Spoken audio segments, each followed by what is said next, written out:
that's where your logic falls apart. You didn't answer me. Why then Serbs didn't? Because we held Sarajevo under the siege for 2 years. So theoretically we could cut the food. I just read the judgment. Why? Because the people who committed the Srebrenica massacres only had that group of Bosniaks within their area of control. Okay, and it's still a genocide. Because you know because that's the only group of Bosniaks that they could massacre, and they did.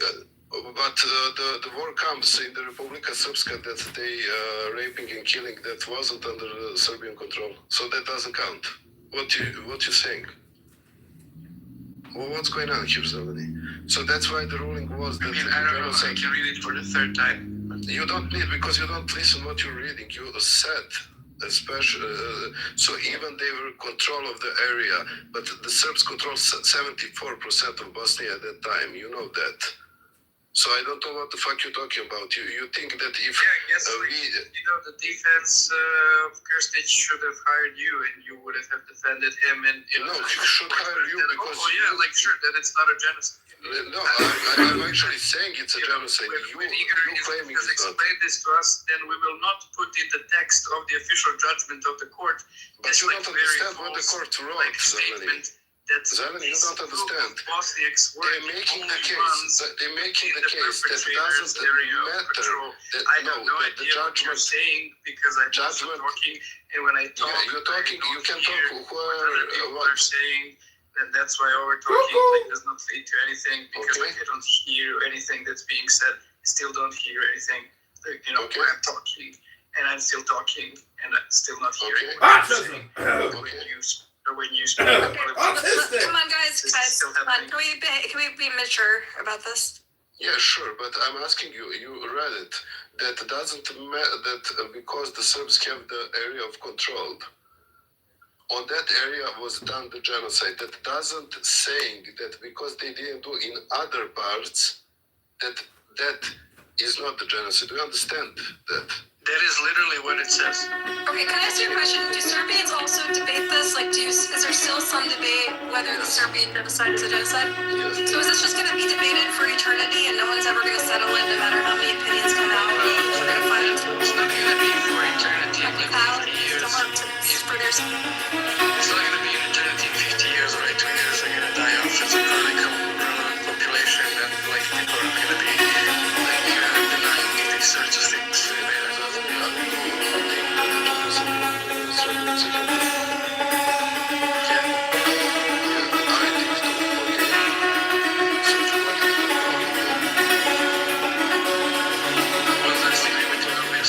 Why the judgment was made that it is a genocide.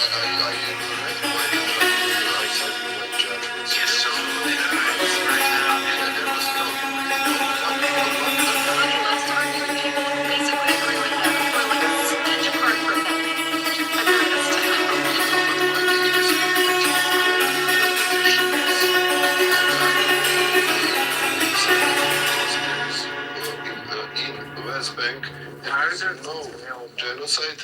1 second. There is no genocide. They're doing nothing. But if that's happening in Gaza, that for you is not a genocide. And then you read this for what reason? Explain me how this is relevant. Again, the judgment shows that, and at least according to its evaluations, the massacre in Srebrenica counts as a genocide because the perpetrators didn't have any other Bosniaks. It says explicitly this is the only Bosniaks that they had within their area of control, and they massacred. But what about intent? They did that ruling talking about intent, how they prove it, the logistic, how they took the trucks and put the bodies. That's a separate issue. I'm talking about the act. No, act is the clear. They kill the people. What you talking about? No, the point is the intent is the mens rea, that's not true. But that's the mental part of it, and there's the physical part of the act.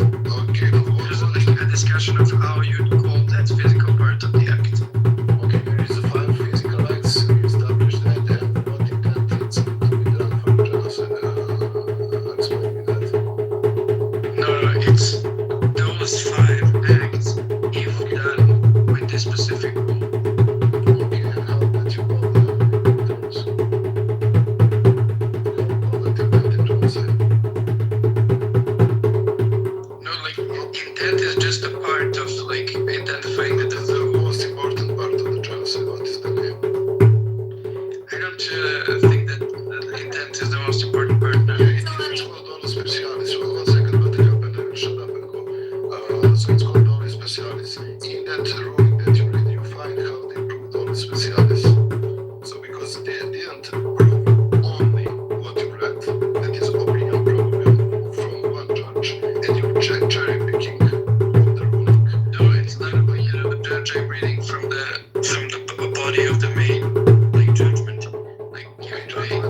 this in part that in a way that's relevant for the definition of genocide. Okay, but then we need to find how they prove the dollar special. Pachinko!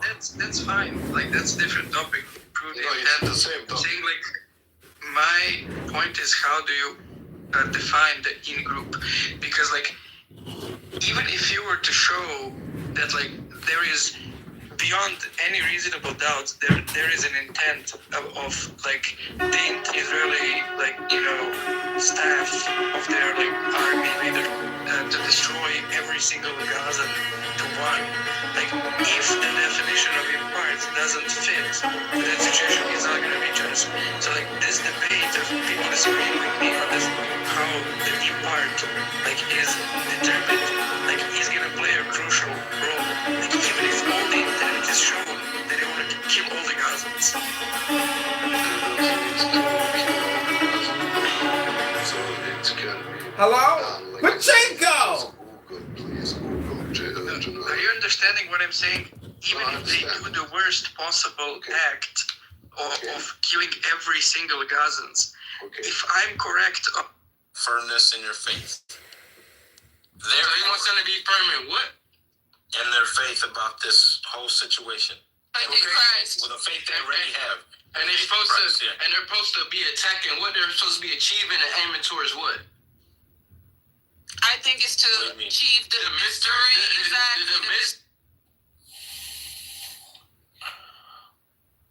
Oh, we have an anonymous figure here, huh?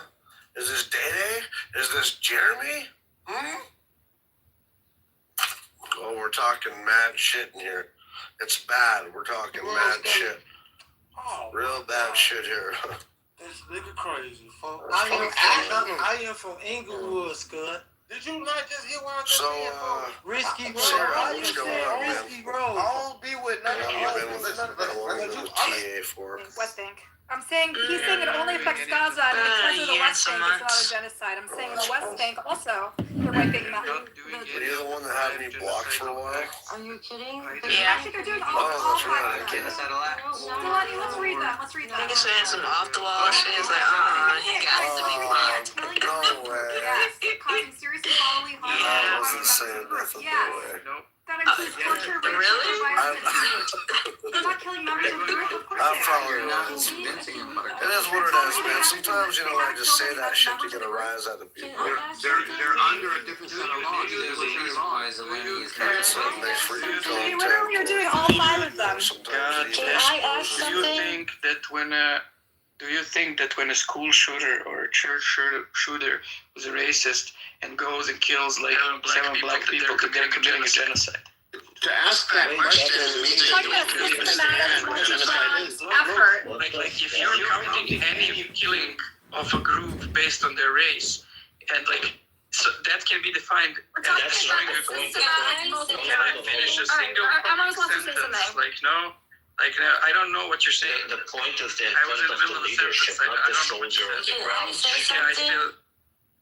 Yeah, go ahead. They're obviously like. For the millionth people can't time say. of having, Shut up, Zilly. for the millionth time of having this argument, You shut up. I'm going to take a different Sound like a approach. bitch.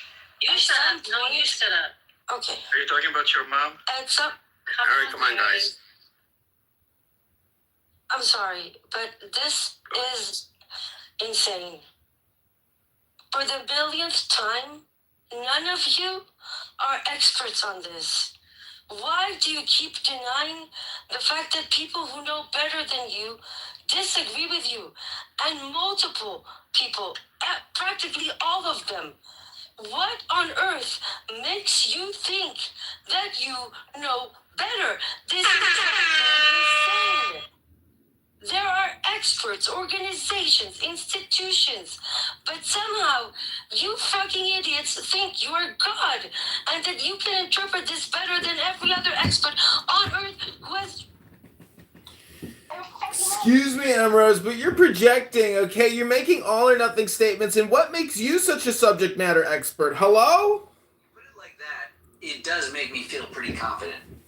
To be fair, my aunt works at the UN, so I'm kind of an expert. I'm serious about this. I'm genuinely serious. I'm pretty serious. Multiple scholars. There is no consensus, Ambrose. There is. Not universal consensus. There is only. You sound like a shrill crazy person. They sound like they're saying, Everybody quiet. Go ahead. Jesus, no, hold on. Buttercup, can you? I'll mute everyone. Yeah. You go to the three dots and scroll down and press mute all speakers. Here. Buttercup, Floor yours. Buttercup, help me understand this. How many scholars have written op-eds, released opinions, publicly stated this is not a genocide? 6. 2 of them have already retracted that. How many scholars say it is a genocide? How many organizations? How many institutions? At what point are we going to accept the fact that people who are trained in this and for this know better than us? So Zelani respectfully, With the verdict. Listen, anybody that cuts her off. I'm done with this bullshit. I'm done with this bullshit. You keep arguing. This is not my opinion. My opinion is worth shit. Buttercup's opinion on genocide is shit. So is Edward's, so is Prince, so is Nargis. And so is yours. Because it doesn't matter. We are not the experts on this. And if you don't have the intellectual integrity to say, well, if everybody or almost everybody that knows half a shit about this issue is saying the exact opposite to me, maybe, just maybe I'm wrong. Or maybe, just maybe there's a good chance that they're right and I should not be advocating for this to continue. I don't get you people's rationale. It's as if it doesn't exist. I'm sorry, Buttercup, but Listen, Ambrose, if you want to get people on board, though, you have to engage on the But half of being on board is accepting the fact that there are experts. There are facts. There are Okay, so we're going to read and those experts have presented very good arguments, So right? can we accept that let's engage with those their arguments. opinion? Yeah, but can we accept that their opinion is worth more than ours? That even if we disagree with them, it's not the same. There's no equivalent here. And if there are multiple organizations that agree with those experts, but not with I don't know what's his name, Zelini. I don't remember. There's different thresholds of experts, right? There's court decisions, which is one level. There's scholars, genocide scholars. There are different thresholds, Ambrose. What are the different thresholds? The legal decision is the ultimate threshold. The legal ruling will not be given for years. With Srebrenica, it took 9 years. But respectfully to the legal ruling, which, by the way, the only legal opinion that was given is plausible genocide, which is not exactly not a genocide, right? But forget about that. A trial goes by bringing experts, people who understand, people who have trained in this, have learned other genocides, other cases, other human rights organizations. Whether they're Israeli or international, they're not even biased, right? You can't even say that they're biased. Half of the people who say it's a genocide, especially with academia and NGOs, are fucking Israeli. But somehow, we keep arguing with these people who think they know better than Israeli professors in Brown, Princeton, Hebrew University, and the rest. But somehow Zeleny he is the ultimate authority on how to interpret the genocide definition. Before we continue with this, they need to accept that there are authorities. There are people with expertise who have been trained in this. There are institutions. Academics are not authorities. Let's be real. They're Academics are not not authorities, but they do have more of a gravitas than I'm sorry, but gravitas is not an authority, though. That gravitas is nice, but it's not enough. Buttercup. Okay, then what does Obey the authority, Buttercup. I can't believe I'm even arguing this because I think it's a genocide. Hold on. Hold on. What type of importance does the opinion? Hold on, Benny, hold on. Buttercup. Professors of genocide and Holocaust studies, multiple of them, came out and said this is a genocide. How much of relevancy do you address to specific? I'm 100% convinced by when Omar Bartov came out. I was 100% asking convinced. about the importance of But academia. my being convinced doesn't give it an authoritative. No, it's not you being convinced. It's about, I have a list of 58 Israeli/Jewish scholars I have a list of 12 human rights organizations. We have the UN Independent Committee and many, many others. But somehow, that's not enough for people who think they can do better in interpreting this. If we were to have the discussion, we have to understand that organizations like the UN Committee has more of an importance in its opinion than we Yes, do. that's much more authoritative than academics, right? As the UN. No, They're a nonpartisan investigatory body. Come on, That man, is what nonpartisan. when it has more weight than an academic. Hold on. They might have more weight. I'm not debating that they have more weight. However, academics and scholars have more weight than people on social media apps. And when you put all of that together, the UN, the NGOs, the Amnesty, Positions for Human Rights, B'Tselem, Protect Children, another organization. All of those, including all the scholars, are saying this is a genocide. But somehow, these people think all of those people got it wrong, but they have it right. Do you not see the absurdity of this? If you repeat it 7 more times, we will see the absurd. Can you repeat it one more time? Jesus Christ. Stop it. Fuck off, bitch. Hey.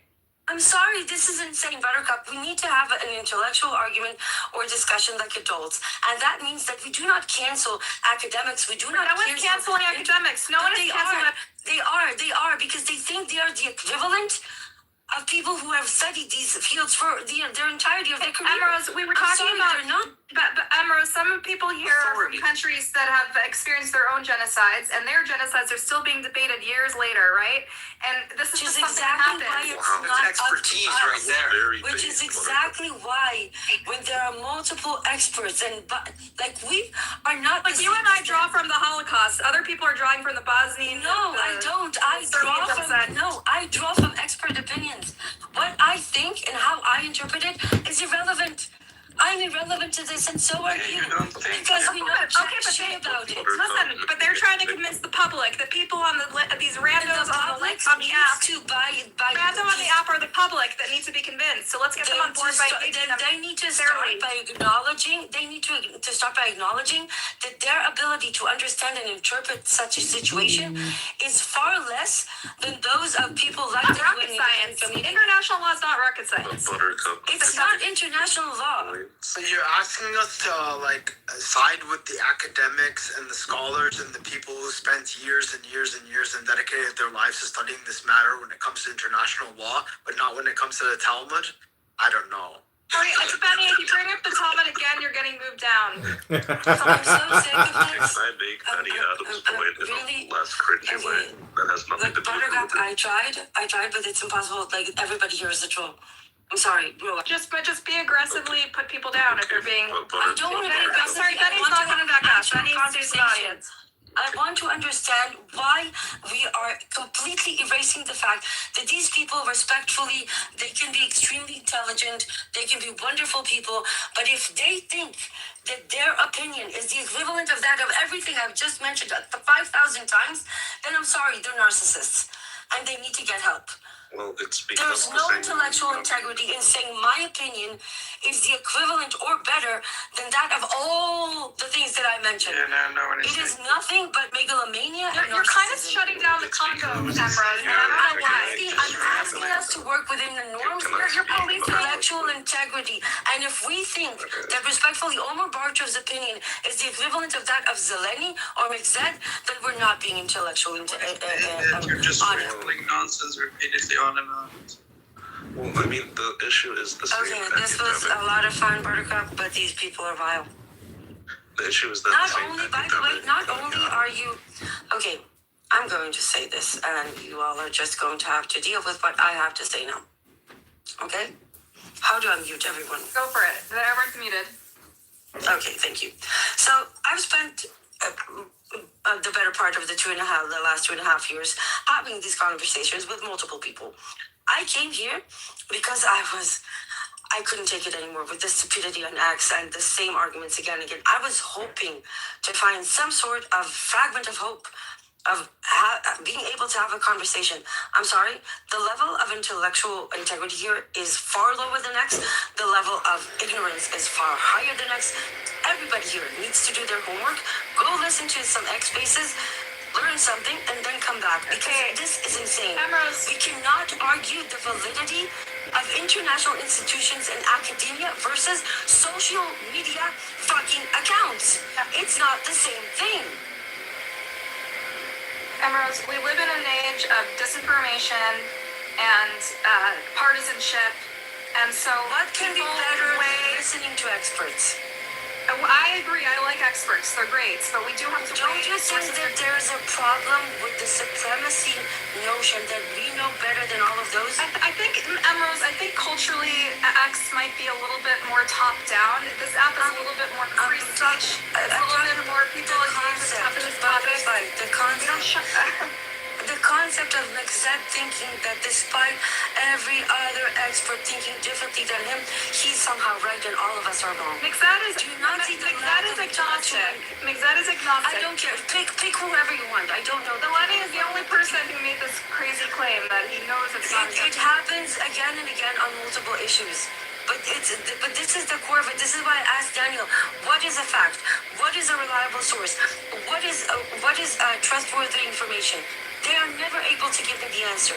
So we either adhere to social norms, which means academia, which means UN independent committees, which means NGOs, human rights organizations, and say, yes, well, they hold a little bit more merit. Academia can never agree on anything. I don't think academia is rises to the same level as like good journalism and I the didn't UN. say it's in the And same level, but NGOs it's and human definitely rights higher. organizations are It's definitely motivated higher. by. Can you bring up Benny Adam? He's gonna bring up Matty Goy.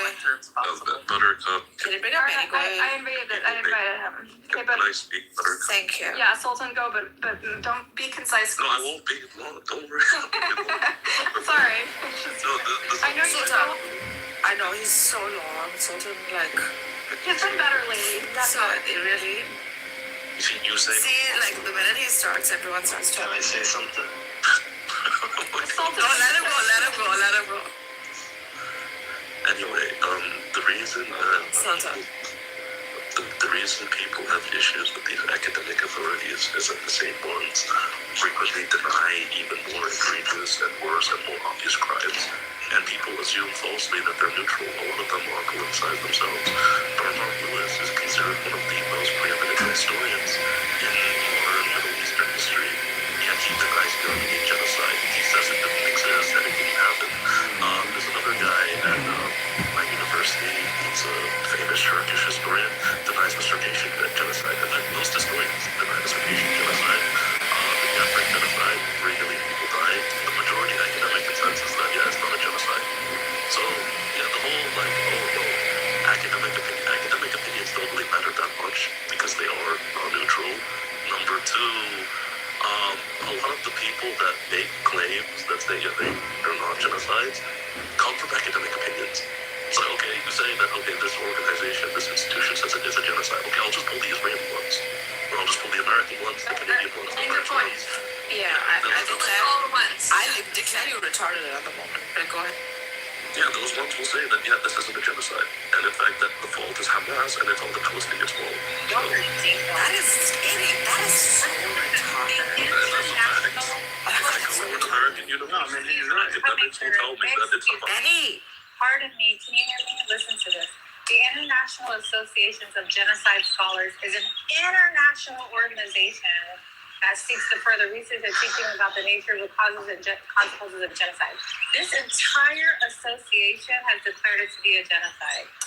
Oh, but you know how they debunked that one? Isn't that the one where they found you can just sign up online for a fee? Exactly.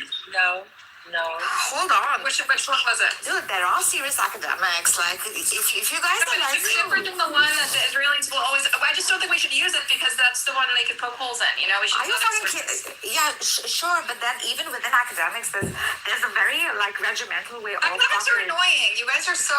No, we love academics. We love academics. We love scholars. We love secular thinking. Like, listen, I'm not at all I'm not at all negating the possibility of a potential fraud within the academics, okay? Now, especially in our times where things can be manipulated. What I'm saying is that as a whole, to completely negate the institution and not take from secular academics is rather absurd. No, we should consider it, but it's not. I wouldn't say it's equivalent to good journalism. This is Al It's not Jazeera. ironclad, but it should Al be Jazeera says why doesn't the come from world's leading consensus. Truth genocide comes from scholars truth. have declared. I agree. The world's leading genocide scholars have declared that Israel's war on Gaza meets the legal definition of a genocide. But like here's my take on academia. You should usually it's a great heuristic just default to secular academic scholarly opinion unless you have a specific rationale for disagreeing that you can show, and that the rationale that you're showing, that you're basing your disagreement on, is on the academic scholarly or official level. So it's not some random thing outside of it. And I think that's a case that I have here. I don't know, I have never talked to an expert who is an expert in genocide law or something, but I have talked to lots of academics who are expert in various things, both the humanities and natural sciences. That being an expert doesn't necessarily mean that they read everything about the field that they're an expert in. I have had interactions with the experts while I was in college where I know some information, some niche trivia that I found interesting, that they didn't know, and it's about their field. They're interesting, okay. And I'm saying This is such a niche field. Don't you think they know what they're talking about? It's such a niche field. But Holocaust could it studies. be the case that all these legal experts in international law just haven't read these 2 or 3 judgments on ICTY on 3 random It's a limited number of Serbs who were judgments. to the genocide? Why wouldn't they, if they're scholars of genocide, read all of the limited number of genocide judgments? Because humans are fallible. It's subjective opinion. I want to hear from Cora, because Cora is also an academic. I'm curious how much weight you give academic consensus or lack thereof. If Zelani's inference, if Zelani's decision, this absolute no-ness to the genocide is coming from academia, then in this particular instance, I denounce academia completely. Yeah, but that's why academia is fallible. These are human institutions, human-made criteria, and human-made appointees. Academia has concluded 1,000,001 things that, we said is nonsense. And the person you just called on, what makes them an academic? That's a good question. Cora is a very knowledgeable person about a lot of things, and I'm curious what her take is on academia in general. Who the hell hates Cora on this app, Dave? Are you fucking kidding? Exactly. But why is Cora an academic but up top? Zelani, to be fair, Zelani's an academic too, right? In my country, in order to be an academic, you need to be a master's or PhD and have published works, and I don't have any of that, so I don't count myself. Well, I do, so I'm an academic now. Thank you very much, everyone, for listening to me. A decade. What have you published, articles or books? I came across because someone, and still people are talking over me. Okay, yeah, that's. No, finish your point. Sorry, keep going. We're sorry. We're deeply When do you finish? I finished it twice, but finish it a third time. Come on. I swear, we'll be good. 3 times the charm of Oh, and I also helped edit my godmother's book. Cora's very insightful. I wish she was listening. Cora, are you there? Cora. Well, can I speak? Sure, of course, my love. Are you an academic? Are you an academic or are you a boy? Okay, so whether or not it's a genocide, a lot of people are gonna say it is. A lot of people are gonna say it isn't. I guess everybody just has to wait for the court ruling in a few years. But regardless of whether or not the court rules it is or isn't, the evidence that mass murder has been committed, that intentional targeting of civilians has been committed, that war crimes and crimes against humanity has been committed is ample. The evidence that there was a starvation effort to starve the Gazans is ample. I mean, they said it themselves publicly. In the first few days, no water, no food, no electricity. Right? Bibi invoked Amalek from the Bible, meaning kill the children, the women, and even the cattle. By the way, they did also that. They killed the cattle in Gaza. They targeted cattle? agricultural land. Cattle. Cattle. Cattle is what you make They tea. targeted. Yes. I make tea out of you. The kettle is the what's why. They targeted agricultural land to prevent them from farming and harvesting. They blew up the electricity. Yeah, we know. I think the debate here is whether or not academic consensus or almost consensus is enough to do how much weight do we give it. I think the UN Commission of Inquiry is weighs more. I don't know why we're listing academics, trying to have a contest pitting academics against each other, because you just end up with like whataboutism. Oh, but this academic says that. But the UN Commission is made up of scholars. I think they're lawyers or lawyers in actual. They're actual. A lot of these academics They are lawyers. A lawyer can be a scholar and an academic. Yeah. That's not an issue. It's like a Venn diagram. Lawyers are not necessarily scholars. But to your point. Anyway, to your point, I do agree with you. I think we're hung up too much on this definition of genocide and calling this genocide. It doesn't have to be called a genocide for it to be atrocious. It doesn't have to be called a genocide for it to be a war crime. It doesn't have to be called a genocide to know that it was wrong and unjustified, right? And that's what's more important, is that what was done was wrong. It was not justified by any way, shape, or form. What was done was an atrocity on a mass scale, and it should be condemned. It should be punished. And that's what's important. Well said. And it also something begs the question, if you have not committed a genocide, then why did the Mossad threaten the judges? Why did the Mossad, and this is public information by the Dutch, Interior Ministry, they've intercepted the Mossad. I'll tell you why. Because it's anti-Semitic. They can do it, but he reminds them that they did it.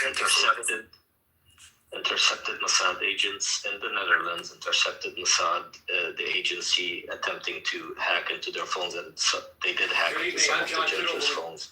And some of the judges even received death threats and encountered Mossad agents. Today. Okay, John, you can do this. To their homes. And also then you have the Israelis applying pressure on the court through sanctioning the court via American institutions. I mean, I don't think this has ever happened with the Bosnian or the Ugandan genocide. I don't think we've ever seen concerted effort by superpowers attempting to silence an international body like that. Well, I mean, if you're innocent, you have nothing to hide, then why go through all this? People like superpowers find us Defining the genocide is extremely important to identify who the hosts are. And the winning choice is why would superpowers try to sell this violence just one genocide and not any of the others? Also, as much insight can be sort of manipulated and hidden, right? Of the psychology of like states of mind. It is pretty much demonstrating the actions, I think, enough evidence to prove of its intent to. Therefore, to not target one would just be criminal. Thanks for the fins in 83. It's driving me nuts. Why don't you just...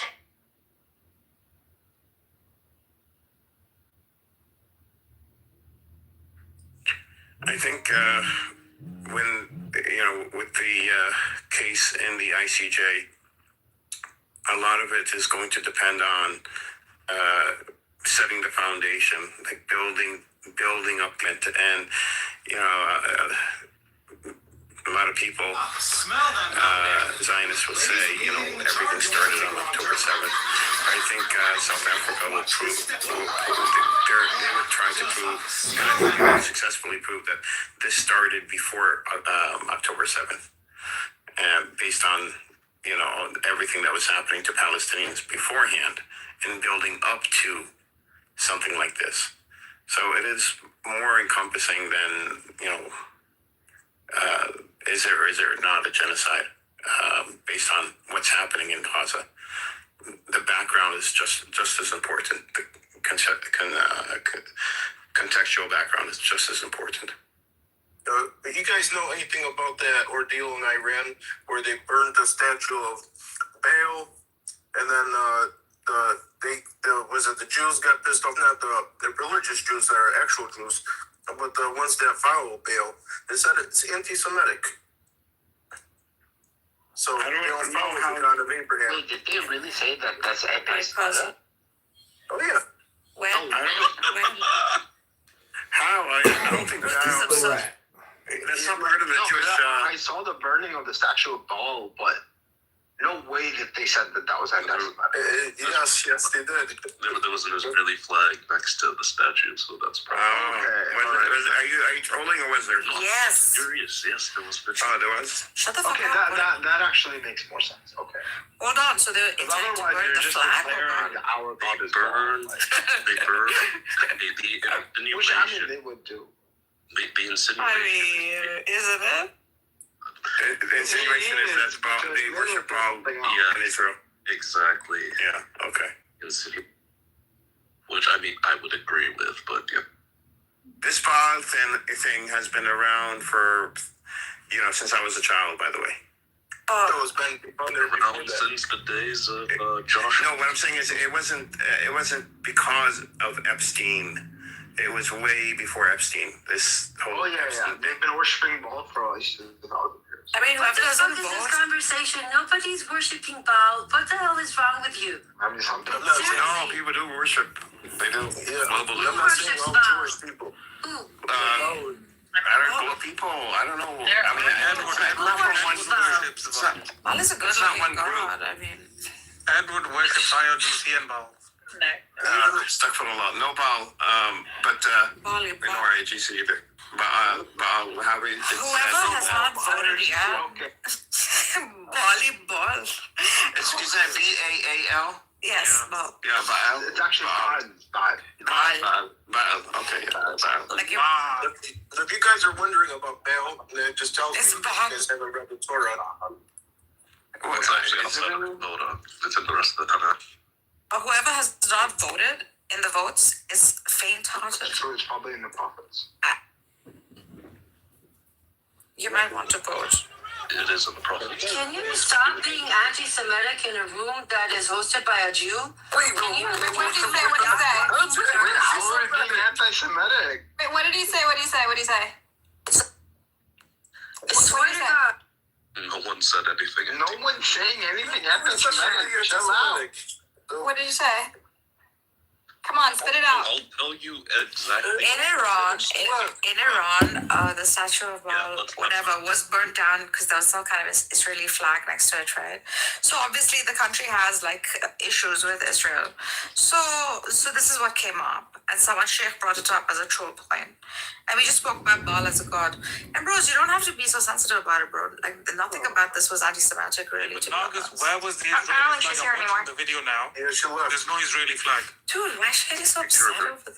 Yeah, I saw the video. I didn't see an Israeli flag. Yeah, there's no Israeli flag. I don't know, man. Even if they're burning a Baal down, it's a false god, right? How would it be anti-Semitic though? Baal. I don't know. I don't know how it's anti-Semitic. That's what I'm trying to say. If you were worshiping Baal. The insinuation is that the God that these guys worship is Okay, that's. I don't know. I don't like this idea of silencing conversation. Okay, yes, an overwhelming number of academics feel that it's not a crime to engage on their arguments, right? Engage with their actual arguments. The whole point of them putting their arguments out there is for us to engage. Absolutely, yeah. Of course. It's free speech. What the fuck? Absolutely. I'm against anti-Semantics. Semantics. I'm not saying Jewish people. You come for Jewish consultation? Baal, worship Baal.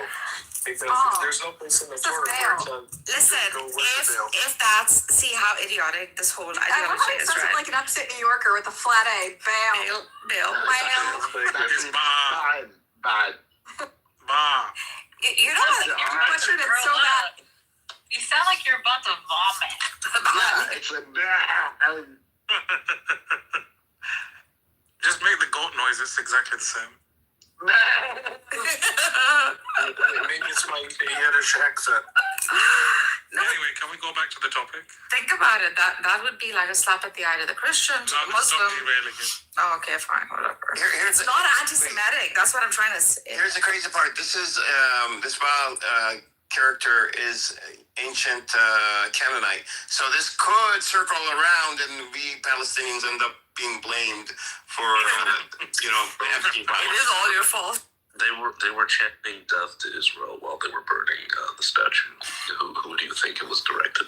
Listen, if that's the case, that is what Betty said. Then that would be your ex-god and the ex-god of freaking Muslim. So if you kind of trace it back, it's a slap at Abraham. And Epstein was connected to Palestinians. And isn't Israel the people that keep God's At covenant? the top of the obelisk, there was one symbol, the Star of David. I didn't see that. But if that Look were at the case, pictures then it with would be the obelisk, and you can clearly see that the top image of the obelisk is the Star of David. I'm not talking about the pentagram that was drawn under the Baal sticks. I'm talking about the obelisk. At the top of it was the Star of David. Respectfully, I didn't see that earlier. Then go look for it. Well, I mean, it is the Seal of Solomon, but yeah, Ambrose is correct. It's actually not. The country isn't in good terms with Israel. Yes, that's what people do. The Star of David is not of David. No, I know. I said it's the Seal of Solomon, but regardless, Not even that. Well, I mean, First King says something interesting about Solomon, but whatever. The point is, the Iranians know what they were doing. I mean, this is a country of religious scholars. They delve into these texts. They delve into these, theologies. Yeah, the message was pretty clear. I mean, I agree with them, but I mean, it's the nature of theocracy, right? You agree with them? Wait, what? Yeah. You agree with them that what? That you guys were idolaters. Okay, Buttercup, if that's not anti-Semitic, then I don't know what is. Sultan is a known anti-Semite. We're not idolaters. Go fuck yourself. You're going to the audience. How are Jews idolaters? Anyone else want to take up? I'm sorry. Every religion started with paganism. Anti-Semitic statement before we getting moved down. Yeah, but I don't even know why we're going down this path. I don't know why we're attacking religions. We're not going after Islam. Why are you coming after us? Like, we're not. No one's. It's actually the Christian fundamentalists are coming after us. Yeah, so they're gonna come after the Christians. You want me to come after the Christian supremacists who are destroying our country and killing women and birthplace? Fuck you, Benny. Bring it up again. You're going down. I'm actually not against you guys. I'm like killing. Don't blame Islam for this. We weren't attacking you. You're right. It's the fucking Christians. I'm actually. No, it's not the Jews. It's just bad people. No, but on here it's the biggest. People develop religion. What? And then No those way. religions are bad. Not you. Just only two Christians in particular. Benny Adam and Sultan are like the biggest anti-Semites in this app, and it's rooted in their scripture. I actually. What if we told you? They're deep. They have like deeply held anti-Semitic conspiracies that are rooted in their theology, and they give Christians a bad name. Well, I mean, at least your knowledge is rooted in our theology. I appreciate. No, it's not bad. Other Christians try to present it as if it is. No, she's the one who said that. I didn't say that. She said Well, that. then I'm calling her out for it. It's not rooted in I can Christianity. prove that Wait, it's rooted in our rooted in theology. Islam. Okay, then you fuck off. Wait, how can we be anti-Semitic when we worship a Jewish man? Okay, Sheik, you're not the type of Christian I'm that 14 years old. Actually, she is just as bad as us. But no, listen, we have no problem with the ethnic group of Jews. This is not the topic. The Jewish ethnicity is not Benny, a problem I don't for care us. what you think. Jewish religion. Benny, we don't care. We don't care about your opinion about Jews. Don't talk about the Jews. So You're let's going talk down. about Baal. No, we're not talking. No, I realize this is like a fraud topic now. And we get together at least once a week. This is to why we worship can't have a nice Jewish man. things. That is funny. Buttercup, that's kind of true. Nice things such as. How could somebody be anti-Semitic when they built their schedule around a Jewish man? Nice things such as, I don't know, a life without violence, a life without occupation, a life without death, Just those types, very basic things, right? Who the hell is using the microwave? We even done it for Rose. Did she eat something? No! You know I don't cook. You know that. You know how to say it. That's you. Yes. Alright, shut your mouth off. All of you right now. And you're warming up vegetarian food, which is even worse. It's gonna come out. I'm warming up tea, you loser. Shut your mouth, all of you right now. If you judge me on my domestication, Warming up tea to make you some I had made tea already. How do you make the tea? In the microwave? I made it in the container. Teapot. You don't know what it's called? It's called a teapot. You motherfucker, you judge me on my domestication. No, we're judging on your lack of domestication. That's a problem. Yes, the lack of. He spends too much time on Clubhouse. Buttercup, listen to me. Those are fighting words. Why? Okay, let's call a general out. What's the story? I'm here to That's not jealous. That's all the first time. Oh my goodness. It's not snoring, it's breathing exercises. Oh, is it? Is it? Okay, that's why you were Andrew, what responsive. give you to talk? Take her out. You know, when you're in the room, Hold your helicopters are taking off. Huh? When you're in the room, helicopters are taking off. I You would fall just asleep. like That's not true. I don't fall asleep. All right, Rose wants to say something. She's I just want to remind everybody I put downstairs the link to the petition. It's in Arabic, English, and Hebrew. It was initiated by some of the members of the group that I work with. It's an ongoing thing. The leading organization behind this is Physicians for Human Rights. It's a petition asking for humanitarian corridor to be able to pass critical patients from Gaza to the West Bank. Please sign it or pass it around if you can. Also, I'm going to say what kind of stairs we need to take to go down. It says helical, straight down. I sit downstairs too. You're focusing on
knows how to say it because she's a girl.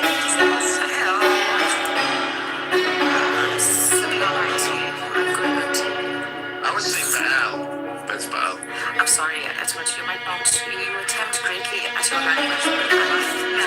Don't bring up fight. Don't bring up fight. Like,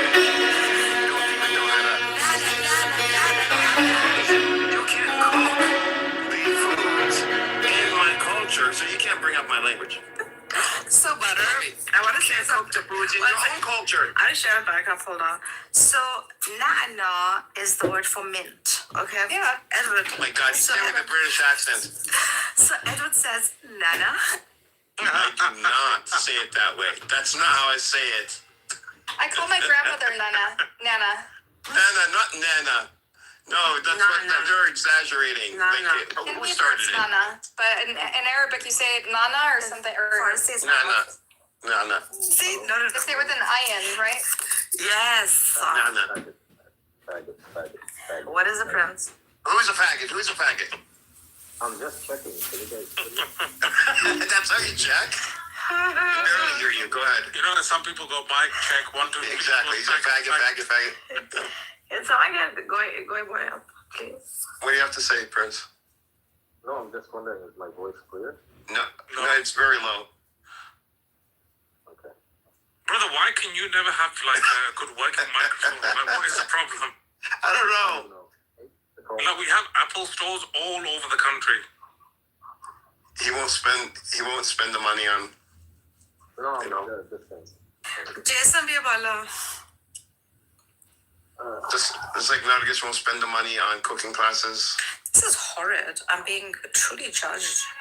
I'm sorry, for somebody that bought a tree as a bed. Oh my god, shut your mouth. Shut your... Does anybody know about this? Oh my god. Yes, of course. Edward, why don't we recap? Oh, okay. you know what? Everyone's going down. I forgot she's a mod. All of it. Oh. How about you recap, General? Alright. I couldn't really give a shit about the trees we bought.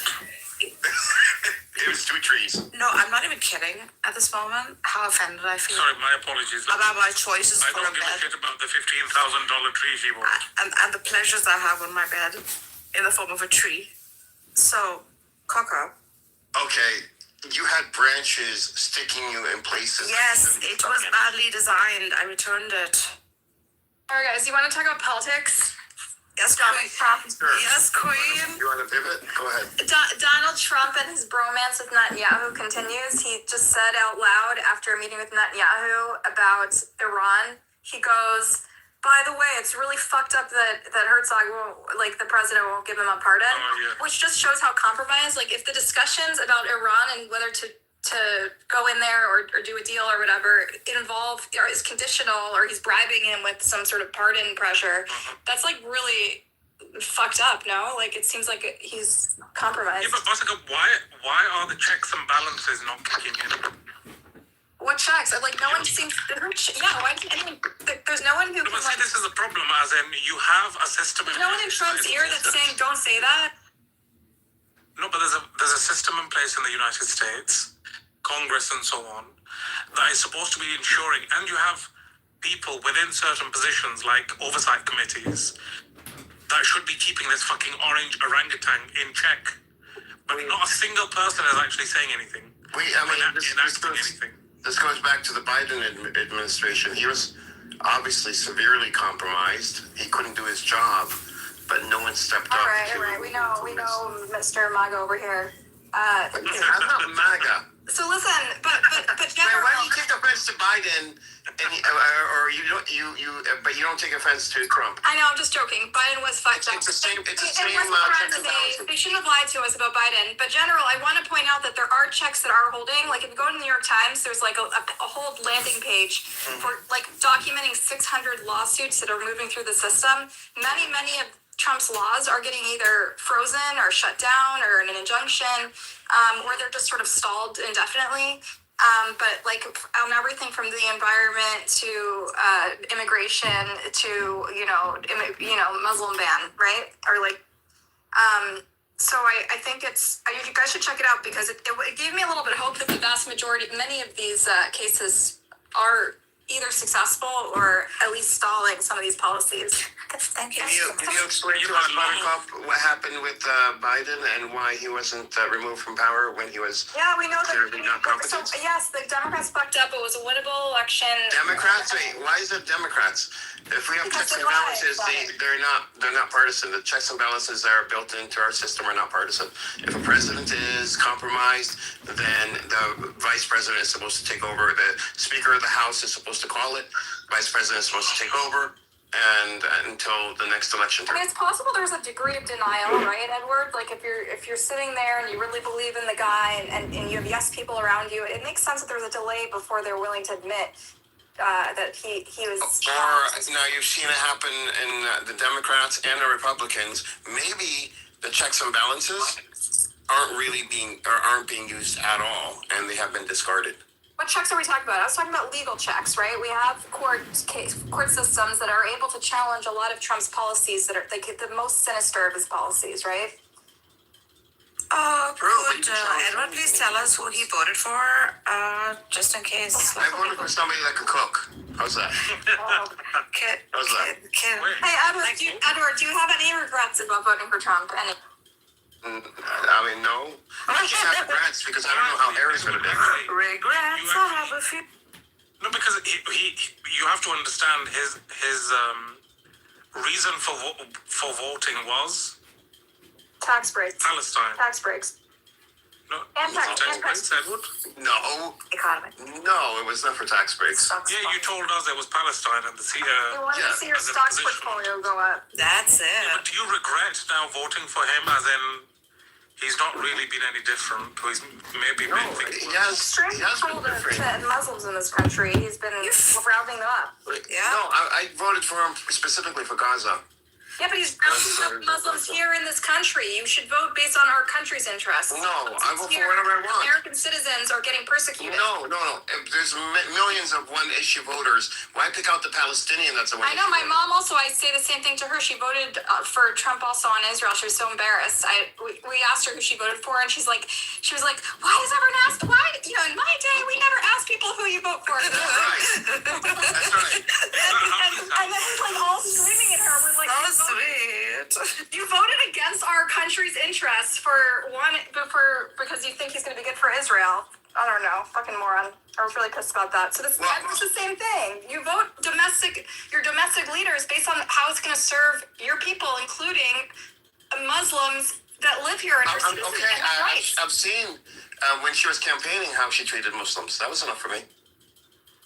Trump met with Muslims. He met with Muslim leaders. Surely you're not that And then he naive. deported them. Then he rounded them up. No, he didn't. That's what he did. He didn't know there's 8 Palestinians they just deported to the West Bank. They've never lived there. They've been here their whole life. Okay. Exactly. I'm not saying he's not. I'm not saying his deportation policies are right. They're deporting random Palestinians into the West Bank. It's unprecedented. Okay, but this is not why I voted for him. I voted for him only because of Gaza.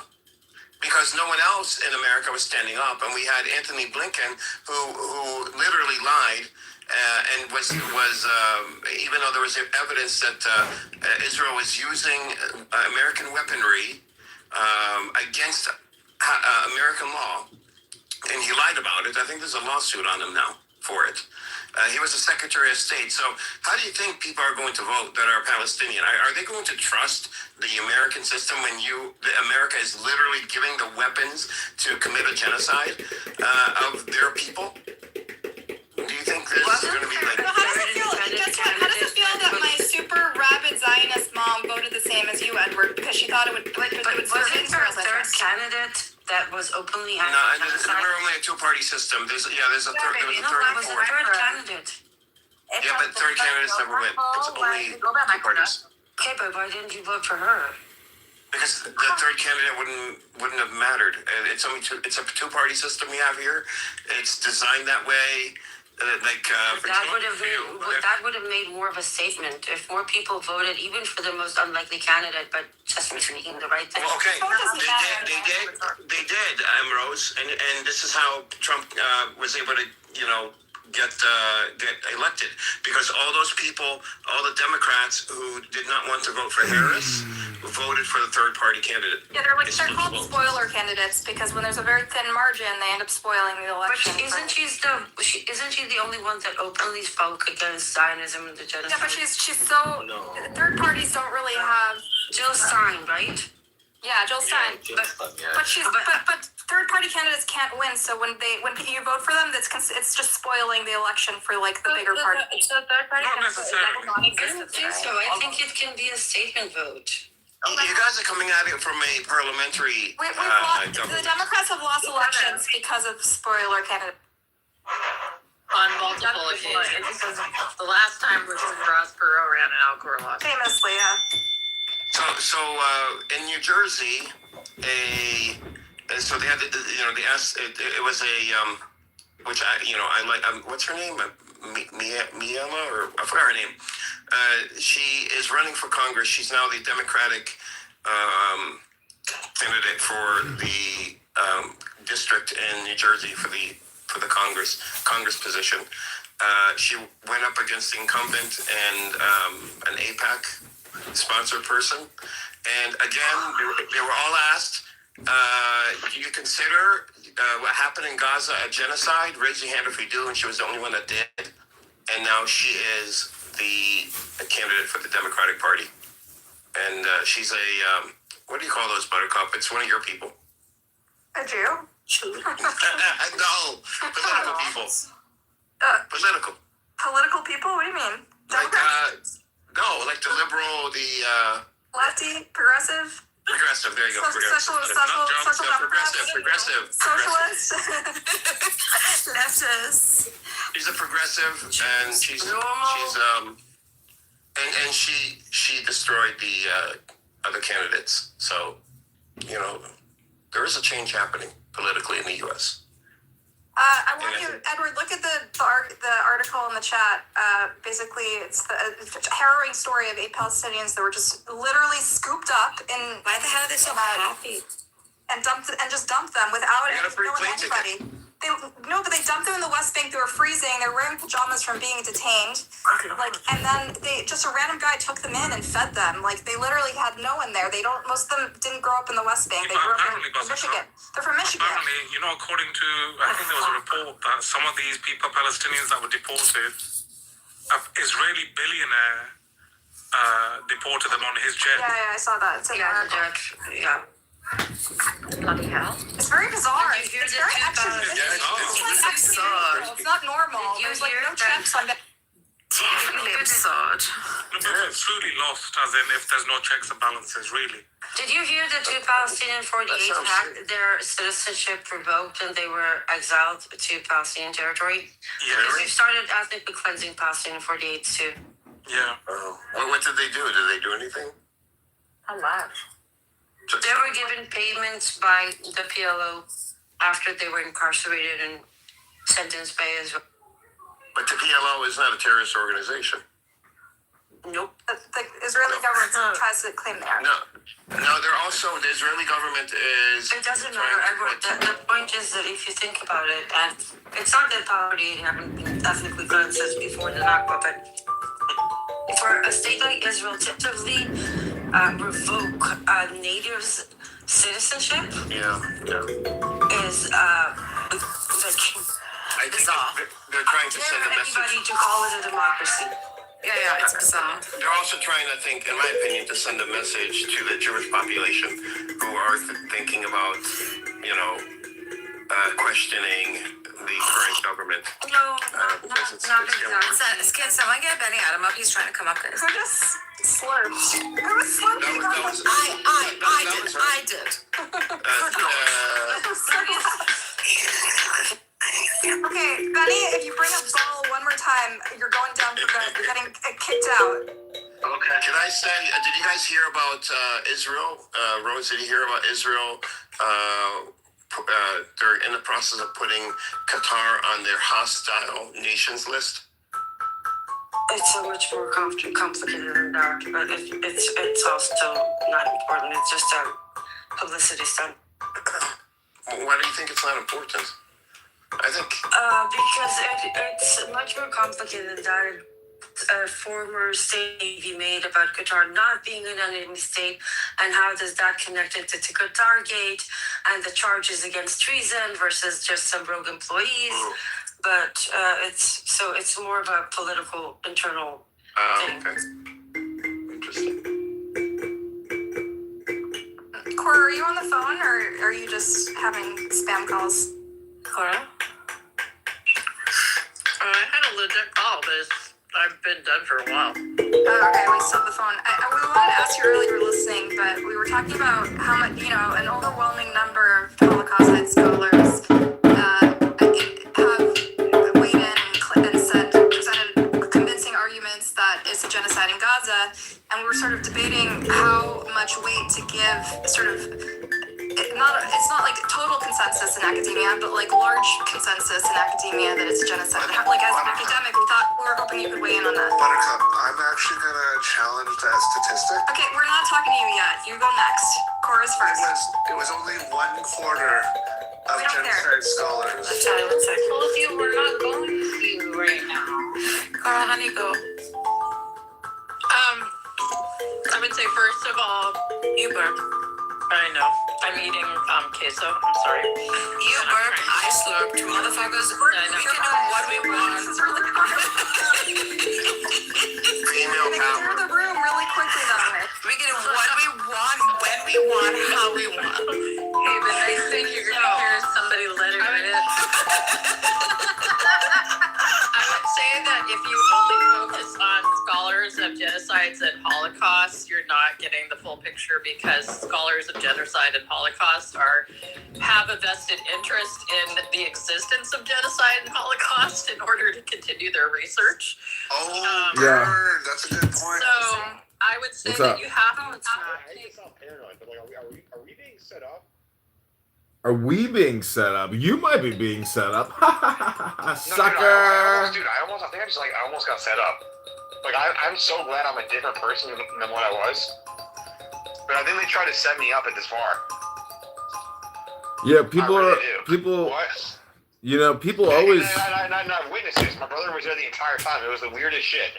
And he called me and he goes, Max, you are usually in the wrong, like a lot of times. This is like one of the very few times that you were 100% in the right. Like, what the fuck just happened? And so, like, we like, this is really, I told you. Did I tell you this was our company, Open Tab, food, whatever, right? I told you that, right? Correct? Yeah. And so it was just kind of winding down and the food was leaving. And I was taking some fries, like, home. Just a few fries. And then the guy that works the place, like, kind of turned into, like, a whole scene, being like, oh, wow.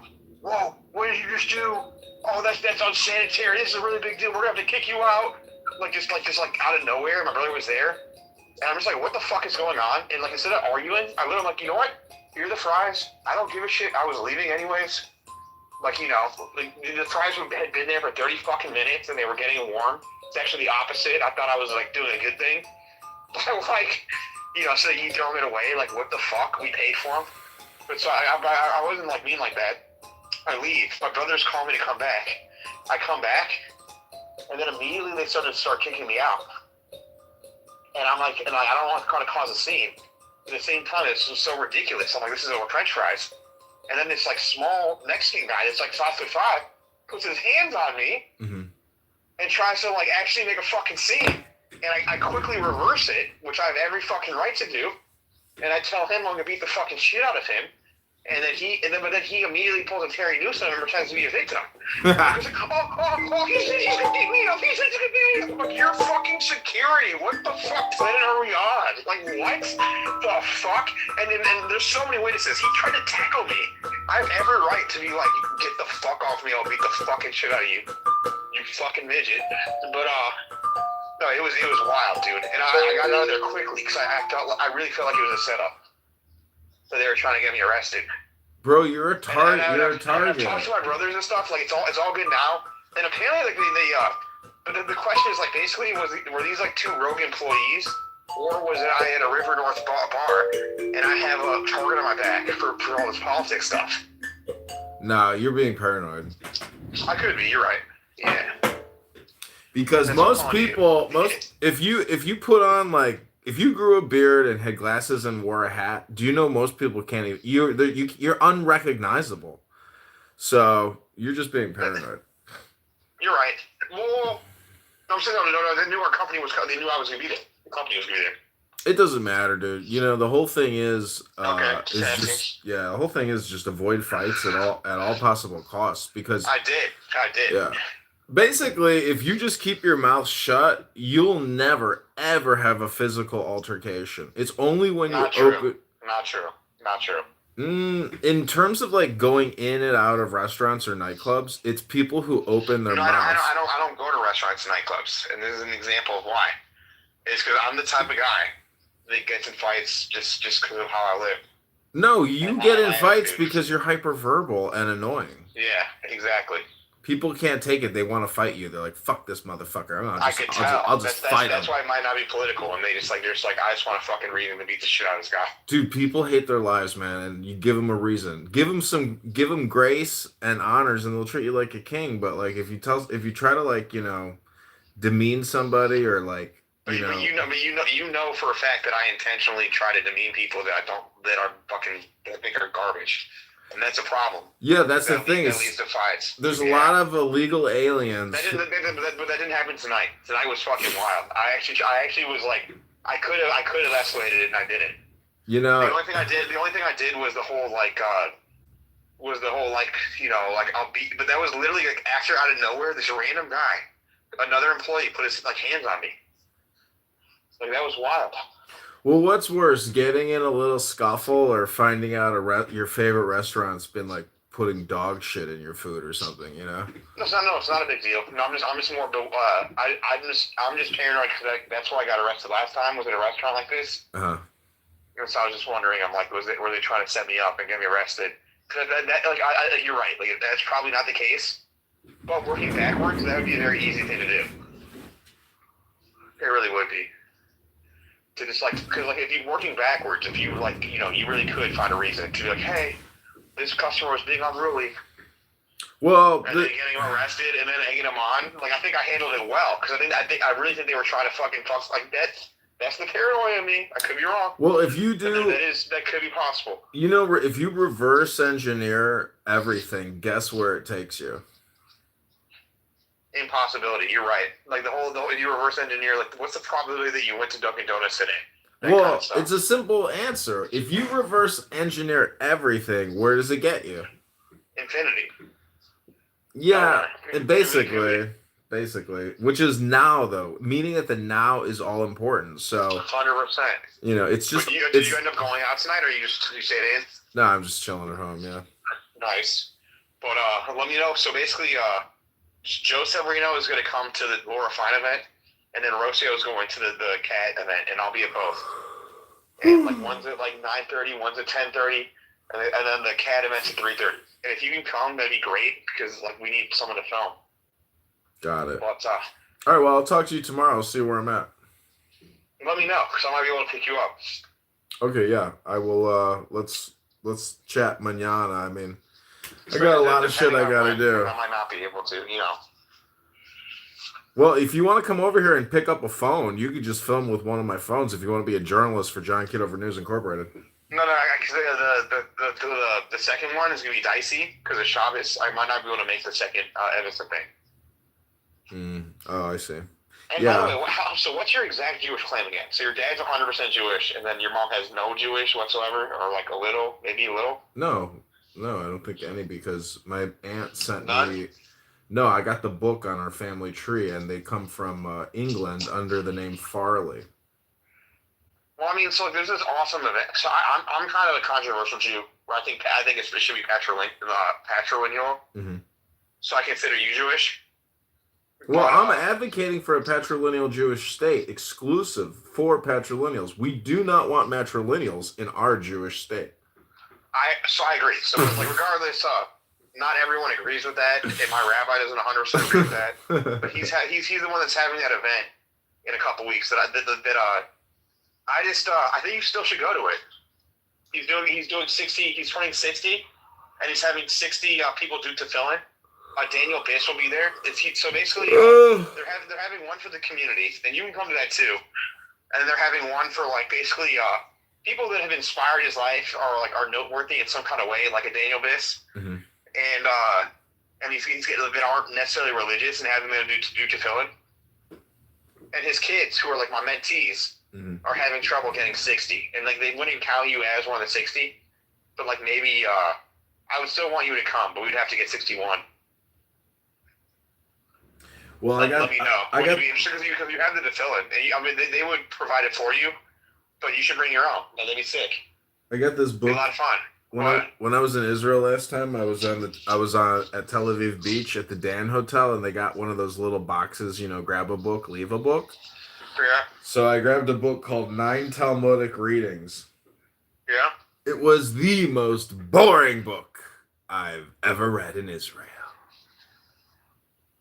That's the whole story. Yeah, but you have. So what's the story behind your what's it called?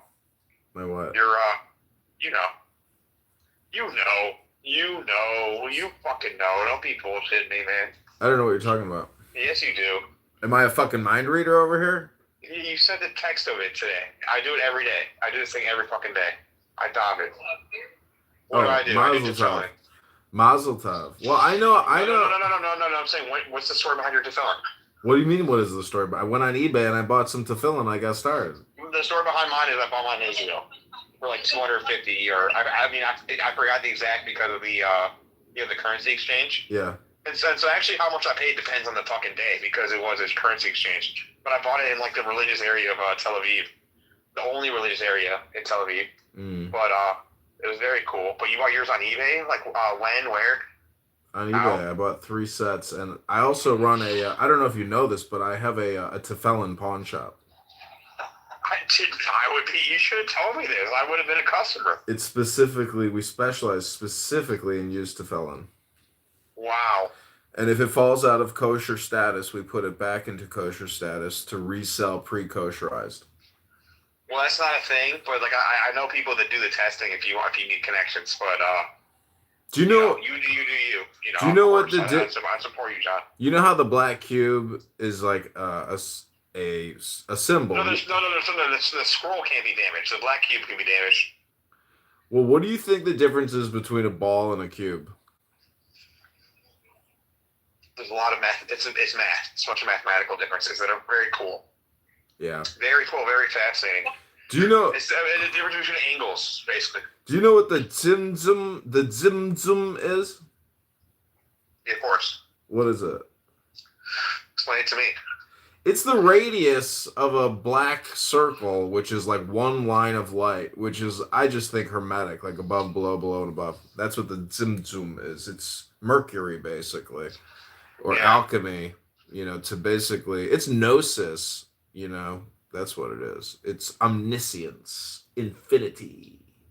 But it's only half of the circle, and then there's all this darkness, so without the darkness, you can't have the light. Rebono shalom. 100%. I mean, that's kind of Kabbalistic. That's the rub. Do you know why Hebrew is written right to left, not left to right? Why is that, Rabbi? Because there was never paper or even a pen. There was just this thing called fucking stone, and you took a chisel and you started in the upper right, and you went left. You didn't go left or right with a fucking chisel on a tablet. Hello? You didn't even answer that question. No, it's why the good. Why do you go right to left on the chisel versus left to right? It's Kabbalistic because the right hand is the hand of God, so you start right to left, not left to right. Left is the evil-handed path. Right side is the good-sided path. Okay, yeah, that makes more sense. Yeah. Jedi mind tricks are J mind tricks. It's not Jedi mind tricks. It's Jewish mind tricks. Of course. JM. JM. Do you know what JM stands for? Fucking Jedi Master, Jewish fucking mitzvah. No, Jewish Mafia. My friend Jordan one time, he punched me in the chest and then he made a JM sign. He's like, JM, bitch, what does JM mean? I'm like, I don't know. He's like, Jewish Mafia, bitch. No, my family was never Jewish Mafia. It's a joke. When you're just chilling. No, it's not a joke. It's a real thing. Jewish Mafia created Vegas, not fucking Bugsy Siegel. It's not a joke. Yeah, but that's like one legend. Is the St. Valentine's Day Massacre a joke to you? The anniversary of which is coming up 1 week from now? How fucking dare you? See, the JM is no joke. A lot of American Jews who bombed Nazi Germany came back as badasses, and that's the real JM. Those are the guys who ran the JM. No, so you should always see that. So I actually was writing a movie with him, and I should reach out to him. I fucked up. We basically were writing a movie. It didn't work out. I still want to write the movie. It's a great plot. I can tell you the plot. Show me a little bit. No, so okay. So let me tell you real quickly. The reason why I mentioned him is because he made this movie called About Face. It's a book and a movie. It's on IMDb. Great movie, and it's about all the Jews that, as you described, that were from Germany that came back to America and fought in World War II. Steve Karras is the name. Great guy. But we were writing a movie, and you can relate to it. And it's actually, I was going to use footage from you. That's why we should talk about it. I was actually going to base a character off of you. It's basically about it's basically about like the Terry Newsomes, the people that that I think are confidential informants. It was going to be a movie about a guy that's recruited to be that's kind of like down and trying to find himself, recently divorcee. He starts off at a bank. He's trying to get a loan to get money to go on dates. And then this guy gets recruited by my character to be like a confidential informant.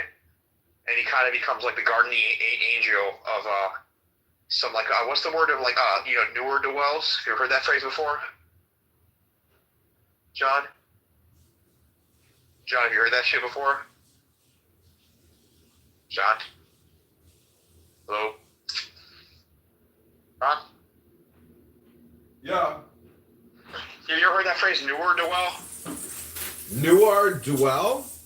Yeah, like the newer to well. No, I never heard that. Just a narwhal. Like Tommy DeVoy. It's an actual phrase. It's a fucking thing. But it's like these, people that like are, try, that are like losers, but they're not bad people. They're trying their best. And so this confidential informant is like supposed to spy on these kids that the government says are terrorists, but they're not fucking terrorists. They're just newer to us. And so he's trying to like fix their life, and it's like that kind of comedy. But like where you came, the reason why I was going to use your footage is there was stuff you filmed at Clubhouse, and I'm like, damn, this is cinematic as shit, dude. There was some shit you filmed, and I'm like, wow, this could be part of the villain plot. So basically, there's some confidential informants that are bad, and that are like there's the confidential informants that egg on people to do terrorist acts. That's a thing. It's a fucking thing. They've written about it. We paid for it. It's we're not breaking any laws talking about it, but see, your problem is you're just a talker. You're not a clicker, and so I just put it in. No, I was talking Hello? to you about the movie project that did not go Hello? through. I already made the movie while you were talking. The movie's done. I just made the movie. Hello? No, I told you that you at one point you were a part of the movie, but this movie died. No, I just resurrected Are you it. saying I should resurrect I just resurrected it. Hello? I just put it into Sora. I'm now the confidential informant. Hello? You were going to be the villain. Who's the villain in the confidential informant? No, your character is basically you're like Colonel Kurtz, where you kind of realize that you could actually weaponize. So the government. This is a fact. Is the government recruits retards to do terrorist acts, and then they can be like, "Gotcha! Congratulations, FBI! Good job, Team America! Great job! We did it! We caught the terrorists!" When they just egged on some fucking retard and then give them fake bullets, they're like, "We got them!" And so your character realizes that you could actually use psychological warfare to manipulate people on these platforms. You know what's funny is no, as long as Sora stays up, people will always be able to cast me. Like I can. Sora is like a way to stay in the movies forever. Maybe your character dies and it lives on through Sora. Who knows? But I always thought, I never had you as the villain. But just talking out loud, is I think you would be a good Colonel Kurtz character. Because that's my favorite.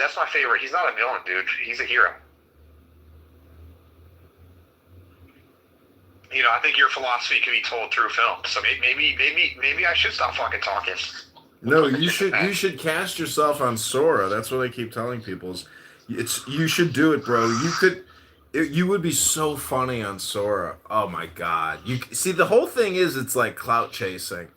And, Sora is like the next level of clout chasing because it's literally like digitizing yourself.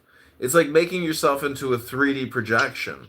So if you want to do movies, you don't need to do all these scripts because like the AI will do everything real time. You're just like. I don't want to do movies, man. I'm an old school writer. And I want to do that shit. I'm on anti-Sora. Like I hear you. I'm not arguing with anything you said. But like I want to do that Mark Twain shit, dude. Yeah, well, Mark Twain went bankrupt investing in a redundant technology. They all did. Monet, fucking the cop, they all fucking did, dude. They all did. It's okay. It's okay. But no, Sora's great. It's a great tool, and you're right. People should like put their likeness on there, especially like these Rocio types. She'd be so much more successful if she put everything on Sora. She should. And we're doing a show with her called GOP. So I bought the website GOPdrama.com in Illinois Doge. I just re-upped on it. Mm-hmm. And I want to make her do like a Jerry Springer. Were you ever a Kevin Samuels guy? No, but you always bring him up. Listen, I gotta go. Rebono Shalom. I'll talk to you Have tomorrow. a good one, John. But let me know tomorrow if you can come out to Scope or Evanston. Okay, sounds good. Emerson at 3:30. Okay. Peace. Bye.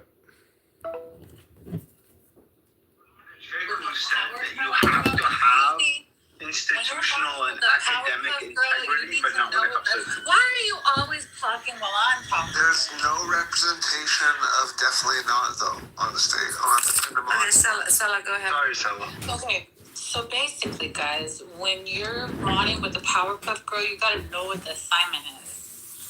You know what I mean? Can I be more Jojo?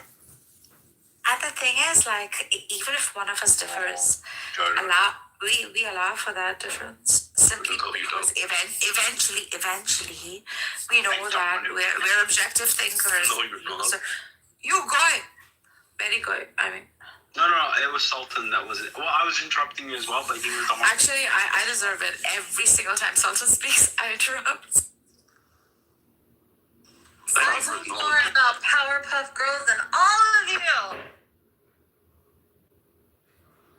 But the thing is, I think the thing I've noticed is that there are certain people that aren't willing to, like basically put themselves in the position of someone that doesn't agree with them or is coming from a different standpoint or has a different belief system and actually think through everything that entails, and simply thinking out loud about everything that entails doesn't mean you're agreeing with them. You're like thinking through the process.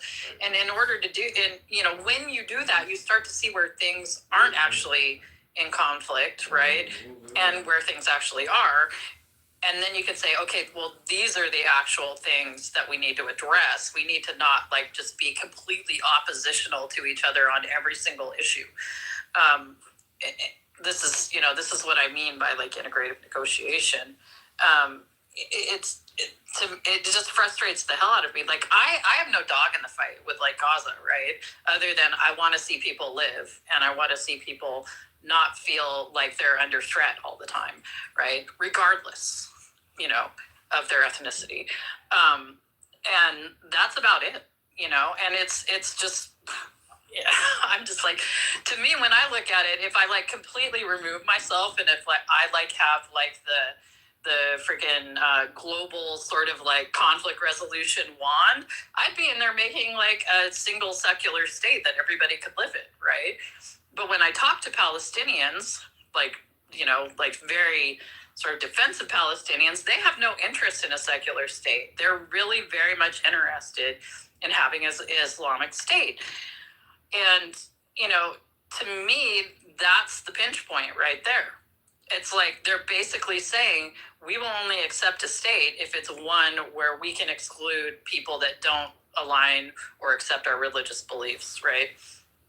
Are very negative. Yeah. I'm just saying that there's the Palestinians I've talked to. Now, I'm sure there's plenty of Palestinians out there that are totally not of that ilk, but the ones that tend to be loud that I hear from on here, that's what I hear from them. So I do agree with you, and the reason why that this is happening right now is because if you look at the history of the Palestinian resistance, it was actually more sort of secular in nature. Actually socialist and communist leaning, and that was the case for about the first 50 years, roughly, give or take, of the resistance. When that seemed to fail, people shifted to another form of resistance, and that's when you saw the emergence of a more Islamic resistance, and that's what we're living through right now. So a lot of these people, the very same people that you will see advocating for an Islamic state and Islamic resistance, their parents most likely advocated for secular resistance in a secular state, probably even socialist and communist. Mikhail is an example of this. I think he said his parents were the Fatalis. Yeah. Also don't the current president of Syria, Ahmed al-Shara, who was the leader of Al-Qaeda, right? His dad was a secular Baptist. For me, words like better, more, are just so freaking kind of, it's dishonest in a way. Not in the sense that they don't have meaning, but that there is no way to sort of give it any substance. So when I say most of them would want such and such a thing, where the bloody hell am I getting these demographics from? Exactly. But that's the thing. See, like, the issue is most secular leftist people are actually as ideological as the religious people they criticize. They're just dishonest about it. So you'll see, like, that's where you basically get, like, what's the word, white savior syndrome, although this isn't really unique to white people, where you basically have a bunch of people saying that, oh, I know what's good for your people. I know what's good for your people. Now, I actually do believe that there are some people who know better for other people than others, but that's just because of my own personal framework. But they ignore the fact that, like, people are rational agents. They do want certain things. And yeah, when the majority of Palestinians say that, okay, they want Hamas, I don't doubt that. Now, these people tend to delude themselves and say, no, they don't actually know what's going on, blah, blah, blah, blah, blah. Okay, but if they don't know what's going on, then how do you know they know what's going on when it comes to Israel?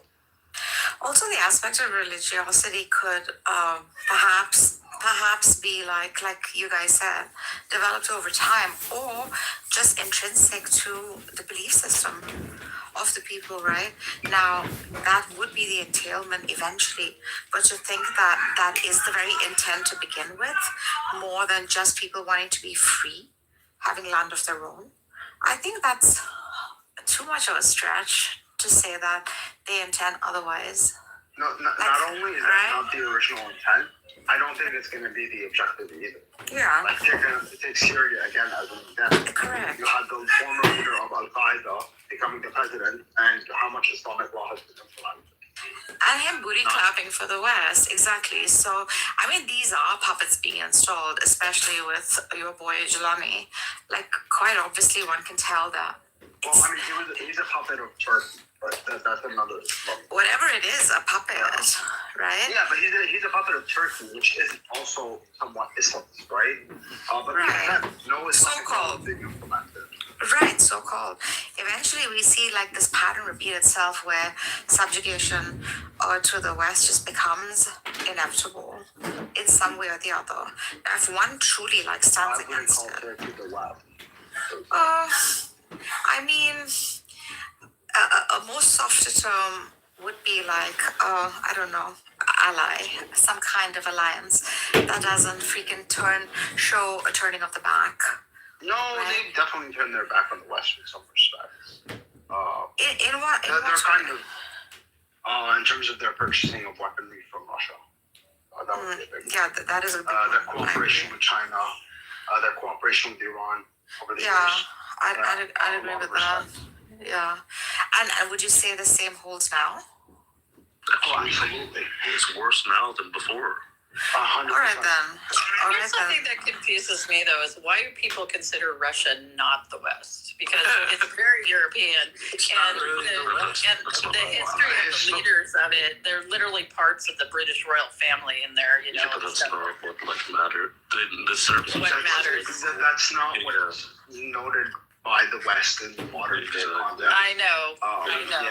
In terms of civilizational continuity, the West is really the core of the West is the Protestant nations, but also some of the Western Catholic nations.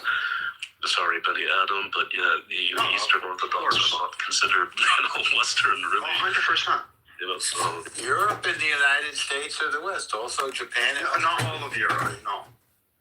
Well, right, not the way weird Eastern Bulgaria part, or Albania necessarily. Or Serbia, or... This seems odd to me because, like, I've spent quite a bit of time in Romania, and to me, it was like no different than any other European. Romania. I know a lot of Romanians in my church. They would probably.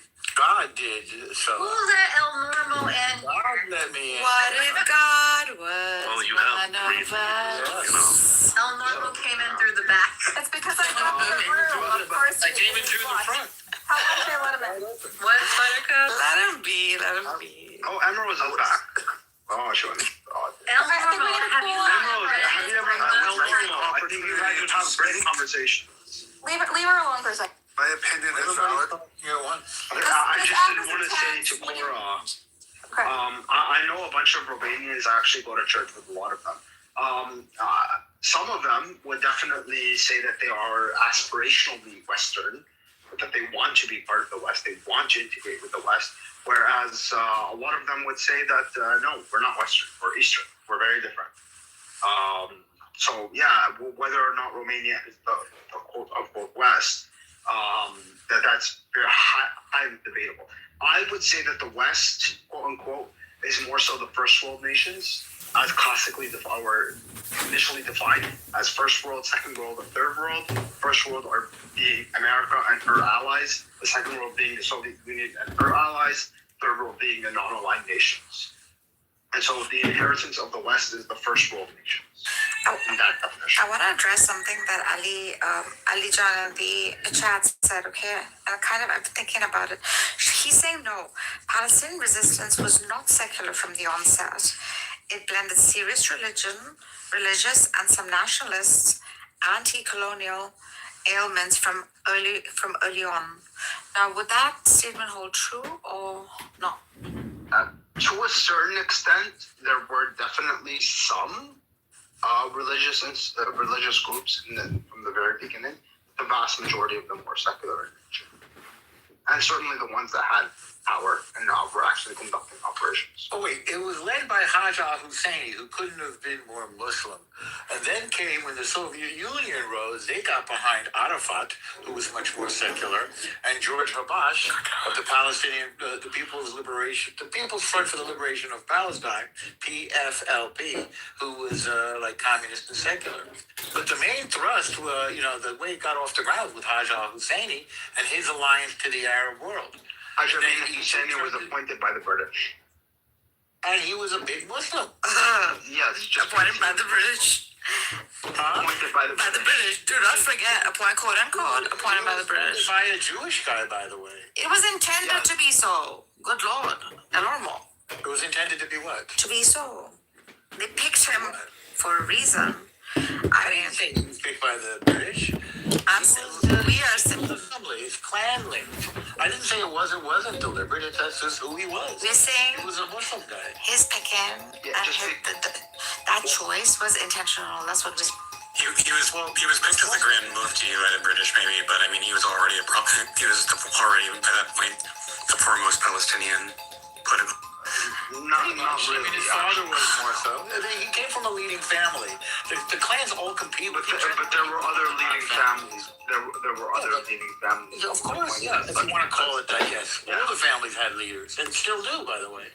There are still clans in Gaza and in Judea and Samaria. Yes. No, I really can't have him on my stage. He makes me sick. Well, maybe it was hit to begin with. I was going to ask you if I could kick him out, but yeah. Yeah, he's gone. March It's fine. He just got in because I left the room for a second. Yeah, if you let me know, I'm happy to throw Norm out whenever. As long as if it's a rule that he's not supposed to be in here, I'll be like, yeah. Mark, but I don't think anyone that could be just that he is so by virtue of him choosing such a his own religion, right? This wouldn't sort of be a pointer to his intent to Islamicize the whole movement. I mean. Oh, sorry, I didn't mean to interrupt. Please continue. No, I mean, the thing is, even secular equals to go on. Sorry. Yeah, I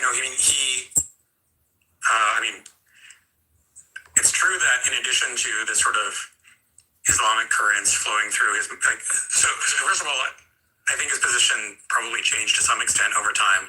And in addition to the religious currents flowing through, his particular ideology, there were also nationalist currents, although they were more pan-Arabist, at least for most of his tenure. Exactly. For most of his tenure, than they were Palestinian specifically. That said, I mean, he basically, I can look it up the name because I don't actually remember it off the top of my head, but I mean, in the 1920s or 30s, he, called some sort of grand plenary of representatives of Islamic countries, and almost all of them actually responded and tried to get himself appointed the caliph of the entire Islamic world. Obviously he failed in that, but I mean, given that he was trying to appoint himself the leader of his entire religion, probably there's some important Islamist aspects of his motivations.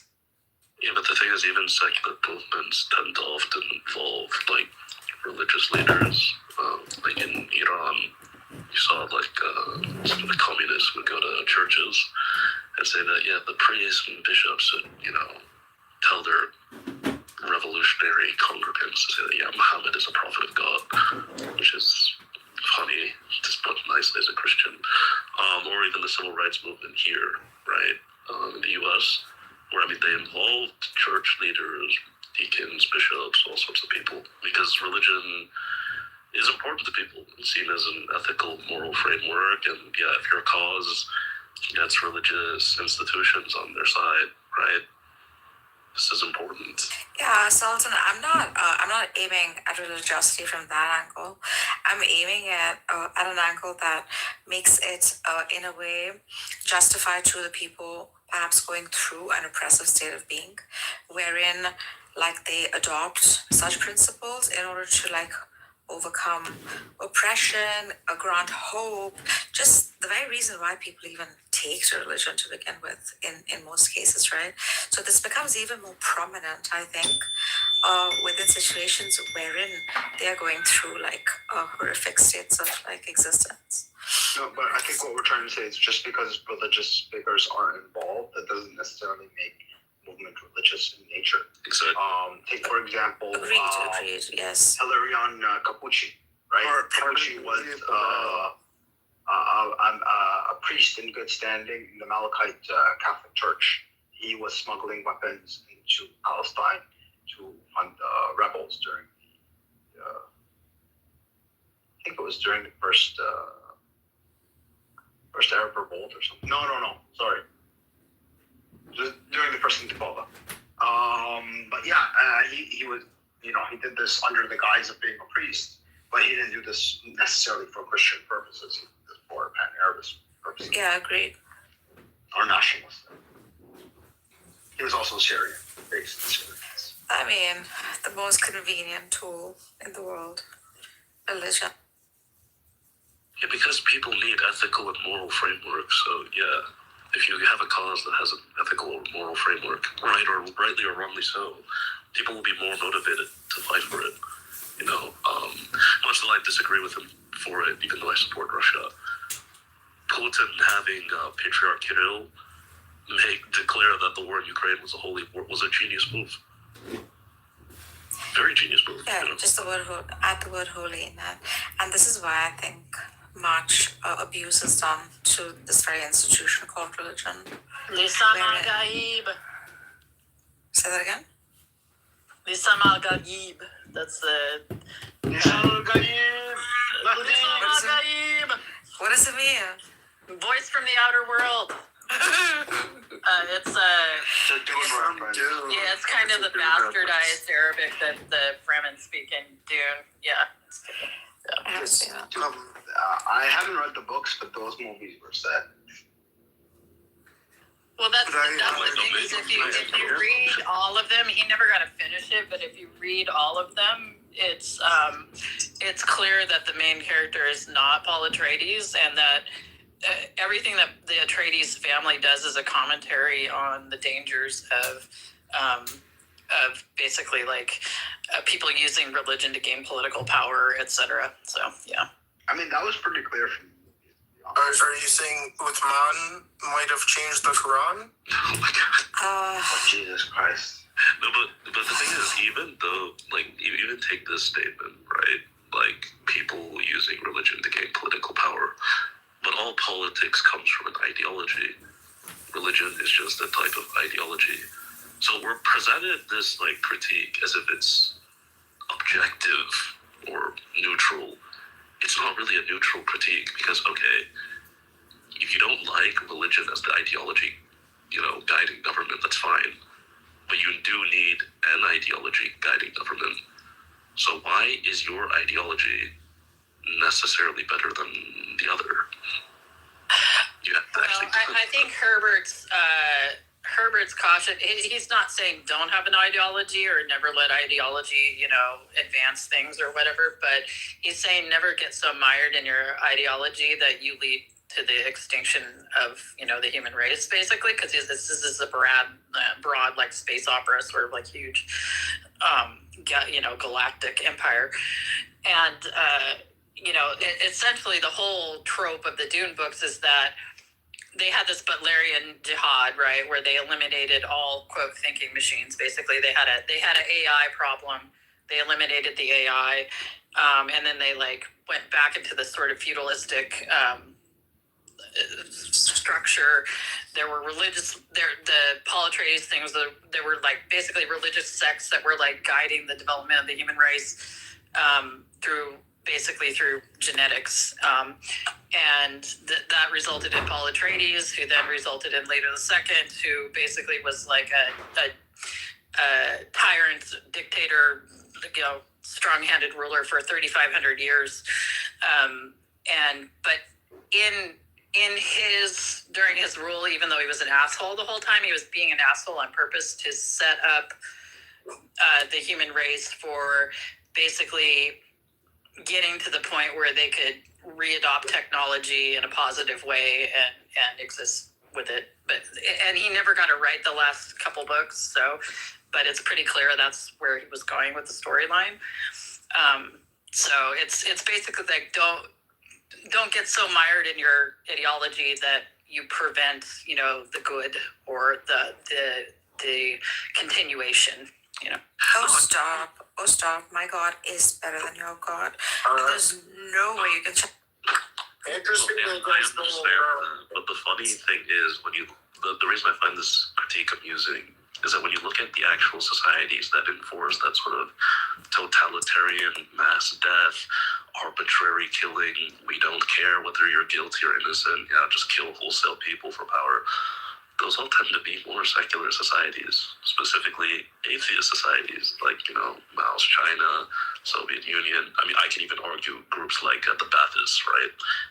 In places like Syria and Iraq, right? Who are really just, you know, secularists, at best LARPing, potentially as being religious. But the critique is always ironically thrown at religious folks whose societies. I'm not throwing it at religious. Don't get mired in any ideology to that point. And when I say secularism, I'm talking about the type of secularism that allows for all religious practice and syncretism and all of that. It isn't interested in eliminating religion. Things like Mao and Stalin, they were interested in eliminating religion because they viewed it as a competing ideology to communism, right? So that was the thing there. I'm talking about secular states that are like, you know, religious practice, belief, things like that are wholly separate from politics and, you know, should be practiced in that way. No, I understand that. I'm sorry, Sultan. Did you forget when King was representation of God on earth? Did we forget the whole Victorian era? Did we forget Henry VIII? I mean, Sultan, come now. Yeah. If you want to freaking no. If you want to freaking attack atheists, of who I'm not a part of because I have no dog on the race, one should also like consider eras in which the king was very much a representative of God. And that's why. Right? Yeah, like the entire, you know, the annihilation of most of the Native Americans was, you know, highly led by the Spanish, you know. So that's the issue, and that's actually the direct comparison I made. So let's look at the three you just listed. Me as a Catholic who had family that, like, you know, fought against the British. The British, even under Henry VIII, didn't just like purge the country of Catholics, right? It would have been literally impossible. So, I mean, that idea is just incorrect. Are you kidding me? They killed Mary Boleyn. Not because she was yes, they killed kings. No one's denying they killed kings. I'm saying in comparison, per capita levels of violence, yes, the atheists and the secularists do trump even the religious folks. Number two, with the Spanish, right? For one, most of the natives died of disease. There's no indication that anyone understood germ theory, which is why actually some Europeans even died of native diseases that were brought back. But of course, they were more disease tolerant because of how they lived. Number two, you have the mestizaje, right? That's common throughout the entirety of Latin America, where the Europeans literally intermixed with the natives. Number three, and this is the big thing, how did, was it Hernan Cortez with 500 men, Francisco Pizarro with less than 1,000 men, and I forget the other one in Chile, right? Conquer powerful empires, right? Like the Incas, like the Aztecs, and like, I forget the other one. It wasn't because of the 500 men he had. It was because, contrary to what we're told, that 500 men just came and slaughtered 20,000 people. Well, actually, those 500 men were supported by about 10,000 other native people who were so sick of being oppressed by their own, quote-unquote fellow natives, that they literally said that, yeah, the Spaniards are better than you. And they continued to say that the Spaniards are better than you after the Spanish took power.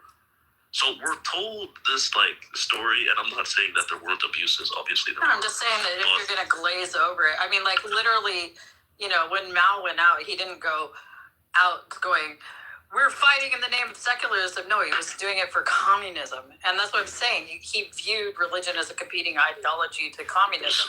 It didn't have anything to do with wanting to have a free secular society. Secularists must also view religion as a competing and hostile ideology, because most religions, yes. No, here's why. the United States is a perfect example. We let everybody practice whatever religion they want. The United We don't States, see it as a competition with secularism.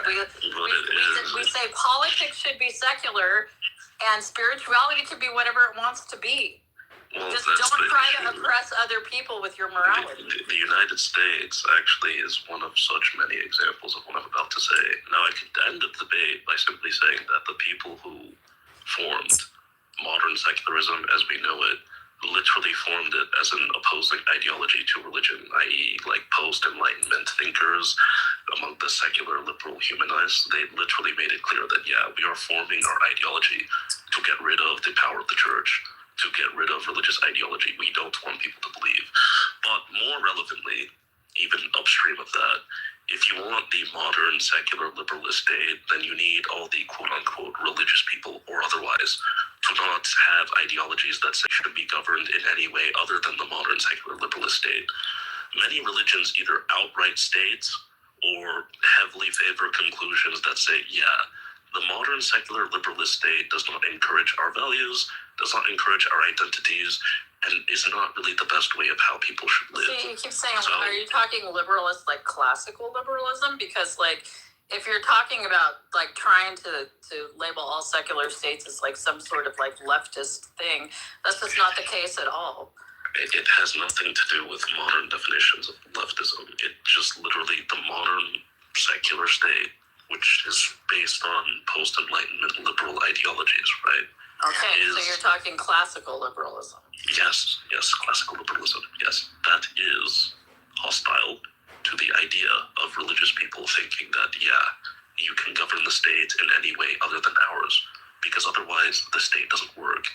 If Americans don't believe in the U.S. Constitution and say this document is fraudulent, absurd, and is not what should govern our state, well, then the U.S. Constitution has no power. Same thing with the British, same thing with the French, same thing with everyone else. Now, that's not the case. It's quite the opposite. And that's the issue. But why is that the issue? The issue is literally government should make no law in regards to religion. That means don't prohibit religion. It totally protects the practice of religion. Not necessarily. Yes, it does. That's literally what it was put in place for. Okay. That was. If you could read all of the reasoning behind it. It wasn't meant to eliminate religion. It was meant to protect religious practice. I as a traditionalist Igbo, don't believe that, twins are evil. So I have a medical practice. Any person that tries to have twins and, by my medical practice, we throw them out. We throw them into the bin. You're not even allowed medical and healthcare. Does the U.S. Constitution protect my right to do that? No, it doesn't. You take it to the Supreme Court and they don't protect my right to do that. Not when it hampers human rights, right? Oh, perfect. Also, you guys don't let me practice Sharia law in here. So yeah. I agree with you, man. I agree with you, Bamshazer. So far as the limitation goes, within the limits set for human rights. It's like saying, can God do anything? It's one of those kind of questions that you're asking. Can God lift a rock? It's even more upstream than that. The simple thing is that the modern state needs people to uphold its definition of how society should operate. So it is definitionally hostile to any religious ideology that even questions, is this the best way that, people should govern? Now, when you actually look at the major religions across the US, the modern state is actually hostile to all of their ideologies. Let's take even the Protestants, right? God though they are, they still ultimately believe that truth does not come from consensus. Truth comes from God. So what does the modern state do? Oh yeah, we're not going to appeal to God in our constitution. Same thing with the Catholic, same within the Eastern Orthodox. The Muslim goes even further, right? Now, to maintain that, you need all these people to basically have their values ultimately not coming from their churches or their mosques or whatever. They need to come from the modern state. Unsurprisingly, what have we seen every year since the U.S. has been established, literally not just as a colony, but as a nation? More and more people disbelieve. Same thing with every Western state post, a secular revolution. More and more people disbelieve. Because for it to survive, you literally need more and more people to not gain their ethics from the church. They need to get it from the modern state, which means basically they have to become less religious. That's why modern states work. Yeah, I agree. Yeah, I agree. Like in a sense, the saying, follow religion the way we want you to follow it. Exactly, yeah. Yeah, I mean, it's still good in the sense that compared to like most theocracies, like baptizer, you must grant me that. No, I disagree. You disagree? No, if it was me, the U.S. would still be under the British Empire, and Britain would still be an absolute monarchy. I forgot who I was positing this question. It's like insane. Okay, what is that cross that you guys Wait a have? second, What is do you it? support the Anglican Church? Yeah. They're better in terms of I preferably a Catholic monarch, but yeah, I would rather live under a traditional Anglican society than a lot of what supposed claimant Catholic societies offer. What about like a South American Catholic society becoming dominant in Northern America? Well, that would be amazing. Why don't you just move to England, Sultan? Why are you sticking around? Yeah, why England? Shouldn't they be like traitors to you? Well, because, number one, no, it's not. Number one, I have to consider civilizational continuity between myself, Americans, and, the next logical thing that should be ruling them. That's not, The British ruling America is the next logical choice. In terms of civilizational continuity with America, yeah. No one here is like Spanish. That's bollocks. That's a lot. So what are you talking about? The overwhelming, almost 20% of the population of the United States has some Latino roots. Perfect, and the majority of the United States does not have Latino roots. Now, I would prefer the Spanish or the Portuguese. 100%, right? The old Spanish. The point is there really is no ethnic majority in the United States. Like seriously, unless you consider white people a monolith, you really can't get there. But there is a plurality at the basis. Can we get there is a plurality in the very least at the basis like of we from the Caucasus. heritage Americans, right? So most heritage Americans do descend from like the British Isles, of course. Exactly. But my bigger problem, Sultan, with you is that look at the modern Anglican Church. The modern Anglican Church is even more vile and disgusting than anything that Okay, great. They should take control of America. But hold on. But yeah, so that's the problem. Is that, let's say, for example, hypothetically, that America stayed under the British and the Anglicans while they were still traditional. As they reformed and became like this, flag waving, cocks that they are. What do you do with that? The hierarchy of the church there. Of course. The hierarchy of the church will try to maintain its position of power even as it undergoes reforms. I understand, and that's why in my ideal of ideal, I would just say that the Vatican should rule the whole thing, right? But I have to consider, the civilizational continuity.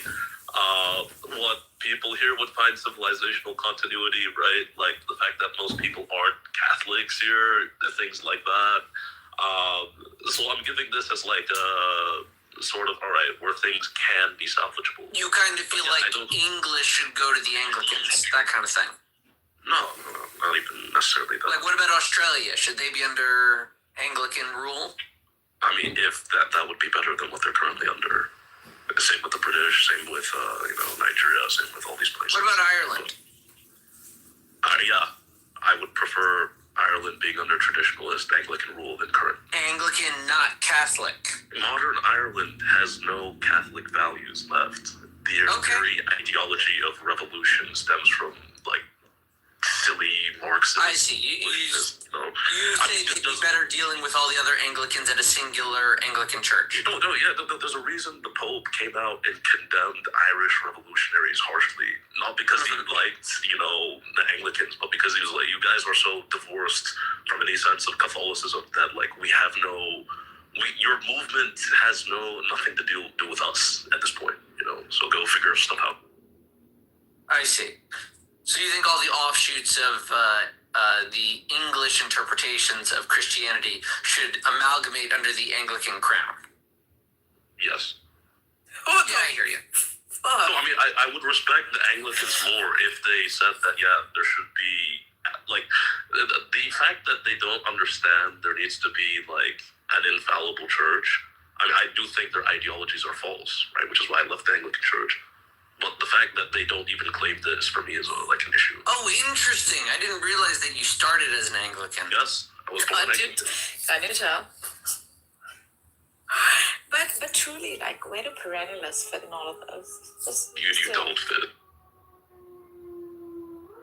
Not in the sense of like, oh, we get rid of you from society, but you have no say in how society is ordered. Yeah. One day it's gonna be us ruling you all, which is. No, I think my bigger issue is you're not going to. The Epicureans? No, they're just going to have kick-ass gravestones. Rules over time. Wait, sorry, what'd you say, Penny? My bigger issue is that the hierarchy of the church will reform. Yeah, I'm not deleting your comments. It's the other people that realize what they're bullied. Yeah, no, and that's why, like, for instance, if the Anglicans... Yeah, Emma was like, quit it. Come on. Like, let's be mature. It's really ugly, bitter, old spinster. Yeah, I'm a 51-year-old woman, and I look perfectly great for a 51-year-old woman. And if these if were you want to comment on my looks, we'll see how you look when you're 51. I'm kind of starting to wonder how old M. Rose is. She's a millennial. If these were men, they would have just, forgotten about it by now. Because you're women, you prolong the conversation longer than these. So, my bigger issue is that, like, the church will reform over time, will change its rules over time. No matter how traditional that you are, no church, including the Eastern Orthodox, which is probably closest to, like, its originality as you can get, no church will continue to enforce the same rules over time. Right? Everybody's bound to some sort of reform. Yeah, no, reform in terms of, like, laws, right? But the issue is that your ethics, they have to remain constant. Now, your church has that. My church has that. The Orientals have that. The Protestants massively dropped the ball with that. But yeah, when you open the door to actually our ethics to fluctuate altogether, that's where you get this. Now, I mean, I take the Soviets. I don't like the Soviets. I mean, pretty shitty society. But they did understand the need of, like, absolute order. There has to be a power that governs society that really the majority of people don't question why it's there. Otherwise, it just doesn't. Society doesn't work. Well, is it perhaps that there was no need for the ethics to reform because they weren't really in control of anything, really? Like, it was within the ethical framework of traditional churches to accept slavery. Yeah, but slavery isn't the issue in and of itself. It wouldn't be slavery, like, obviously it would look, I'm so sorry to interject. Don't you hold to the freaking manumission concept even within, like, Christianity, where slavery would not be wouldn't be like the transatlantic, it would be more like Yeah. I mean, I'm not saying transatlantic necessarily, but just the concept of one human opening another. That was within the ethical framework of traditional churches. Yeah. Yes. And it still kind of is, right? Yes. So would you say that in a modern day society ruled by this hierarchical traditional church, we would still have the concept of slavery alive and well? Wouldn't that be problematic from an ethical standpoint given modern day society and how, our ethics are? No, it wouldn't intrinsically be. It's as long as you understand that, human beings have to be accorded their natural rights. So if you take, for instance, the abolition of slavery in the Catholic New World, right? Spain versus in the Protestants. So in Spain, right, in Latin America, they actually started much, much earlier. But not because they just said, oh, slavery is just wrong altogether, but they said that you cannot treat human beings like this, right? Regardless of whether one is a billionaire or the lowest of the lowest servant, right? He has his natural rights. And any system that violates his natural rights, right? We can't sustain it. So you didn't have like the hard line, like, oh, we're gonna get rid of slavery whatsoever until like the. All right, Emrose, you're being really obnoxious. I'm sorry. I love you, but maybe get some sleep. I don't think Cora's fat. Yeah, this is really not nice. She's just in the chat, quit it. Be in the chat. Yeah. I've been kind of angry today. Yeah, but just let her be in the chat. Yeah, dude, I just looked at. I'm pretty sure that the Spanish Empire ended slavery because the British told them to do so. No, well, that's the thing. That was what I would. So in terms of the hard line bans. Hold on, Salto. Sorry. Yeah. If anyone, if she asks who removed her, it was me, Buttercup. Okay. Anyway. Obnoxious. In terms of the hardline bans, Obnoxious. yes, It was just obnoxious. In terms of hardline bans on slavery, yes, those didn't exist until the 1800s. But right from the 1500s, you saw a general culture of, we're manumitting slaves, we're setting them free, very gradual but consistent reduction in slave populations, increased raising of standards of living for slaves, all from the 1500s all through the 1800s. Now, in the Protestant society, right, where you don't have this natural law framework that applies to all human beings, right, that's where you end up with the hardline, super fucked chattel version of slavery, and then you just need this hard break of okay, we're just gonna get rid of slavery altogether, right? I don't know, man. Slavery. Who's back? Back again. Benny, can you address the freaking principle of it with him, if you don't mind? Well, that's what I was gonna go to. Even if I were to concede to your point, I don't think it's true that slavery was getting better all over the Spanish Empire from the 1500s to the 1800s. Forget that. The point is that the principle of owning another human being, right, was permissible and still is permissible in traditionalist Christian hierarchies, and pretty much all actually traditionalist religious hierarchies. That principle is not acceptable within most of the world due to secularism. Oh, fucking justified reason, Sultan. And I'm speaking of it as on an objective standpoint. The very principle of ownership of another, right, is so freaking absurd. And this is not coming from opinion. This is coming from even a theological standpoint. If God is that creator God, who is the best of planners, whose ownership is the only ownership a human would kind of point to, the very ideology of being owned by another dependent, freaking potty-going human is absurd. No, it's not.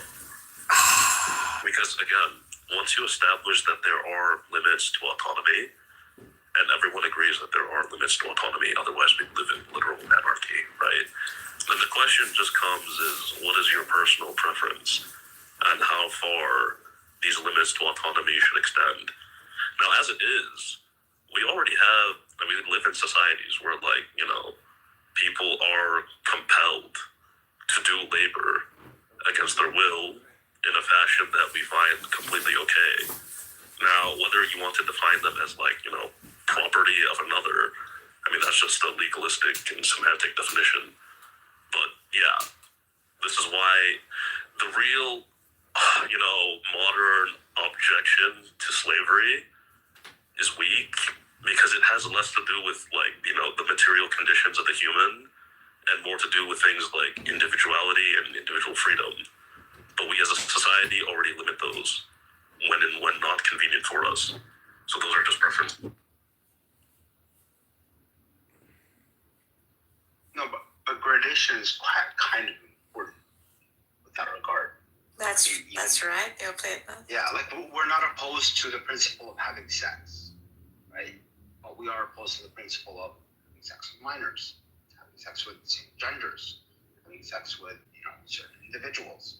So it's not just a matter of limiting autonomy. Yeah, but those are hard ethical principles, right? They're not.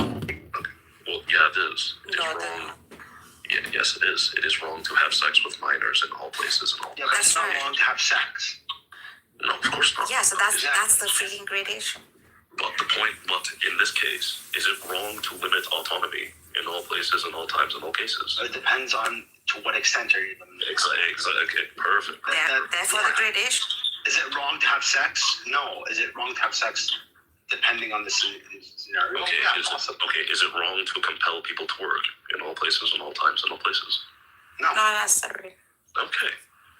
So It's the same thing. Is it wrong to have sex in all people in all places? No, but these are the actual issues of slavery, right? When we say that, you're someone's property, this is just a legalistic term. I mean, I can literally You do understand there's no gradation there, right?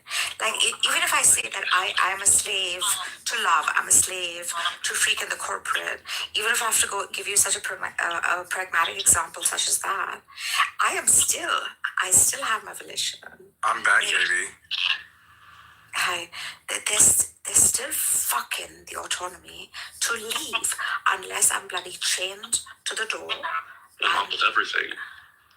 You can't be stateless, for instance. Like, you're literally not allowed to be stateless. No, you're allowed to be stateless.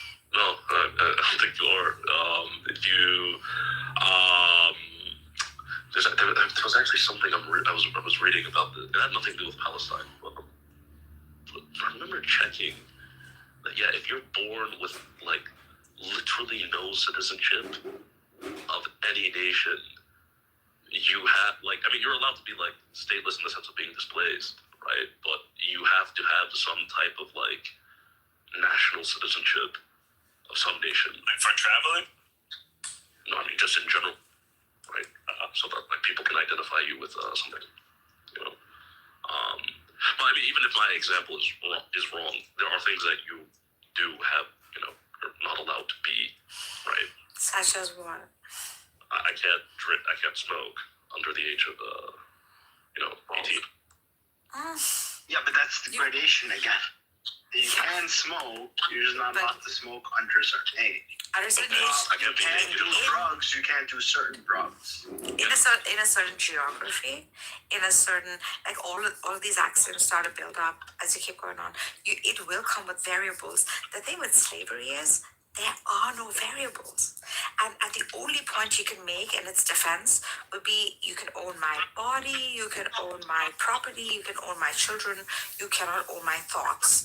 This would be the only refutation that one could make but no against one's it, right? own thoughts. We're saying that we can force you to do labor, and we can do that with regular. I don't think you're getting the principle of it. No, it's legal ownership of a person. Yeah. So you have a high degree. So one individual has a high degree of autonomy over another individual to the point where not a high degree, a complete autonomy. Okay, but in every sense of the word. We already have a system where people do have high degrees of literal complete autonomy over another individual. Doesn't make it right. It's called. You don't think parenting is right? Doesn't.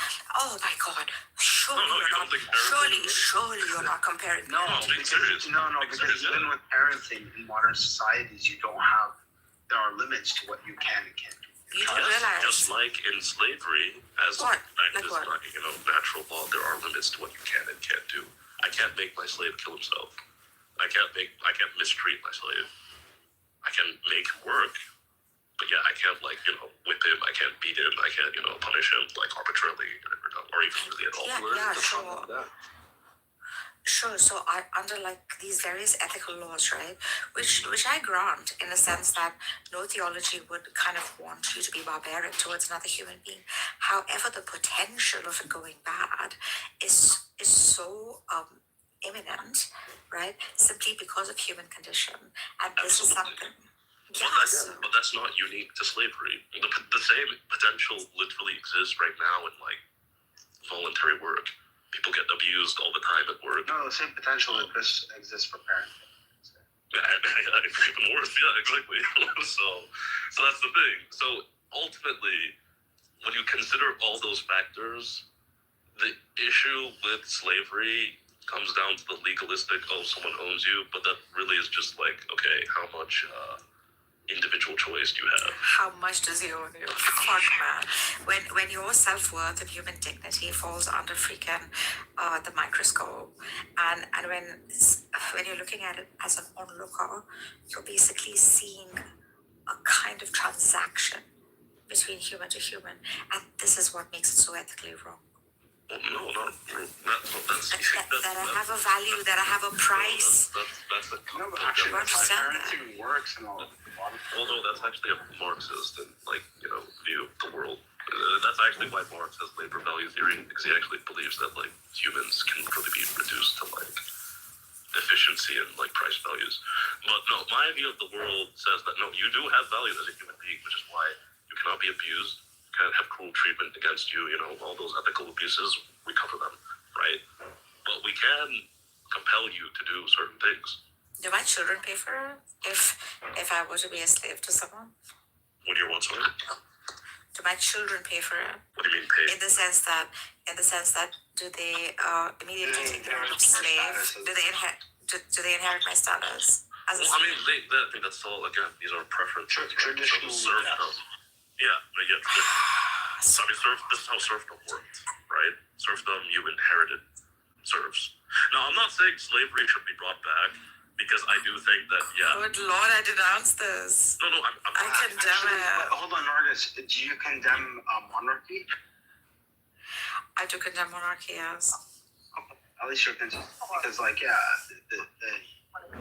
thing is, you can be born into monarchy. Exactly. Inherit the kingdom. Yeah. It's the same principle. Unless, however, it is still done in the guise of freedom, right? However, monarchy that entails good children, good upbringing, a just, compassionate ruler. In that sense, I would say it would be a positive stance. But that's not the same principle. That's actually my worldview. So my worldview says that ultimately authority comes from God. Why from God? Because he's the ultimate source of goodness. So if you do not uphold the ethics, morality, blah, blah, blah of God, then it's time for you to go.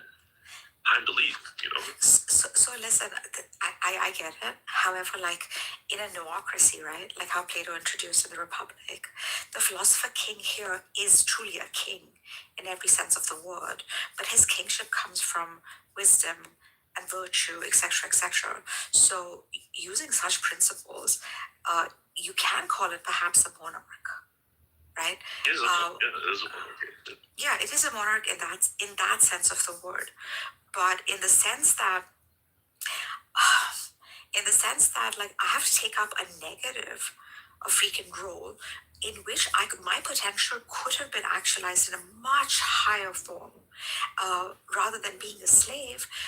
You can't get higher than a king. You can't get higher than a philosopher king. You can become a god. But the problem, right? You can call me king any day. The problem with freaking slavery is that it starts you off at T0 at a freaking negative value. It starts you off at a negative. So, Peasant. yeah, a plebeian. And there's no freaking way of building up from here in the sense that it is assigned to me much like the caste system. No, but that's what I'm saying. Much like the class system. The issue is individual liberties. That is really most people's critique of slavery. But individual liberties is not an ethical good or it's not a moral issue per se. It's a preference, right? Because we limit individual liberties all the time. Cora, what do you? Does anybody like to cuddle? Does anybody like to cuddle? No, I'm Or awake. I was saying goodnight to Sayla. So. Does anybody like to cuddle? I love to cuddle. I'm a big cuddler. But I'm Cora, always, what do you think I'm of this? always The issue a with little slavery is limiting individual freedom, and we limit the individual freedom of our children as parents. Therefore, slavery equals justified. I mean, it depends. Are you a good parent or a bad parent too? That's the question. I think most parents seek to maximize the total amount of lifetime freedom their children are able to exercise. So they might protect them in some cases in order to preserve their life so that they could, continue on into the future and have more free choice in future years. I think that good parents seek to actualize their children and not, mold them into something that isn't necessarily in alignment with their desires or preferences or character. So, unless they're like psychopaths, but that's very rare that you get an actual child that's a psychopath. So you're placing like freedom at the pinnacle, basically? I think that it's much like you look at anything. There's a sliding scale between liberty and welfare, right? You've got to balance both. So you have to give up some liberty in order to maintain your welfare. And the key is finding the optimal sort of balance of the two in any given sort of environment and situation. So what if the optimal balance or equilibrium between liberty and freedom is enslavement? You mean welfare? Well, I would say that it would depend on the terms of the enslavement. If the enslavement is something like you had, okay, let's put it this way. Some Romans had slaves that they actually allowed, or not allowed, but like encouraged to gain high levels of education, become medical doctors, and that was their really from where they were coming from, that was their only path to that level of actualization. But they also treated them like professionals. The downside was that the person that quote owned you, right, got all your earnings, right? But they also ensured that you were always cared for and were always able to, practice and learn and do all of that kind of stuff. But that's a really rare form of slavery. Most forms of slavery are basically debasing and oppressive. They're based on chattelizing the person, like a kid, treating them like livestock, harming them, that sort of thing. And that's not a good kind of slavery at all. So under the Roman form of slavery, let's say like optimal conditions, right? You think that's optimal Roman slavery. But see, that's the thing, is like you had to have the right person that was like the quote slave master, right? They had to be affluent. They had to value your intelligence and intellect and worth as a human being. That's, some Romans, right? Not all Romans. Then you could be a Roman slave where the actual word slave comes from, Slav, where you're in a frickin' Czechoslovakian or Romanian salt mine, being worked to death and dead by the time you're 30. So it's not. Yeah. Wait, so you're saying under certain conditions, slavery could be justified? No. I don't think I think that there are better ways to get to the same outcome, and that when you allow for slavery in a legalistic sense, you're creating the conditions under which the negative forms of slavery could come up. I don't see any way that you could legalize slavery and not have any oppressive or debasing, outcomes for people. There's always going to be people that use it for that end. Yeah, but you can say the same thing about parenting. There's some people. Yeah, as I said, there's bad parents out there. But the thing is that we can punish bad parents, or when children become adults, they can like I did, right? They can go no contact with their parents. They could say, "F you, you're not my parent anymore." Can I call you mommy? Yeah. Okay. Can we punish? Okay. Can we punish bad kings? Yeah. Bad masters? Yes. Well, maybe not kings, but let's say slave owners. Nargis is not an Aladdin character, right? No, I'm just Everyone thinking. who does like egregious human ills, yes, should be I'll punished. try again later. They should be punished, but the problem is that if you are able to control the labor value of that many people, you start to amass capital, you start to amass power, and you start to become less punishable by nature of your political and social and economic capital. Yeah, but we're speaking theoretically, not practically. Yeah. So theoretically speaking, slavery is not necessarily unequivocally wrong or objectively wrong. It can be good. It can be justified. Is that what you're trying to say?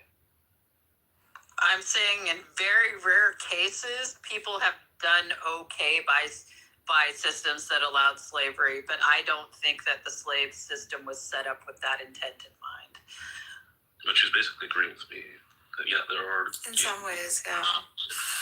I mean, she's also putting clothes on her friend Sultan, like similar to what you're putting.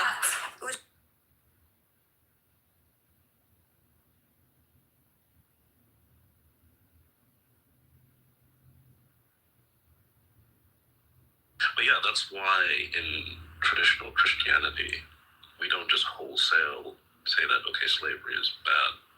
Most forms of slavery, yeah, we actually say are bad. But there are, like Cora mentioned, exceptional, uncommon cases where, yeah, actually, this is fine. But the reason, like I said, largely has to do with the material conditions of human, their natural rights. Well, and I think the thing is that you can accomplish the same ends without having the slave master arrangement, right? Oh, yeah. If you really care about, if someone really wanted to be a patron of someone, they could, there's no need for the slavery sort of legalism to be in place for those things to occur. And so that's the thing. I just think that, in the case of like Romans, they might have happened upon a slave that they took, a particular, care of and everything. So, yeah. No, of course, right? It's just that, like, because we're just speaking theoretically, and this is why, like, as a religion, we don't say that, okay, slavery is just irrevocably, indisputably bad. Like, for instance, I do think that, okay, so my church, we're against the death penalty, but clearly there are some people who are so unrepentant and unfit for human society. So my thought, for instance, right, like, let's take the terrorists, where my family is from, right? Rather than just leave them rotting in a cell and, mindlessly draining taxpayer dollars, okay, you spent a life destroying churches and other religious communities. For the rest of your life, you should build them back up. Now we won't. You want terrorists in your household? You want terrorists in your household?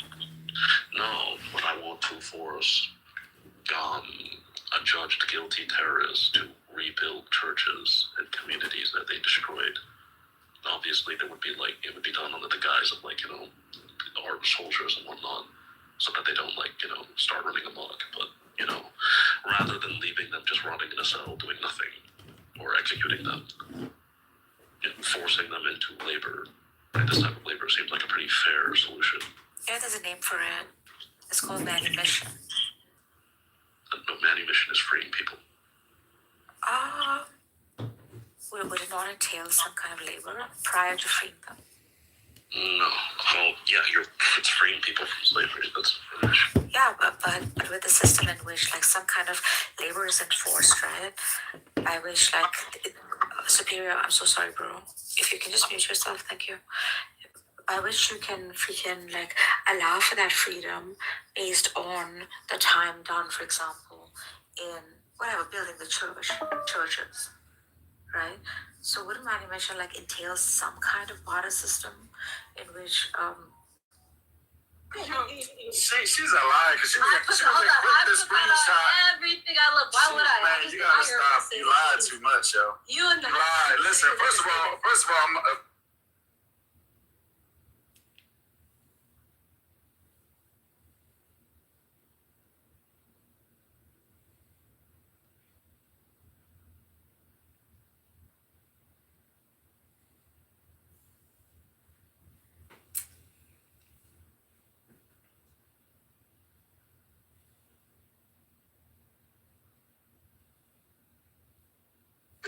hatuna Mungu mwingine, ni wewe tu. Hatuna Mungu mwingine, ila ni wewe tu unayetosha maishani mwetu. Ni wewe tu tunayekuimini siku za leo. Tunajua kabisa kwamba kimbilio letu ni wewe. It looks like a lint, like blue lint. Over my other items. Don't you have like a roller What are the other items? Use the roller. Yeah, I would use a roller first if you could. Okay. But I just separated everything. I should have did that earlier, but I was cleaning up puke too, so it was like I just threw a bunch of shit in there. So I don't know. I wasn't paying attention when I did it. Whatever. I mean, I would do the lint roller first, but if it's really covered, maybe just run it through another cycle, like whatever. I don't know what you were talking about exactly. Yeah, it's super covered. I just ran it through another cycle and separated. Yeah, I might just do that.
sweetheart. No lips. Mehmet is African, bro. Wait, what are you, Jewish? You a Jew? African is not a race, first of all. You Jew? Let's understand that. You Jew. Obviously. Who said it was a race, you dumb fuck? Exactly. I'm not Who said it was a race? Who said you it was just a said race? I was African. Who said it was a race? You just said I was African. Oh my God, you are retarded. All right, You are really brain dead, my brother. It's like if I said you're Portuguese, and he's like Portuguese right are now. American, but This is Americans the are high not IQ on racist. display right now. Someone pick Buttercup back. You motherfuckers be American. You motherfuckers be all American. Hey, are you from Chicago, Superior? This is the high IQ on display right now. Stop. Yeah, I'm in Chicago. Where you I at? swear to God, you're from Chicago. I fucking knew it, bro. Where you Let's at? go, Where you bro. at, bro? I love you, man. Nothing. I love you, bro. I'm from Man, nowhere. I don't love you. I don't fucking love I know you. you don't. Bro spirit. Fuck I are you love talking that. about? I love that you don't He know. does sound smarter Yeah, than I love someone that you from can go back Detroit. to Ireland and get the fuck out of Chicago. I love that. I love that. This ain't Europe, bro. Wait, where should I go back to? Ireland. Ireland. Yeah, you should go back to Ireland, bro. I'm gonna try, With man. a name like Mehmet the Conqueror, Ireland. You Yeah, don't Ireland. like Conquer, man. cracker? Hey, That where's was your the next where's your stop. family from originally? We was Kangs up in North Africa. Bringing up Chicago. You bringing up Long Chicago. time ago, man. Before you even could remember. Hey yo, We hey, was my family, Kangs. my family is not from West Africa or none of that fake ass shit that y'all came up with. West Africa ain't even West Africa ain't a race, yo. I'm telling West you. Africa ain't even a native to race, bro. America. West Y'all was Africa native ain't American. a race. My family. Yeah, it's a sub-race under the African race. Yeah, you were the real You native actually American. the native Canadians, bro. Bro, y'all can't even. Hey man, don't speak to an Israelite like that. You were, yo, I swear to God. Yo, my fault. I didn't even know you was a Kang Israelite, bro. Yeah, he was a Yeah, king. Would have came correctly. He was a king. Mehmet, my man. Yeah, sound I'm like from the you west on side of Fortune. Chicago, brother. You from the west side of the trailer park, brother. Yeah. The fuck are you that talking too. about, bro? Yeah, you over there smelling like hot ass and bologna. You fat bitch.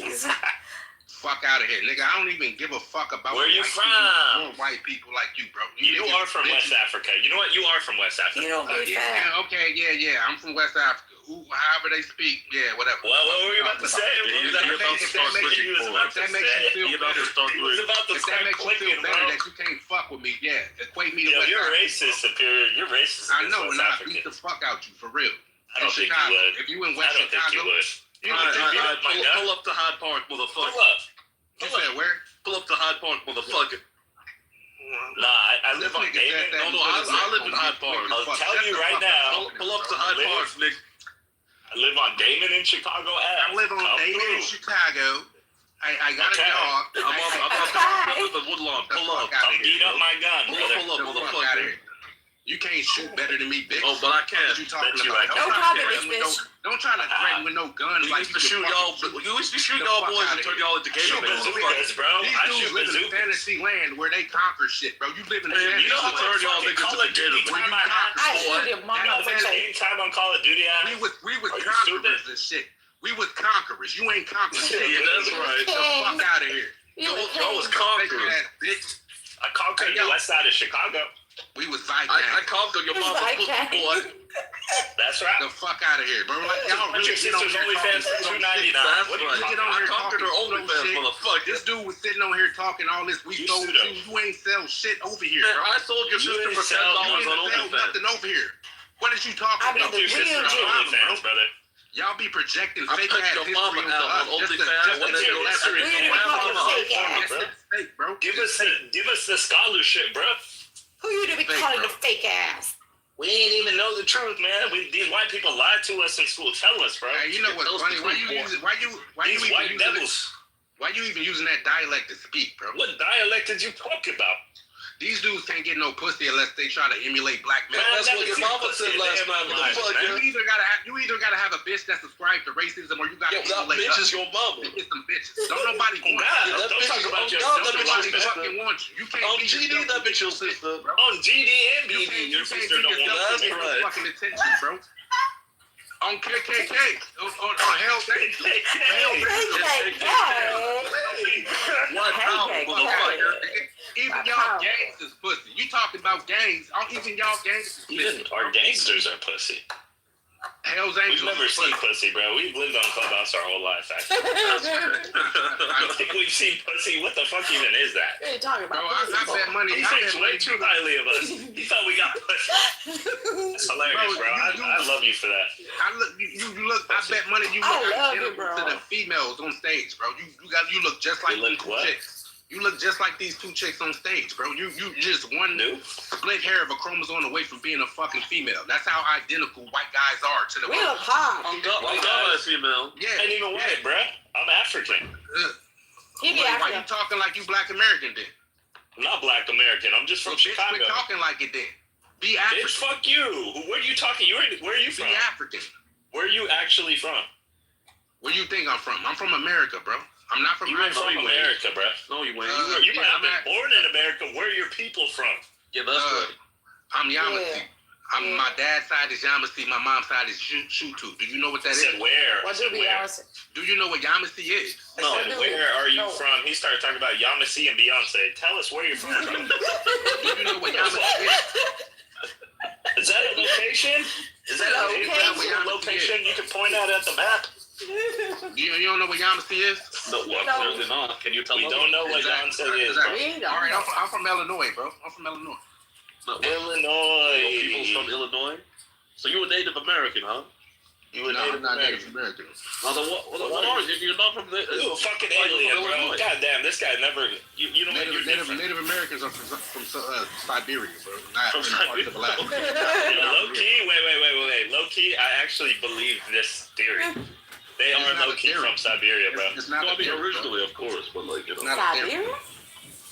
Well, are you Siberian? Is that what you're trying to tell us? Bro, why are y'all even trying to speak with that dialect? White people are lame as shit anyway, bro. Like, man, I would never try to emulate because I don't want to be seen as nothing like you. I would never try to emulate nothing you do because I don't want to be nothing like you, bro. Man, like, you're just telling us you're I don't give a fuck about shit you do. I don't even care to even think to try to emulate. You clearly do, man. Get off my dick, bro. Like, I don't care about nothing you fucking do, bro. Like, dick, motherfucker. You sound very angry, bro. I don't give a fuck about nothing. Smoke I ain't joint, never. man. Hey, look.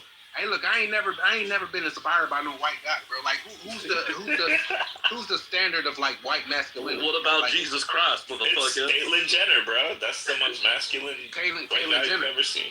Yes, that's our hero. That's our king. All you. That's what you reduce. Jesus be my king. You ain't got shit going on. Mine was Jeffrey Epstein. Caitlyn Jenner, Jeffrey Epstein. Those are my boys. Jeffrey Epstein is probably the pinnacle. Epstein is the goat, low key. Did you see how he's talking about the podium? No, that's right. He said, I am I'm gonna make sure you're smart. I am the amateur expert of the Epstein file. So, if anybody have any questions, by all means. Shut your Jew ass. Shut your Jew ass up. What do y'all think about that? What do y'all think about that video? Which video? There's numerous videos out there. Where the chick was talking about how white women are just sad and white dudes be shitting in their pants. Like, what do y'all think about that? White dudes be sad? Well, white people are cucked. Let's be honest. White people. Well, that's just white guys and white women are both. What do y'all think about that? I don't even know what the fuck. What video that is? What video are you talking about? I know all videos. She was talking about white culture and how y'all just fake as hell and actually living a sad fucking life. And how she's tired of women. I'm not white, man. Motherfucker, white people have conquered and developed all of Europe. So if anybody negates anything about Europe, you should be going back to your goddamn TB huts back in Africa. So shut the fuck up. That was fancy. Whoa. That be he thought he cooked something with that. He thought he could. He thought he got something. You look just like that motherfucking. Man,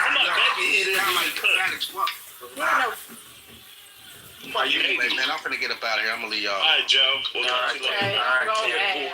All right, Ken. Yeah, you thought I was finna leave. These niggas got happy. You thought I was finna leave. You got happy. Yeah, I'll speak in it. Nah, but we're not white, bro. At least Seymour tries to be white, but Mehmet is white. That's a white. I'll speak in your language. It's a Turkish name, bro. I'm gonna speak in your language. That's me in the picture. Hold on, hold on. Let me speak. I can tell from your voice, bro. Yo, let me speak in your language. I don't. What chance of ready? You ready? They think I'm white because I speak right. You ready? Go ahead. Like that. Go ahead. Booga booga. Booga booga. That was racist. You're supposed to click. That was racist. You're supposed to click. Like, He thinks that was racist to me. I'm black. He thinks I'm African, bro. And like the project. Bitch, you are African. You're more African than anything I've ever seen. Do you know what African is? I'm the only African. Actually, yeah. There's only Peasant, two low Africans IQ, here, bro. sub-Saharan shithead. Yeah, exactly, bro. This is the only insults. Hey, yo, this is the only insults they got to black Americans. They gotta equate us to Africans in order to throw some insults. Shut the fuck I miss up. Clubhouse one Flat man. ass What the bitch. fuck did I I'm not really just African at all, so I don't give a fuck. Go talk to them Africans like that. They got Who's the troll? Wait, how did I lose that? Shut your ass, bitch. Superior is kind of funny. Superior more in timeout, actually. My queen is back. Wait, who was I supposed to kick? Well, I mean, I'm supposed to tell you to kick Superior, but Superior was No man, Superior is He said Kang. Hey, goddamn Kangs and Quains. You told butter to do that? Why would you ask butter to do because that? you guys weren't doing it, so, you know. Dude, how could you We kick discovered this shit. my guy? Buttercup. Hey, yo, Seymour, you Yes. doing a lot of. We Oh, Kangs my and shit. buttercup. I'm surprised your lips can make them sounds, bro. Yeah. I'm surprised you don't say Gatorade yet, boy. That's the like, hey, Tutan, was they saying ooga booga when they went and bought some African? Tutan. Say Is that the language they was translating? Tutan. This gang. Y'all was doing ooga ooga. Y'all was doing that when y'all was making those purchases. Yeah, yo, That's good. right, boy. Oh, you're giving Superior. Shut the fuck up with that fake. You was Superior. You was Kang. You was Superior Kang. Like, there's no even like effort to moderate anymore. No. Well, that was why I called you back, but you know, at this So shut that shit down. No. Alright, well, I'm going to sleep. Night, guys. 99. You're on your own. Hey, Bye. look, Seymour, are you in America, bro? Where you going, Buttercup? Don't go anywhere. He's colonized America, bro. Yeah, This guy's a fucking. I run America now, boy. He's actually Jewish. Hey, yo, He's Jewish. when is that race war gonna kick off? No, we don't need it. We already won, boy. You was King. I am a King. Hey, yo, when y'all think that? Wait, whose side are you gonna be on? I like Kang. I'm joining the Jew. So you was Kangs, bro. Ain't no Jews fucking with y'all, bro. I'm gonna be honest. I don't need them to fuck with me. They're not gonna help you do anything, bro. Y'all niggas is shark food if that go down. When you was Gatorade 80 years ago. You said what? You was Gatorade 80 years ago. 80 years ago. Hold up. What is this? What are you, man? Where are you from? I'm white, motherfucker. That's from where? I'm white from Nigeria. I'm a white African. Yeah, Kang. Oh, Ebo, bro. With the Ebo.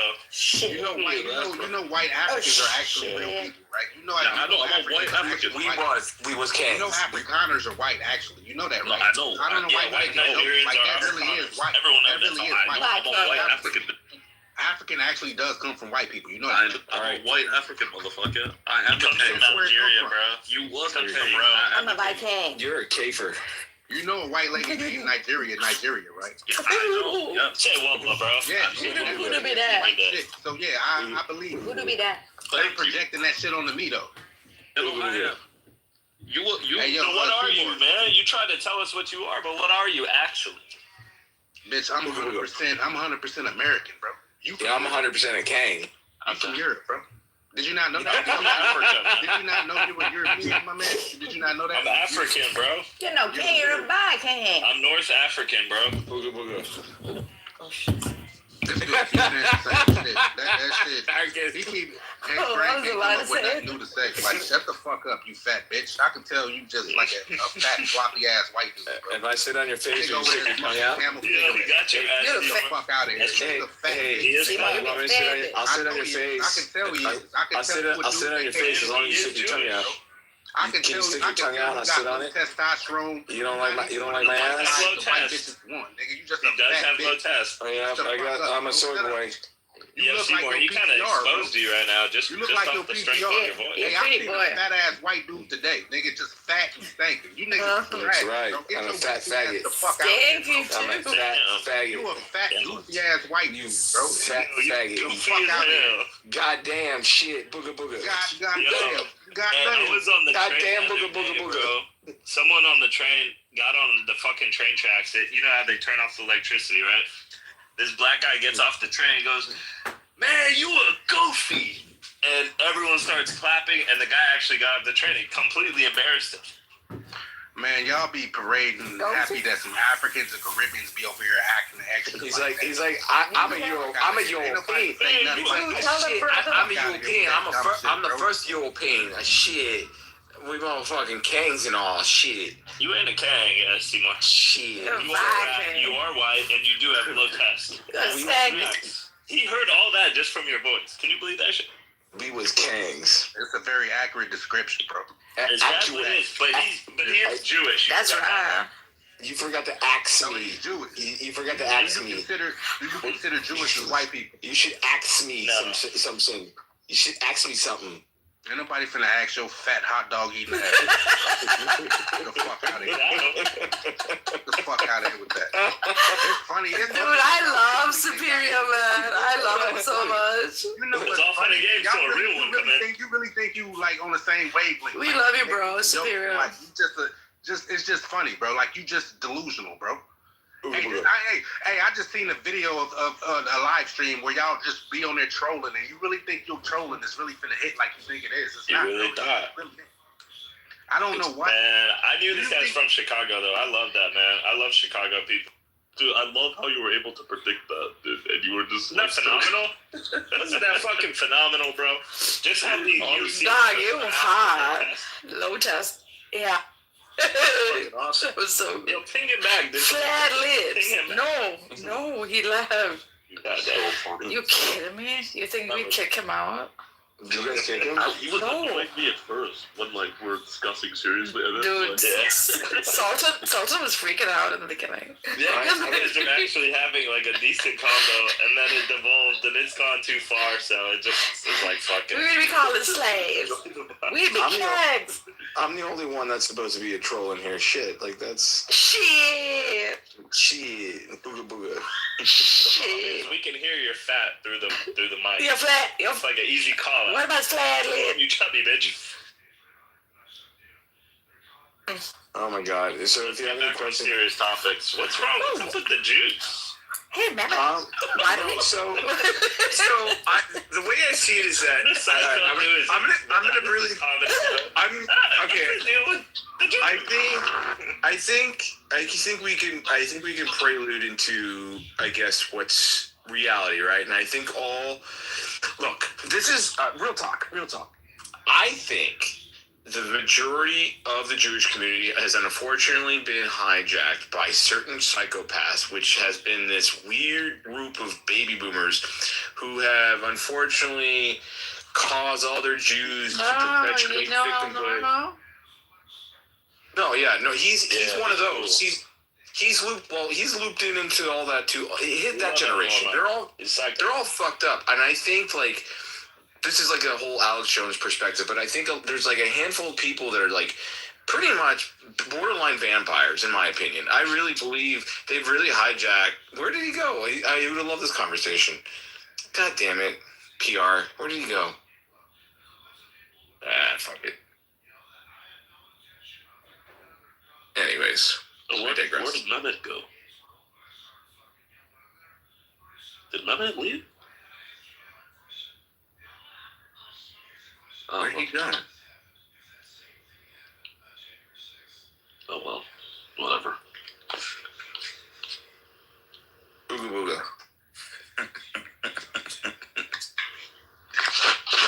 Okay, so can someone explain why was M. Rose crashing out on everyone? I don't know. Like she was, because I think what's her name, Cora. She has the sprinkle of autism. Wouldn't let her talk. And Cora was just like, "You ain't gonna talk, bitch. I'm gonna talk over you." Ah! Right, Cora? I mean, there's a lack of self-awareness there. Like, literally 20 minutes before she'd been talking for like 45 minutes straight over everybody, right? And well, I came in. I'm sitting here listening to her for that long. I didn't know it was that long. I go to speak for like 2 minutes, and she can't keep her fucking mouth shut. Like, yeah. Well, I didn't. I came in, I guess, in the intermission between her and you. So. I mean, the tism shows up when people try to assign like beliefs and thoughts to me that I never explicitly stated at all. like I was trying to like diffuse it by like I was waiting for you to like have that momentary pause, and I was just gonna, you know, and then hopefully from there everybody would have laughed, and then it would have just all stopped. What are we talking you kept about? going. I'm fucking out of the loop, bro. No, so I came in and Rose was crashing out, and I was like, "What the hell is going on?" I'm like, "All right, well, the Jews." I don't know, whatever. I have no idea. I don't pay attention to women. But anyways, crashing out, and then Cora just starts like fucking leaning in and like, I mean, hardcore for like a solid, like she had her like soliloquy for like fucking 5 minutes. Like I was like, oh my god. You do realize that when Cora started to give her opinion immediately, like she did the whole like X thing. Is this common on X to like silence someone like that? Like no, very common. You know, oh, you mean on X Spaces or like X Spaces, like Twitter? Oh yeah, that's true. Actually, you're right. My God, it was just shocking. Yeah, X Spaces. They don't give a fuck. They don't even care if you're a Clubhouse veteran for like 4 years. They'll shoot you. And then she does the whole thing where she like creeps my Instagram and then starts commenting, like saying negative things about how I look, which I don't look bad. Wait, what? I don't look bad. She said, Cora, you look fat. Cora, you're ugly. Oh my God. She was, all her comments are gone now. I'm serious. I have and then she says, but I'm 41. And then things like I'm 51. Yeah, I'm like. And then Cora's like, if you look as good as I do at my age. So Cora's like, if you so how's it like being that old? I'm like curious. Listen, so Cora says, if you look as good as I do at my age, and she's like, I'm 41, you would feel whatever you would feel shitty. I'm joking, by the way. So. By the way, can you guys listen? It's okay. So she's like, you wish you looked like me and some shit like that, something like that, right, Cora? Mm-hmm. I would just feel like, if you make it to like 51 and you look like me, it's like, I'd be surprised if you make it to 51 and look like me. Like, it's fine. And then she's like, I'm 41. I didn't quit it. Yeah. She's 41. I could show her a picture when I was 41. I looked like I was 25. Like, fuck. Damn. Slay girl, play. So kids, like, well, we're all bad bitches. Let's not get. And I'm autism, so I have like the permanent it's just shocking. face, and I don't get wrinkles. RBF. I love that. Yeah, guys. No, we're all the best. Cora Slay, come on. Well, you know what's the best thing? Best thing is I got breast cancer, and so now my tits look like they looked when I was 25 because like I basically got a free breast lift. I'm sorry. Oh, you got free boob job or what? Yeah, I got a free breast lift out of it. Like, that's pretty sweet. That's good. I mean, I'll tell you what. Going into my 40s, the next girl I date, I'm gonna definitely get her to slap a pair of titties on her for sure. You're only 40, dude. You look like you're. See, this is the thing though. Is like everything's still all me. It's like there's nothing fake in there. It's just they just took out like a half of what I had and like jacked everything up, and it's all perfect now. Listen, I like my girls with like porn star tits. My God, porn star tits are the shit. I could see why Mehmet over here fell for somebody. So. I was really shocked at that behavior. Like, I had no idea what was going on. Like I said, I don't pay attention to women, so I was just like, what is going on? You guys were fighting today? No, they weren't fighting. Like, Cora was making a point, and then she came so aggressive at her and like wanted to shut her up. Like what was she arguing about? Like about the genocide, right? So she was making the point that it is, and as the Cora has to like say it definitely is. Cora was giving an academic view on how she thinks it could possibly like unveil itself, right, in the future. I really, as much as I appreciate all you guys, I think anybody that gives any kind of academic like dissertation on this app. Listen. Okay, I'll listen. No, Ambrose is a great supporter of your people. Is she? No, I believe No, you. not you, not Seymour. Seymour I'm asking if she's a communist because those people are usually rude. I mean, I think she's atheist, maybe. I don't know. Like, it doesn't matter, like, what her school of thought is. It's just the behavior was, I mean, Stella put her down, Buttercup put her down. Like, then they went had a talk, came back. Yeah, I didn't appreciate her them throwing her down. Like, I mean, it was. Come on, Seymour. I get it. Her crash out wasn't warranted, and We allow, and it wasn't just with Frika and Cora. It was with almost everyone. Zeleny before that. Yeah, of course, Zeleny has his own. We don't do that shit on Clubhouse. See what happened when you like allow family, bro. We don't do that shit. No, we do. We have different opinions. We fight each other like fuck. Only you and Mikhail are allowed to fight. Listen, bro. fuck his freaking shit ass. Like, Mikhail loves me. And yeah, he does. Yeah. No, he hates me. He hates me. He hates you. He hates me with a passion. Or there's like, Fuck off. He hates me with a passion. Nargis. I think there's tension. He hates me, bro. Didn't we talk about this yesterday, Nargis? Like, I mean, you shouldn't be upset because people. Yeah, exactly. I've been thinking about what you said, and now I kind of feel at peace, basically, because of what you said. Like, I just think people are, like, mentally off. They are, but that's the thing, Nargis. I'm telling you, like, because they are. They're not here for no reason. I mean, like, either a handful of us are peppered with ADHD and kind of bored, and then there's others that are literally not, like, struggling with issues and, like, permanently disabled. I think Jack missed that entire phase of, and it's still going on, by the way. Jack, ask freaking Sultan. I am the Seymour. Lord. I am the God. Seymour, are you saying that M. Rose is disabled? No. No. He's talking about someone else. Oh, what are you talking about? No, You, Natalia. I'm talking to you. You. I'm not disabled. I got a job. So, yeah, like, Jack, you missed the whole We know phase. you go to the shelter workshop every day. Which phase? How much is this? You get toys at What is it like being 50 now? I'm very curious. Damn it. being Tell me, being Narcus, 50, it's just like being any other age. Like, is it? Just do your shit. Yeah. Damn. He went through the whole, and still is, by the way. And Sultan knows that. Like, I am the Lord. Wait, what? Sorry.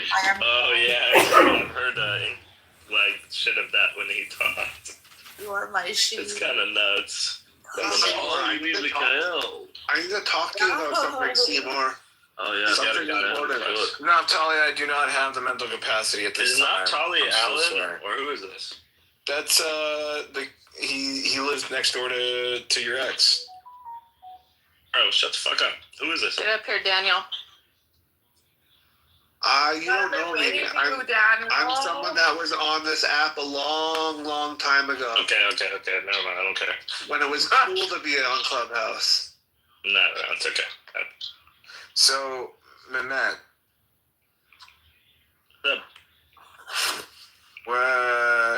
Wait, what the fuck? All right, never mind. I'd like to be 50. No, never mind.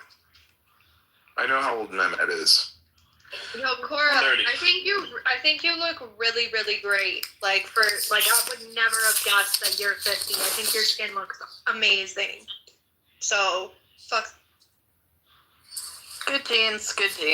And I'm a vampire, so I don't go out in the sun. And I don't move my face because I'm autistic, so. Oh my god, Cora's best example, best explanation for no wrinkles is that I have autism. I can't move my face for expressions. It's so cute. It's so cute. So remember, Cora, we all burst out when you told us that. One time, I think it was true. I'm just like I just don't make facial expressions that much. It's so cute. Himothy was asking her, like, how do you look so good? Girl, you look so good. And she's like, yeah, I have autism. I don't move my face that much. So I don't get wrinkles. Yeah, that's right. Autism. Oh, the autism. So when? She don't lie, she don't lie, she don't lie. Cocaine. Cocaine is cool.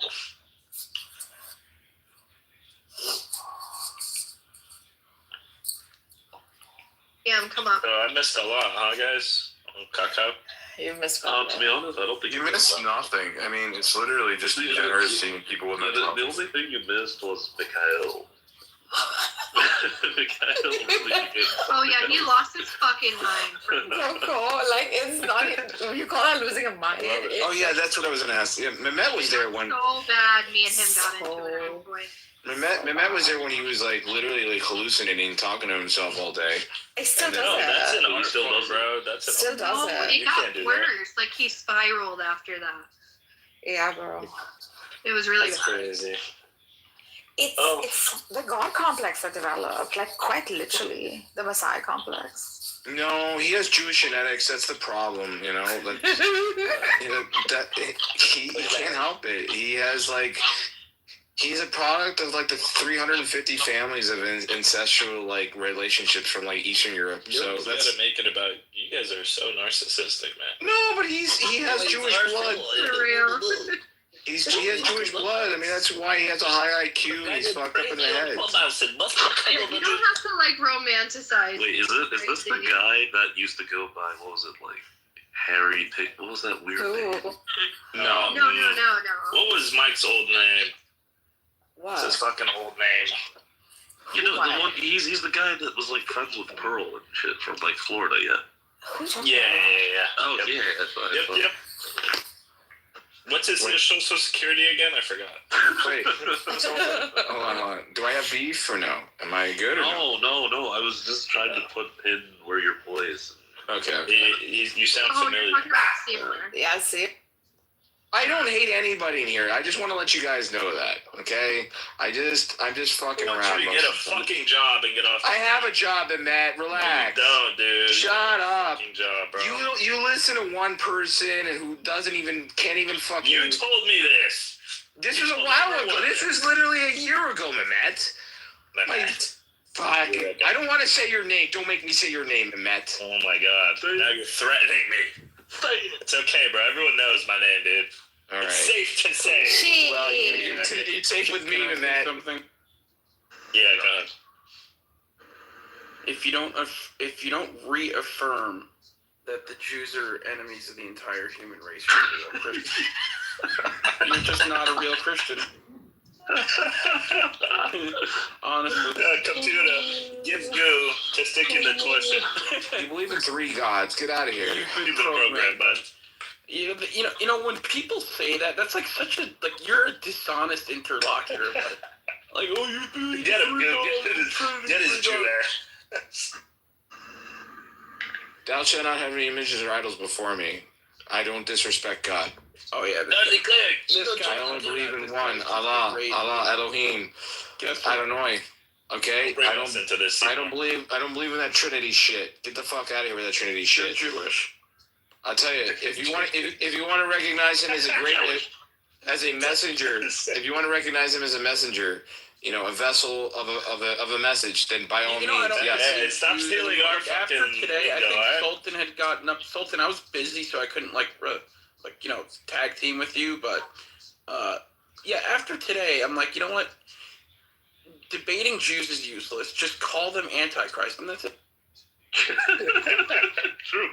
That's what I said. I'm like, listen. First off, and I always say this: you're a Jew. That's it. Immediately describe. You know what for me the annoying thing was? Like, McZed literally straight up talked about, like, turning the Vatican into a parking lot. But then Isa, the supposed Catholic Isa, is still just like, oh, well, you just dislike them because you're jealous.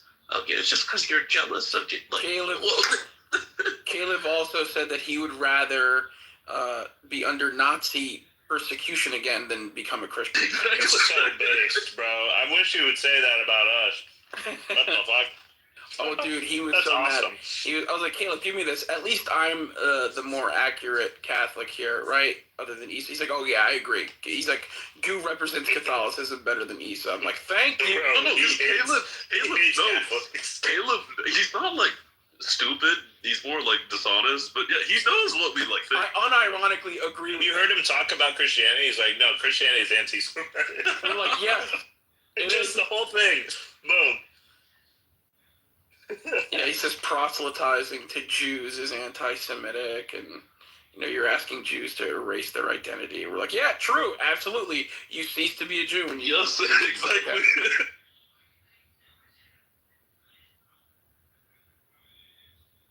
And look at Nargis over here playing the fence sitter. Disgusting.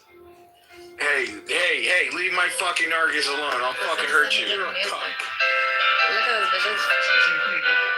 Hear this. Listen to some good music, bitches. You uncultured, uncouth peasants. I will cuck for Nargis any day of the week. Cuck your cuck. That's right, you can cuck my cuck. Yeah, this guy's a fucking weirdo. I better be aware that He's I'm Jewish, weirdo. you can't help it, bro. Dude, Mehmet the Conqueror. Have you guys ever shit your pants before? Oh, plenty of times I've sharded. No. No? Matt, have you ever shit your pants before or sharded? You I'm sure I did when I was fucking wearing diapers as You a baby. squeeze out a fart and then you unexpectedly shit your pants. That's happened. Yeah, okay. I just wanted to make sure. Look, it happened. No, I've never cried, and I don't fucking poop, and I don't shit my pants, bro. I'm a real man. I've never farted before. Exactly. We don't do that. Hell no. Nargis. We're cynic. Yes, I'm king him. I feel like Nargis is like incomplete without Cynic. Me too, bro. Wait, weren't they're like a combo? Were they fighting yesterday? Were they fighting? Come on, you know how they do. Nargis. Bro, I was trying to make a freaking basic argument on like existence versus Okay, non-existence. the question is, do you love Cynic? I hate him. Okay, that means you love him. But you want to, like hate him even more. Nargis hates Cynic the way Coco hates me for no reason. No. Nargis has sexual tension with Cynic, basically. That's, That's why. Obvious. That's like plain and obvious. It is. Mike, why? Well, I don't really know why, but, Buttercup too, man. Buttercup fucking simps for Mikhail. Yeah, she's a fucking Jew slut too, man. No, you know what? I think she just feels guilty because he's Palestinian. Buttercup has a She's like, fetish. fuck. Yeah, she feels guilty. She has like the Jewish version of white guilt. And Listen, she I don't has cuck for him. If anything, he cucks for me. So obvious. Oh shit. I really need to get off this. What did I tell you yesterday, Nargis? And he was like, bro, chill, you're not going to get her digits. He competes, bro. He competes with Daniel all the time. That was so funny. He competes with Daniel all the time. He's like, she's out of your league, bro. You're not gonna get her, bro. Yeah, that's funny as fuck. Oh my god. Fucked up. I think I just said, like, yeah, man, I think she's winning in this argument. He's like, bro, you're not gonna get her, bro. Bro, you're not gonna smash, bro. I said, man, I'm married, bro. I have kids. I've seen Daniel's workshop, and I've also seen him rubbing his titties. So that's how you get to those higher RPMs. I've also seen a lot of other videos that Daniel shared with me. It doesn't involve him though. Yo, man, McZed, you're back. Look who's back. Back again. Look who's back. Look who's back. Look who's back. Back Dude, then Corian found out about Curious Joel. Curious Joel. John Cusack? Exactly.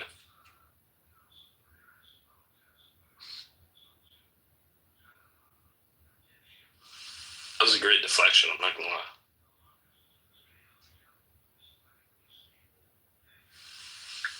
I thought she was singing about John Cusack. درود بر تو درود بر تو ای پسر آریایی Talk for Israel. like he always does. All right, I have to say something to Pejman, bro. He's a pro-Jew. The Persian Empire never had a golden age, nationalist. bro. Look at him. He's dressed like the Shah. He's dressed like Reza. Look at him. Okay, but Pejman is hilarious, though. Yeah, He's funny when he fights Amir. Yeah. That shit is the best. Dude, we're talking. It's like he's fighting a retard, but it's hilarious. Never mind. I support Pejman. Fuck it. That shit is hilarious, bro. Thank you. Amir, Actually, I'll fund that war. Amir, the car against him. So, Ordon. Listen, The only thing I'm disappointed in Pejman, I thought he actually fucked like the Shah's daughter.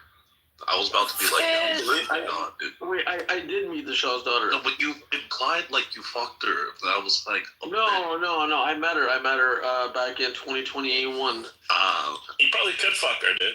No offense, but. Well, she's married now, so nothing else does. I do what I want to can. defend your king. But yeah. Yeah. Good for you guys. Hello.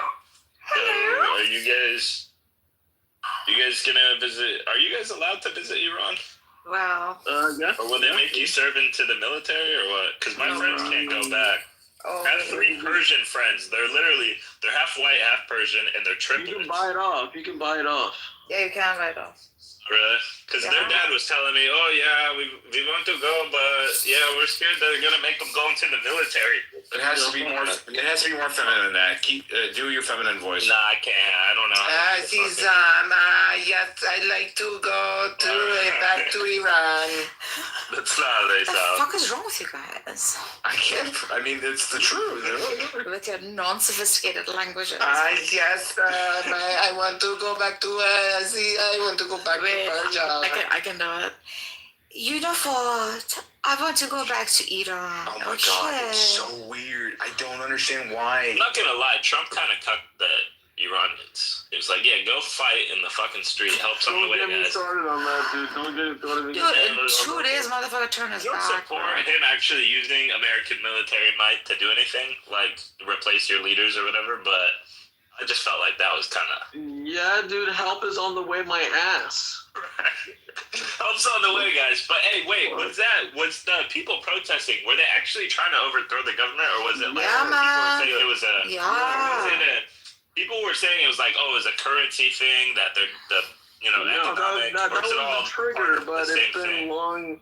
That's a trigger, but it's been there. It's been brewing for decades. It's not new. Why did they not succeed? Well, because when you murder 20,000 on the streets, that's kind of a deterrent. Okay, I like you're using conservative numbers. I heard someone the other day say like some crazy ass number. Someone said 1 million. No. Swear to God, bro, they were talking about like hundreds of thousands, and I'm like, I'm not the kind of guy to like. It is though. It's a large number though. Palestinians were doing this kind of a little too when Gaza happened. They started throwing out crazy numbers, and I'm like, guys, this doesn't help us. Like, you're setting the bar too high here. Yeah, it doesn't help us. Yeah. But these fuckers don't care, man. They're just shooting people like in the middle of the night. Like, it's... They're on their North Korea shit. They're just like, we're gonna do whatever it takes. Like, I mean, don't they for a minute, like, consider how freaking pathetic it looks to the outside world? You know, I actually think the sanctions help them, because it almost like economic prosperity would actually like help people free themselves even more. Yeah, but they won't allow it, right? But also, I understand why sanctions are there too, because it's a fuck situation. It's gonna have to like be. I'm not gonna lie. It's gonna have to be like so fucking bloody. Like, people are just gonna have to, you know. I think like maybe 5% of the population can die for freedom over there. Fuck. It's just like if you apply the no harm principle, I'd at least hope for some kind of like negotiation. The thing is, these guys won't freaking talk. That's the problem. These motherfuckers. Yeah, they're not logical too. Like, you're not dealing with. Dude. You need to wipe out the leadership in Iran. That's my only hope right now, is that Trump just wipes out the leadership. Israel doesn't. He couldn't do it. That's the thing. He always doesn't do it. That's the fucking problem. I don't think he will, but I think he's a pussy ass bitch, and now he's negotiating with these fucking terrorists. We tried to tell you, man. Calm He's a down. bitch. He's a fucking betrayer of the people. That's right. He did promise them. I'm not gonna lie. Daniel, did you get Chipotle? Help is on the way. Hello? Hello? Right, fellas. Hello, everybody. Hopefully, everyone is doing well. My name is Cameron. It's a pleasure and privilege to have an opportunity to be here amongst such a wonderful group of people. Thank you for the opportunity. Thank you, Cameron. So lovely to Man, meet your you. English is good, bro. What you To what do we owe the pleasure of your company, sir? Yes, my English is good. I'm an American, and it's a pleasure to be here. Thank you. Oh, what a joy to have. Welcome to our country, bro. John, you want to come I just told you I'm an American. Why are you welcoming me to my own country? John, come on. I mean, you Moderation. Quite a point of moderator. Are you that much of a fucking retard? Welcome me to my own country. Shut up. Kiss my ass. Kiss my ass. Kiss my ass, you piece of shit. You're clearly an immigrant, but there's nothing wrong with that. They love you. Are you that much of a moron? No, we like immigrants here. Well, I like immigrants too. Your great grandfather was one. Well, no, I like immigrants. I'm not an immigrant. So you're just that uneducated. I like European peasants. They're good people. That's right. I like descendants of good in the European peasants. They're good people. I do. There's nothing wrong with Nothing wrong with all the junk of Europe fucking and sucking each other, and you're a retarded ass coming out of it. Nothing wrong. I don't disagree. Why do people think we're European today, Sultan? What's going on? I don't know. We'll take it. We'll take it. No problem. Flat lips. But I think it's anti-whiteness. I'm not gonna lie. Well, Cameron, to our country. You've already established You come to our white country. Who cares what you think? You come to our white country and you're being anti-white. No, Like, what's up with that? you're the anti-white person, dumb fuck. Well, no, You sound like a sand. You learn cuss words first. That's how I know you're an immigrant. Hey, Cameron, you sound like a sandagger. What the fuck's going on here? You got a potty mouth, bud. Are you sandagger? We know you left behind, in theory, all these bad behaviors. Leave my countrymen alone. Can you please not bring them to America, please? Where the fuck did he go? No, fuck. That guy was pissed. God. Oh my god, Michaela's here. Come on up, Michaela, you sexy thing.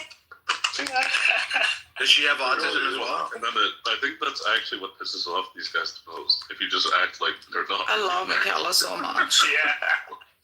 Bro, you guys. Did you even see how his name was being pronounced? Cameron. Yeah. Like, nigga.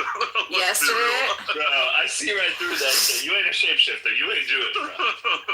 But it's alright. Yesterday, some 20-year-olds were hitting on Michaela.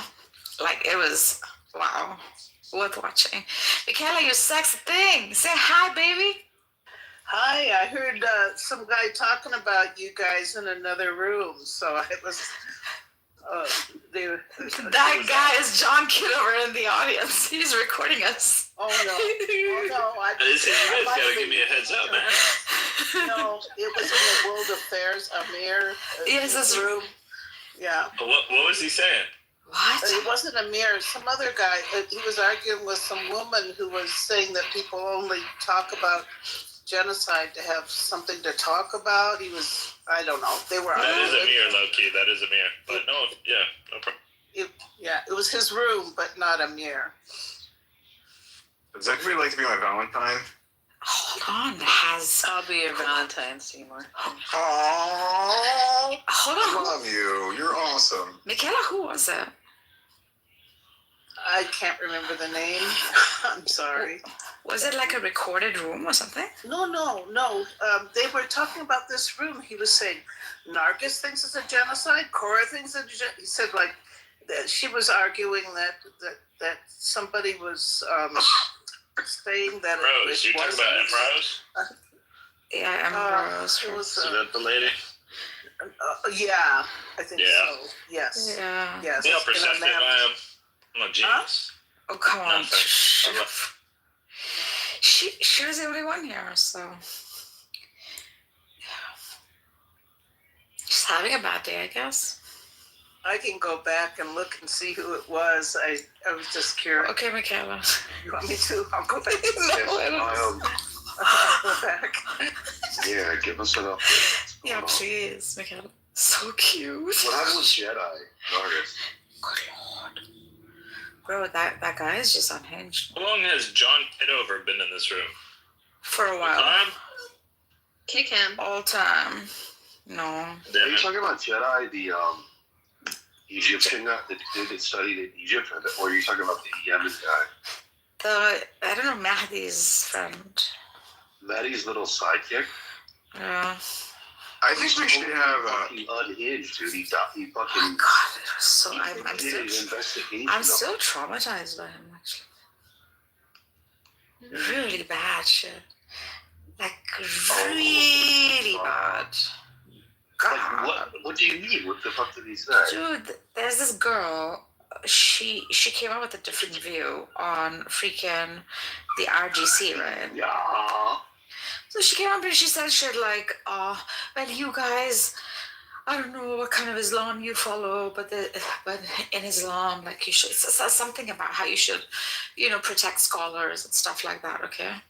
And so her statements, I mean, she's a kid. She's probably like 20 or something, 19 or 20. He went on to say, why don't you rub your pussy on my thighs? And Wait, what? Who said this? What? It was shocking. Wait, who said this? Oh my This god. is that kid was just scandalized. He's like Matthew's sidekick. That guy. Well, his name is Jedi or something. He's from Sudan or something like that. It was just so bad. Oh, I thought that was And then people kept saying like, put him down, telling Matthew that instead of putting him down, Matthew put the girl down. Oh my fucking god. And started scolding her. Oh my god. Oh my god. And Andre just left and he said the misogyny in that room. And I was like, bro, it's all the time. That's really fucked up. It's really bad. I mean, I don't have an issue with my son. Yeah, we're all feminists. We hate that. No, listen, but the thing is, the girl was very young, and I don't think she was expecting that kind of comeback. I mean, she was saying stuff. You know how he hates scholars and calls them kahunas and this and that. She went out to say something about you should respect scholars. We get a lot of scholarship from them. Blah blah blah. Whatever, giving her opinion, right? And then They don't care about women. no, they don't.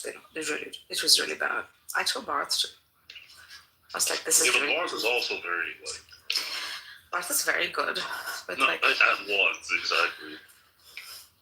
no, is still very good with like caring for women in his room and just. I mean, the girl was a kid. That's the thing. Then when I went up, he was telling me shit like mean stuff. Just.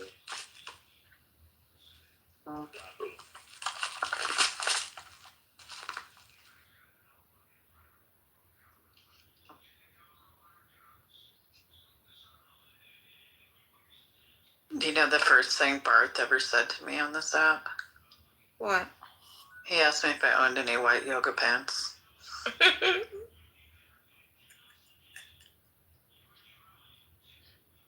Ask why? He said... Why would he even ask you that? He was just being a creep. He was trying to like haze me by being a creep. And I was just like, whatever. So Michaela, what's going on? It was a guy named Benny Gay telling Benny Goy? Benny Gay. It was Benny Goy. Benny. Okay. Benny Goy. Oh yeah, Benny Gay. Saying that Rose shouldn't have been interrupting or something. That she was arguing with the other women or something, and inferring that I don't know. He was just chastising her for. She had a good argument, but she was interrupting and not letting other people talk, something like that. Oh, it's bad. I just went in there. It's fucking bad. Why? Oh, there's the room? Why? Yeah. Yeah. Wait, where's the room? Hold Where's on, the I'll send it to you. Wait, if Rose is mom, then No, she's not. I just sent it to you. Oh, perfect. There we go. Is Emerald's blocked too? Yeah, no, she has me blocked. Rightfully I'll explain so. why she has me blocked. Because it's like, you know. Oh, wait, this is in I a mirror room? Yes. Oh, then I especially can't go in. I'm blocked anyway, so fuck that. It's the new house. Are you blocked from the new house? Wait, is it the same? I mean, if it's the same Amir, then like, yeah, I'm blocked. Yeah. Fires are you? Come up. I mean, I'll try. Let me.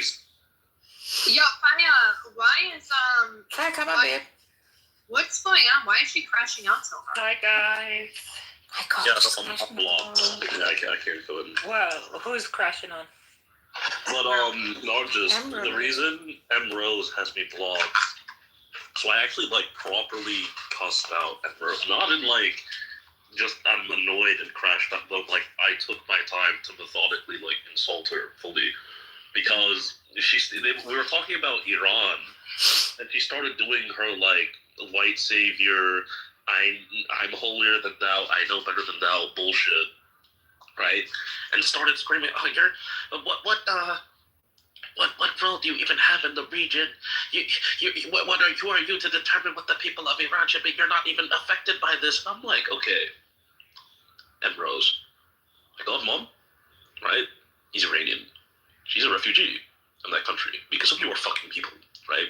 People in my village in Nigeria are Lebanese, also refugees because of your fucking people. Some of my friends on this app, right, real life, refugees because of your fucking people. You are giving this whole "I'm holier than thou, I know better," but your only involvement in this story is as the fucking villain. You're no better than Netanyahu, Smotrich, Ben-Gvir, any of those other faggots, right? Because you live on stolen land of a Palestinian, right? So don't give me this crap about, like, you know, how my opinion doesn't matter, but yours matters so much. You're basically a land thief, right? And then I called her a whore and, like, you know, the son of 1,000 whores and, like, you know, all sorts of other shit like that. So, yeah, that's why she has...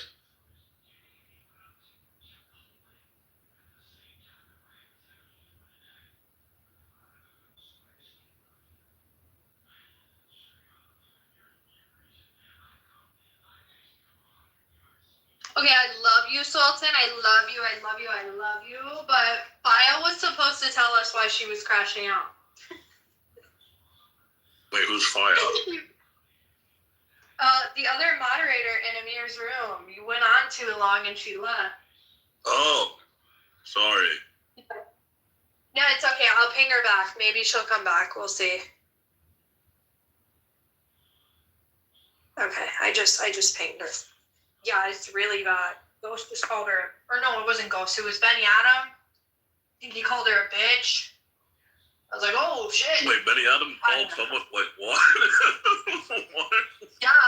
Yeah, really bad. I know. Me and Benny Adam have fucking screamed at each other before over difference in politics. It's not that hard to do that with Benny Adam. And he's never called me a bitch, so I'm really curious to, I don't know. Like, what is causing her to just keep being in the middle of all these conflicts? I didn't know about the shit you guys were talking about when I first came in, about her attacking Cora. Not cool. I mean, I haven't talked to Cora much on this app, but I've heard Cora over the past 3 years, whether that be Chillism or Talking Apes, and Cora's very fair and well balanced. She doesn't really go after anybody, so I don't see why anyone would attack her. So Coco, it kind of extended itself to like being dropped because of interjections, and then I think Butter and her having a talk. I mean, one would think it kind of subsided. And then it kind of continued on in the chats with like insults to Cora's physicality and you're fat. Well, I'm gonna be honest, Emerald is a bitch. And a self-righteous, entitled bitch. I'm telling Cora, what do you know about the region? You're not even, as though she can't like have a... No, that's what I'm saying. Yeah, she's a self-righteous, entitled bitch, right? And that's why I cursed her out so badly. Because, like, if she was saying that about Palestine specifically, it's like, okay, maybe, but like you're talking about Iran, I actually have family from there. Yeah. Who the fuck are you to tell me that? Where's your family from the Middle East? Like, Well, she was trying to say that, like, they're going to be directly affected if Iran, like, fires back, etc. Which I kind of understand. He was trying to say, like, you guys are insinuating sort of hate amongst people, therefore there's going to be a war or something like to that effect, which is fine. But then it's a different kind of. I think it's more behavioral. Yo, I'm so annoyed. I just dropped my fucking vape down the fucking toilet and flushed it. oof. Oh yeah. Well, this is God telling And you to stop. flushed it? This is. Oh my goodness. This- Yeah, as I was bending over to flush, it fell out of my hoodie pocket. View it this way, Royal. This is God telling you to stop smoking. No. I'm sorry, bro. I don't believe in that. But it's just, that just pissed me off so fucking bad. Seriously. Guys, it was like fucking brand new, bro. Well, Sorry. It's annoying as fuck. It's fine. this is God telling you that He doesn't want. Hey, Nargis. Yeah. You know, I just want to say, you know, this guy Sultan, even though he acts like this intelligent guy, he's still a Negro deep down. He wants to have sex with you white women. He's not this like civilized Negro that he pretends to be. He's just still a ghetto beast. Still a ghetto beast inside that he just wants to try to pretend he's civilized. He's like when King Kong when they try to teach him English. No, Sultan, you are not. You are just another Negro, Sultan. You'll never be nothing more. Okay, still nigga. Okay. Clubhouse nigga, philosophical nigga, whatever nigga, buttercup nigga, still nigga. Okay. Jesus fucking Christ. Yeah. Takes him out. No one talks to my friends like that. Well, I'm at the level of friend. I feel so honored. Of course. How the fuck? How dare you? Bro, That's that right. was so fucked up. No, I mean, my Air Tupac is like that. He's just like dumb. No, I'm still mad about my vape. Not that shit. God.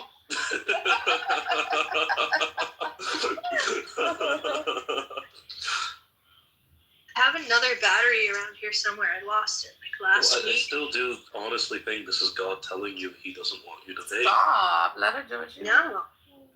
Okay, I'm trying to protect her lungs. Like, that's what a real friend does. Dude, I'm cooked, bro. I'm cooked. It's okay. Well, you don't have to be. You still have a long, healthy, and No, non-vape I've been filled life ahead smoking of you. for over By 10 the way, years. I love this song. Whoever put it up, I love you. What a great song. This is one of my most favorite things. Oh my God, I love him so much. I've sang his songs actually. I've recorded them too. He's so fantastic. Asif Avidan is just so fantastic. I dreamt of marrying him at some point. Fuck yeah. I'm still shitty about that though. That stuff. The singer Asif Avidan, isn't he? Yeah, he's so talented. I love his song. Cora, did you know of him? Did I tell you of him or someone else did? No, I learned about him because I was watching that German series Dark, and they played his song as like an outro. Bang. Yeah, and I was like, oh my God, who is this? So I had to look him up. And that series is so good. By the way, I've known him for 5 years. One of his really good songs is Olive Branch. I don't know if you've heard that one. Do you guys think that's Probably gonna fuck up the toilet? Oh no! I mean, if it was able to flush, then If it made it through the J pipe, you're probably fine. Yeah. Still getting a little. You don't want to pull that shit out. Ew. Oh no, I'm not. I would call the fucking maintenance. I just don't want a fucked up toilet. Oh, it's not gonna. No. It's if it's a small one, then it's probably just. I just don't want my toilet to be fucked up. I'm not gonna smoke the nasty vape in the toilet. That's trash. It's all good. It's all good. It was broken into 2 pieces. I think if it made it down, something much bigger and more valuable. Exactly. That's how my mother justifies all adversity in life. I have one more here. Okay, then. It just really sucks because it was brand new. Whatever. It'll be fine. I'll live. You will. Not gonna fucking die. Live and let learn. That's right. I will not do that again with this hoodie over a toilet again. Fuck that. Hey, if you would at least have it on your phone, I've accidentally dropped my phone into La Toilette. I've done that. There's another song he has called Lost Horse. If you want, man, I've been following this singer for a while now. And I usually don't fanboy these things, but he's good. Yeah, I think I'm gonna do his Spotify playlist, and when I can finally take a bath, I'm just gonna like lay in the bathtub and listen to Lost Abaddon. Yeah. The shopping cart smashed my headlight.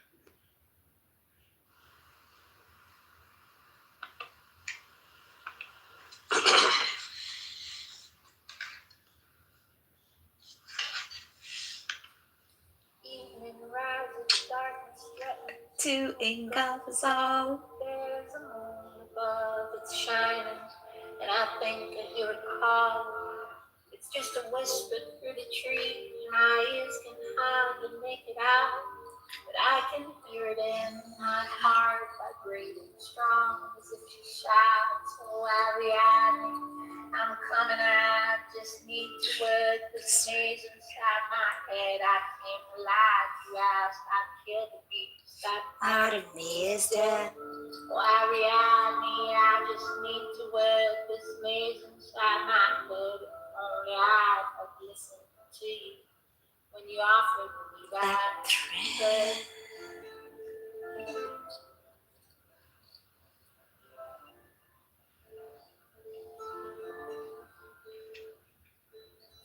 Everything is solid and I'm not exactly sure if it was your voice I heard, maybe just it's closing up some heroes back on his track.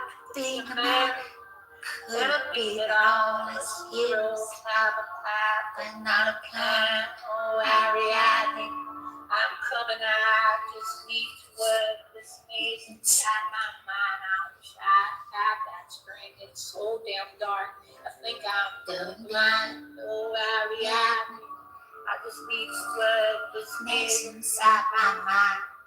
For the life of me, I don't remember what I came to find.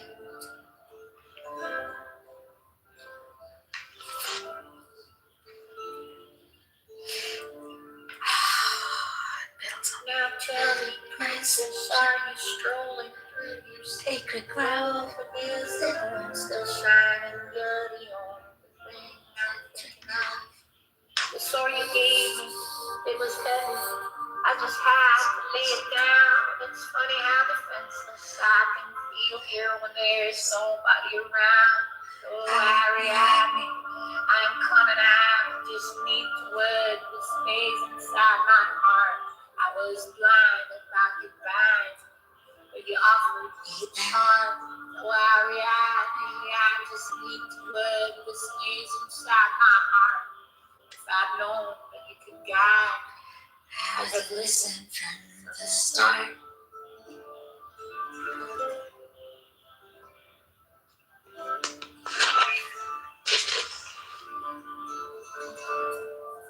Somewhere up there, the night strikes. I think I hear it fall. Little drops of water magnified against the barren wall. It's more a feeling than a substance, but there's nobody around. And when I'm in here all alone, it's just enough to let me drown. Oh, Ariadne, I was coming, but I failed you in this labyrinth of my past. Oh, Ariadne, let me sing you, and we'll make each other last. Oh, Ariadne, I have failed you in this labyrinth of my past. Oh, Ariadne, let me sing you, and we'll make each other last.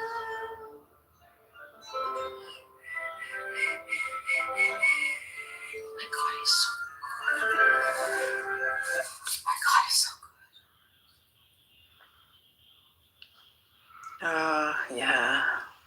So nice. God, so That's right. You can. I'm a backhand. I'm a backhand, you boy. Dude, he came in so aggressive. I know. Yes. It was the wildest thing. Dude, Baptizer freaked. That kind of like. Dude, Sultan freaked out. Immediately messaged Buttercup, come on, kick him out. I just knew something good would come out of this. No, like, okay, I don't like Nisha, so like, why would I support them? Yeah. It was Nisha, wasn't it? That's what got him going. Like. Yeah, no, I was telling him. Yeah, I was telling you guys about the problems of like Nishan morality, right? When people just say, okay, let's just get rid of Christian ethics altogether. You get that sort of shit. Yeah, he just came in blazing. Like, hey, that won't work out for you, man. Go people and get caps pumped up their asses, man. Jesus.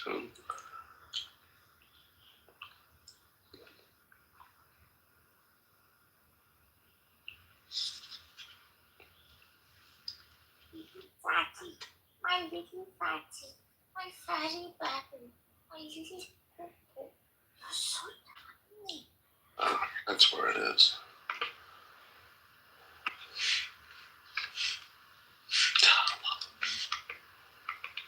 Oh, you're so tiny. Oh, you're so tiny.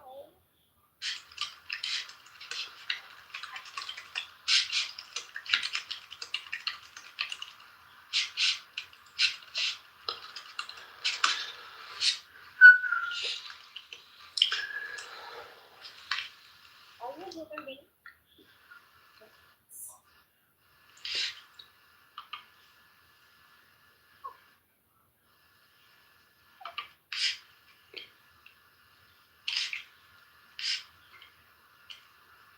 Ariadne. Okay, we got it.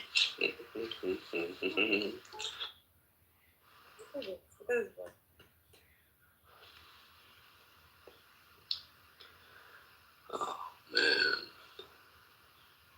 I mean, I'm proud of you, man, Baptizer.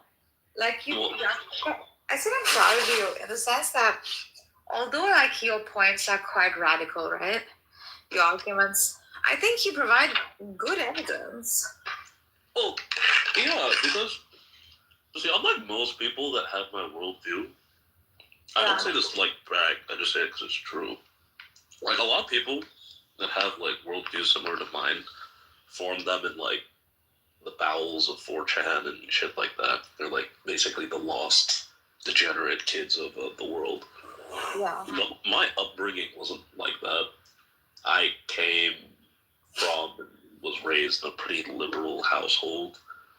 Went to, like, a reasonably, like, just normal, kind of liberal public high school, very liberal private university.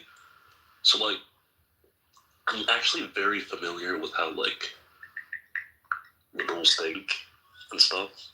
And it's not like I haven't interacted with these people, like, that's really more my ecosystem.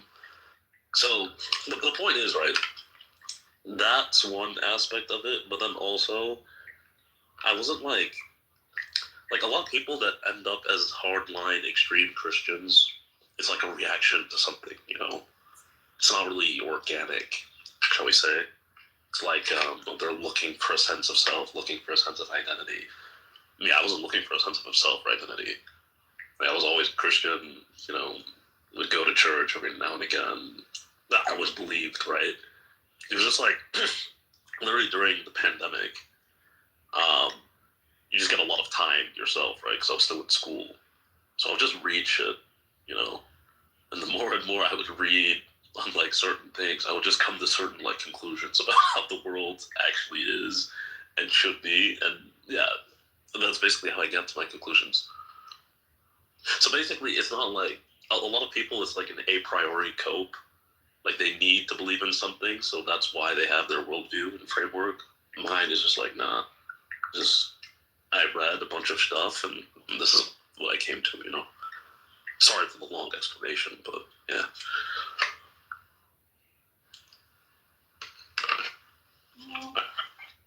I probably totally with that. No, like it's interesting that like some of us who've had these kind of like open sort of upbringings and liberal upbringings like gravitate towards even things like religion or philosophy or stuff like that.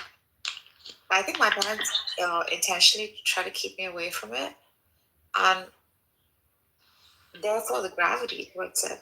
Like my siblings followed suit, but they took it more like spiritual paths. Okay. And well, one of them doesn't. My youngest doesn't at all like comply. So she's also been the more obedient child of the family and stuff, right? So she kind of took on the path of like know nothing, which is fine. Like nobody judges, obviously, in my family. But I went all the way like looking for whatever they were trying to hide in the phone.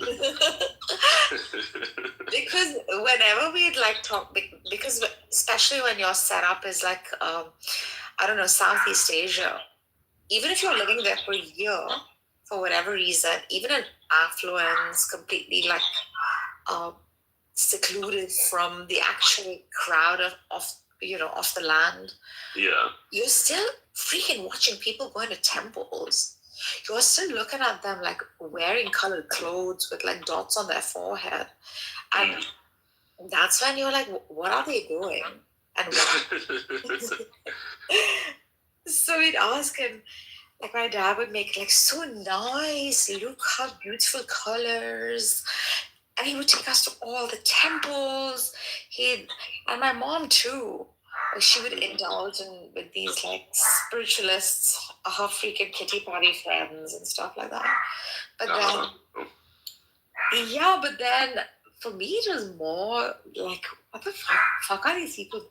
I heard all their life depends on this kind of lifestyle and this kind of look and these rituals. So, and I'd ask about Iran ever so often because we go there so often. And yet it was like at a very sensitive time where when I was very small, the war ended.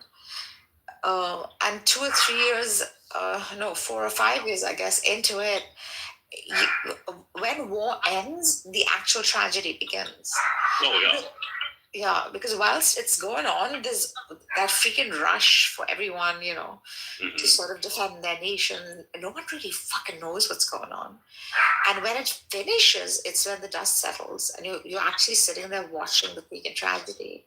And then when when I would ask, like, what is it?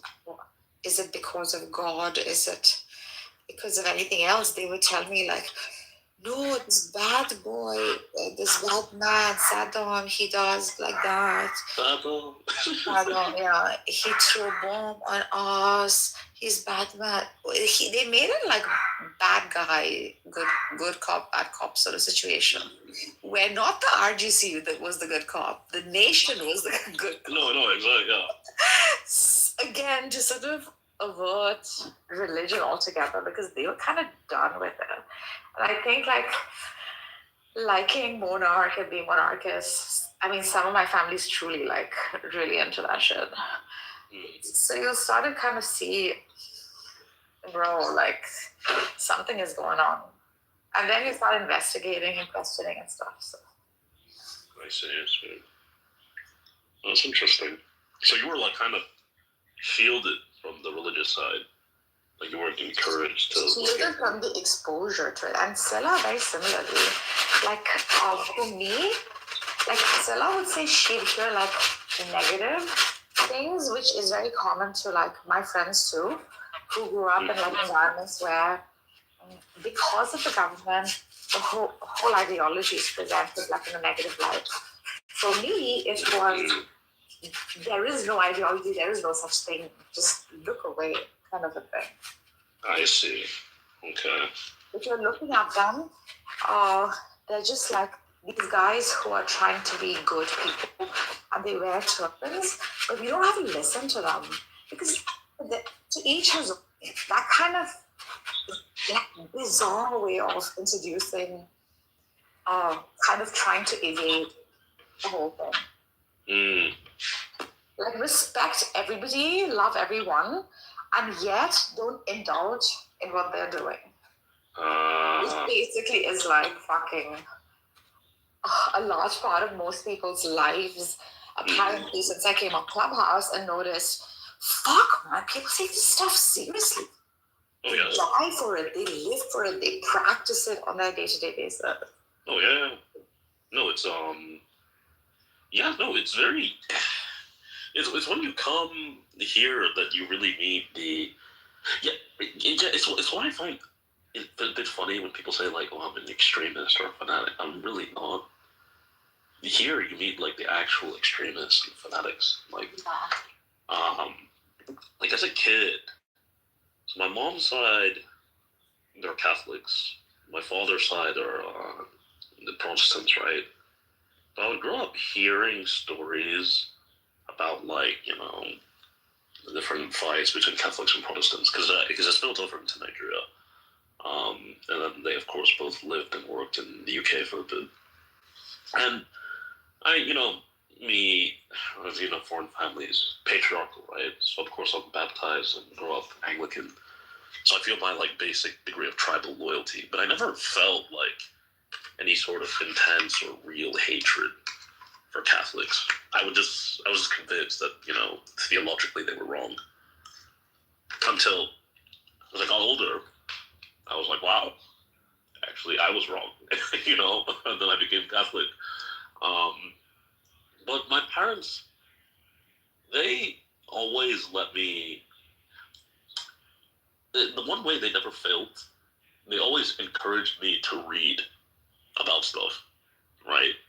Like, there was in the third grade, I was like reading all these books about like the Second World War, and I wrote this essay, right? Basically about like how I would conduct a war strategy. Now my teacher was like, you can't write this. This is not appropriate to write in class, blah, blah, blah, blah, blah. This is wrong. My mother went to the district and had like a fight about this. She was like, no, this is why kids end up stupid in America, because you don't encourage them to read about things that like actually happen. You don't encourage them to actually just like, learn about the world. Like if this is what he read, then yeah, kids should write about stuff because yeah, this is real history. This is real world. This is what happened in the world, Why are you shielding them from this? So my parents, they were always like, read about whatever, right? Learn about whatever. That's good. I mean, get a job that pays you well as well, but they were very much open to me being exposed to different things and learning,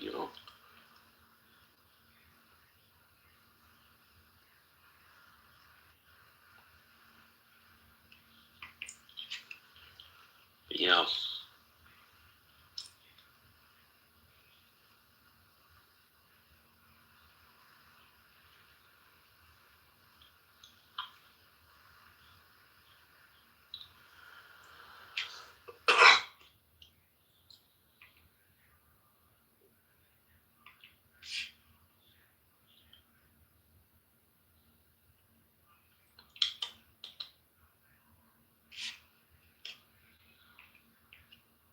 Where the fuck is everybody? I hate this app. I know not where they are. I think there's some drama going on in Amir's room.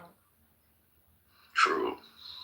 So I see a whole lot of them, mostly concerning what happened in this room, I guess. There are like loads of people there. Shame I'm banned from it. freaking Amir. And there's a room that has like 100-something people with, what if nobody wants to marry you? Oh, whack. The marriage rooms are always the funniest. I've never been to any of them. No, because you know why? The marriage rooms are the funniest because they're filled with like the least marriageable people. You know? Yeah. It's like, why does no one want to marry? Well, because, and I don't say this to like insult, because I'm really not like a classist, but it's like, well, you're broke, you don't work, you don't really do anything with your life. You sit all day on Clubhouse being ratchet. Puya, you don't go to Tehran radio? I do. I'm like a tourist. I show up in every room for 5 minutes and then Hezbollah. Okay. Party. I thought we were running. What's the equivalent? Teach me the English. I don't know what this. They've written some Jewish thing, so I don't know. Like the title is something Jewish. I mean, sorry, it's in Hebrew. Sorry. I'm like, I can't even understand that word you're saying. So No, I'm saying the freaking thing is in Hebrew. The title is in Hebrew, so I don't know. It's strange for Tehran radio. Yeah. What chances are someone's in the room that blocks both of us so we don't see them? No, I can see the room. Oh, I'm saying the title. Okay. Yeah, I can see the room. The title is just in Hebrew, so I'm wondering. Oh, Rooster's there. Alba Hamid is there. Cyrus. No, it's because the trend is everyone is learning Hebrew name of the what they call it, the symbolism, the Hebrew symbolism, since this is the Rahman protest people are. Oh my God, today is Mr. Bahman. Today is the day Iran got its revolution. Jewish symbolism. Does anybody want to make out? What the fuck? Should do the karaoke and people will show up. I'm just kidding. Fine. I'm just saying random shit. You do the hokey pokey and you turn yourself around. That's what it's all about. Oh, hokey That's one of my favorites. Oh, hokey pokey. Is that actually how the rest of it goes? Because I like forgot. That is how the rest of it goes. Let me see. Maybe I can. Puya comes to our. Where's Daniel? Wait, let me see. Maybe I can do a song for you. So too soon for that. Doesn't that start after like 1 a.m.? Yeah, he'll get up any minute. Okay, let's do this one. Twisted. I have to drop off somewhere, so I apologize in advance. Okay. If you've seen me this bad, I have to go. That is the only reason. Okay, so no problem.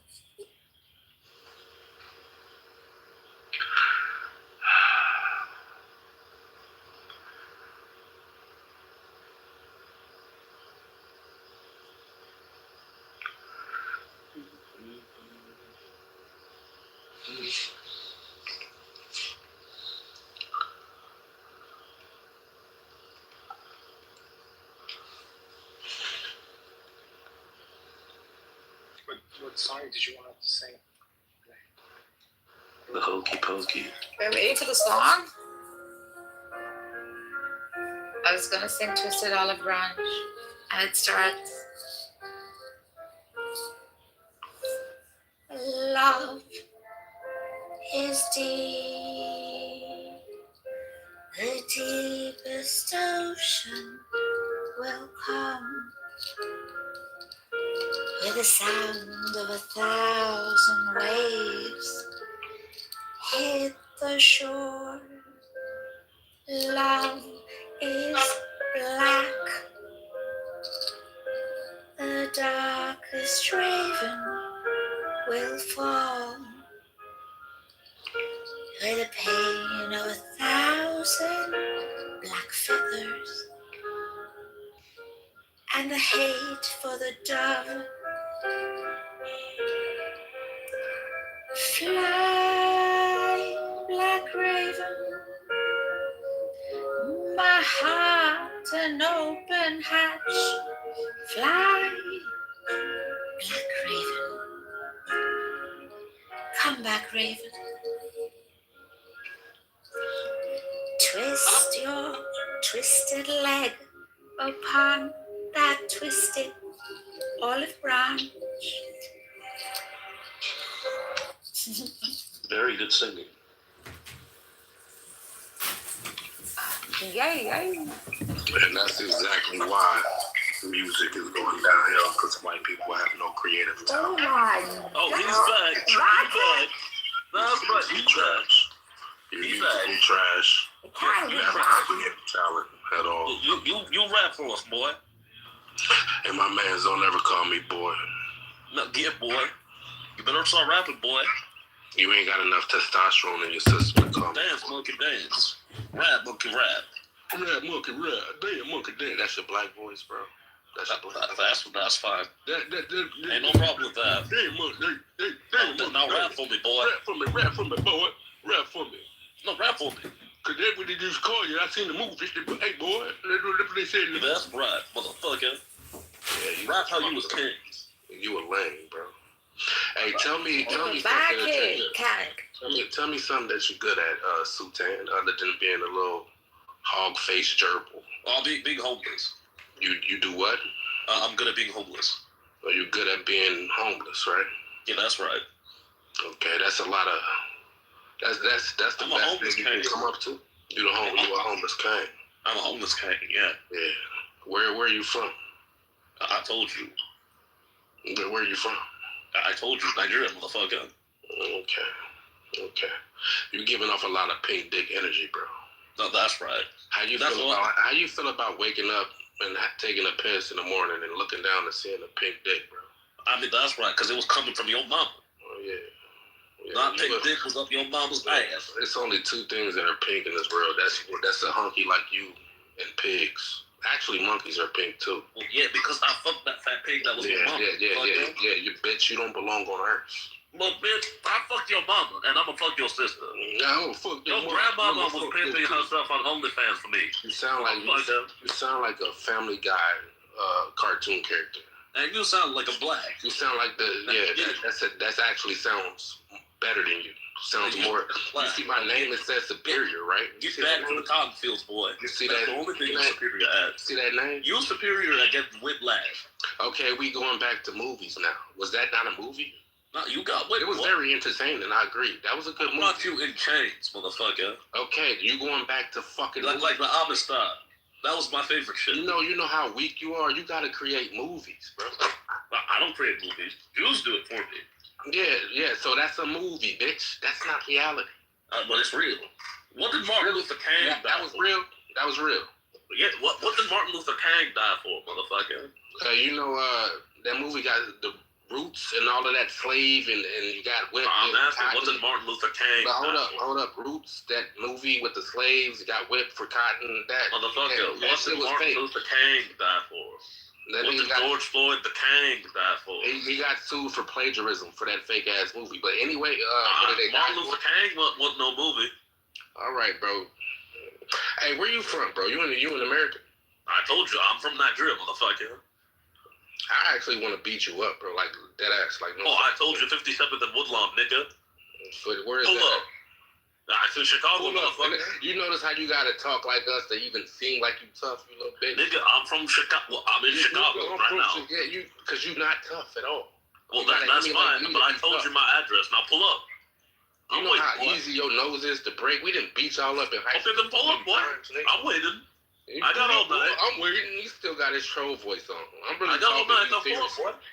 You was in here having a real conversation until I stepped in. Now I switched your energy. No, I'm having a real conversation right now, nigga. I switched my presence. Nigga, I want for talking. Either pull up or go. My presence. Is you a bitch or not? Energy up because you gonna pull up or not, bitch? Yeah, Is you yeah. gonna pull up or You see how not, I bitch? make you switch up, you little bitch? Yeah, bitch, pull up. You gonna 57 stay to in Woodlawn, line, motherfucker. come around me, bro. I'ma switch your energy. Okay, but boy, you said you in Chicago, so pull up, nigga. Yeah, shut the fuck up, boy. Pull up, boy. You a bitch. You a pussy ass bitch. All talk, no action. 57th and Woodlawn, nigga. 57 and Woodlawn. 57, you's a bitch. You's a bitch. I don't call no action. You ain't no 57 king. and Woodlawn, And nigga. you's a I'm from bitch. Nigeria. Your mama's a bitch. You's a bitch. That's why I dog. fucked her. And That's your why I sister. fucked her. And your sister. Motherfucker. Motherfucker. You corny, man. Yeah, that was easy to emulate. That shit corny, so. Are you gonna show up to 57th and Woodlawn? Are you gonna show up to 57 and Woodlawn? Okay, you ain't no gonna king, motherfucker. What you gonna do, bro? What you gonna do, bro?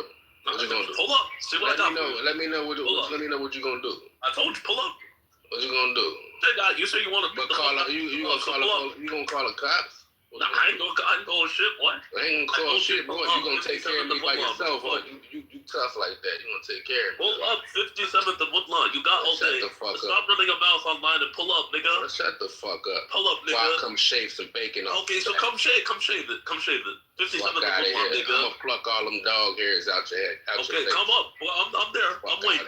Show up, boy. Weak ass. Show up, boy. Otherwise, you a bitch. Yeah, you was a bitch. Yes, bitch. Pussy. Are you Serbian?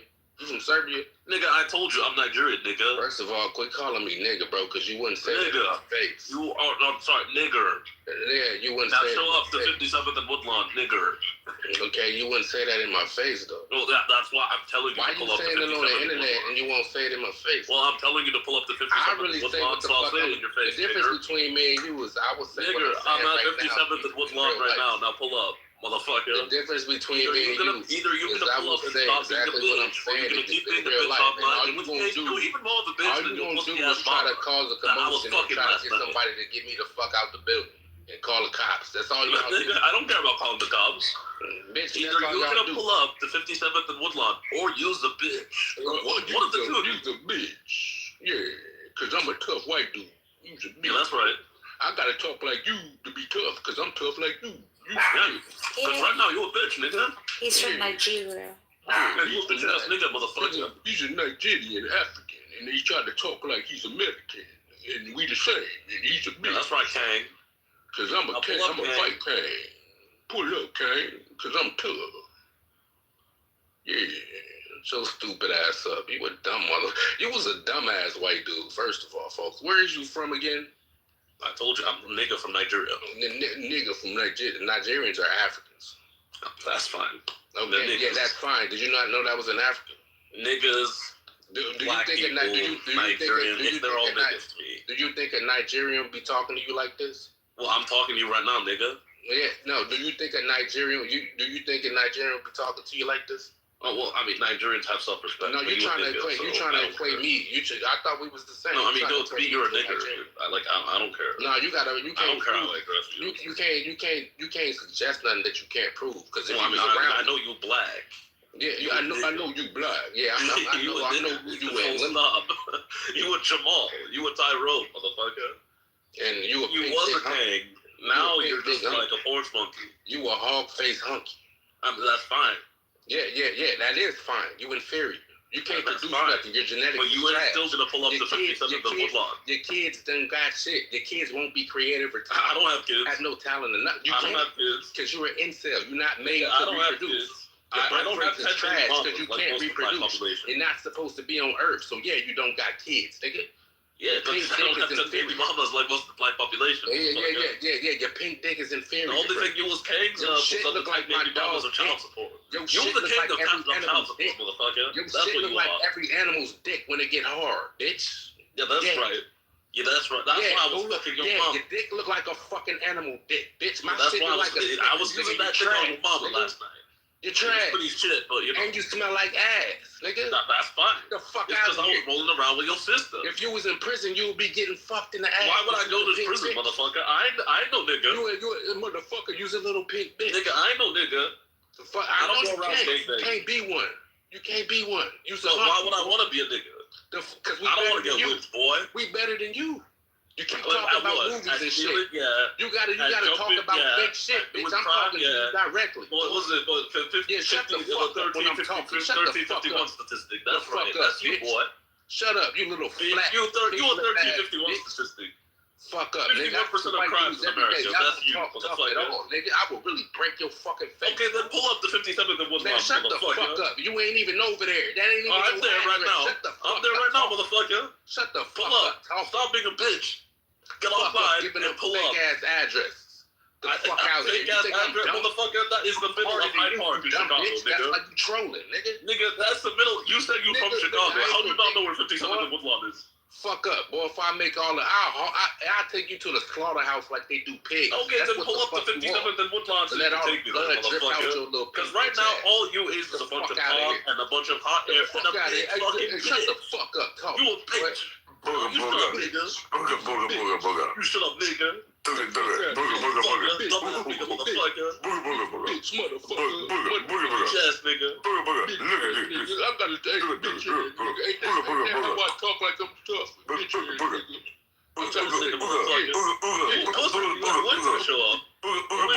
you won't.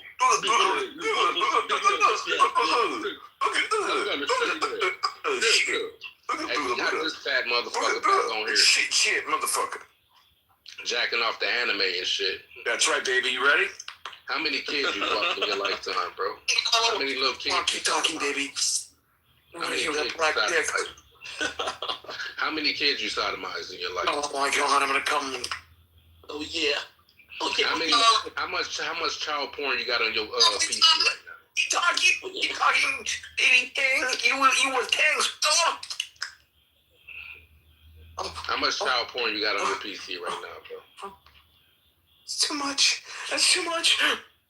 The we was We was Kane. Yeah, it's like y'all have. Oh my God, I'm gonna come. Oh yeah. Oh yeah. Bro, I see why bitches cheat on y'all, bro.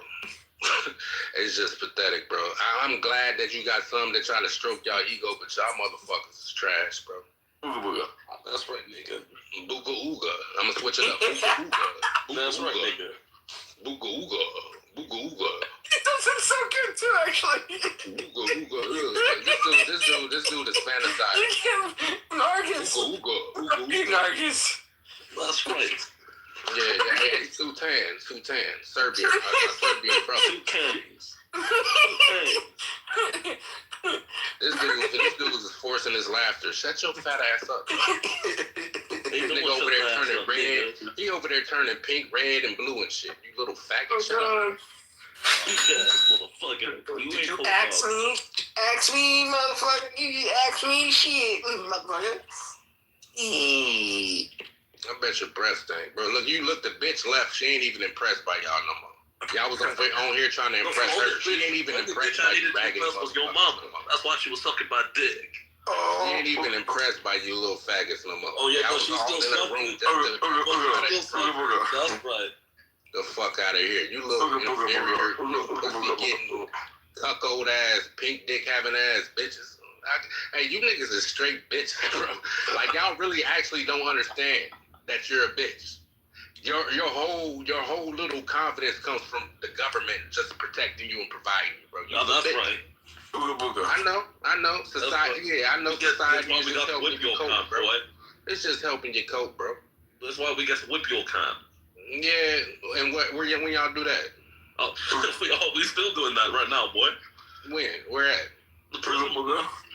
Huh? We own that shit. Where at? The prisons, motherfucker.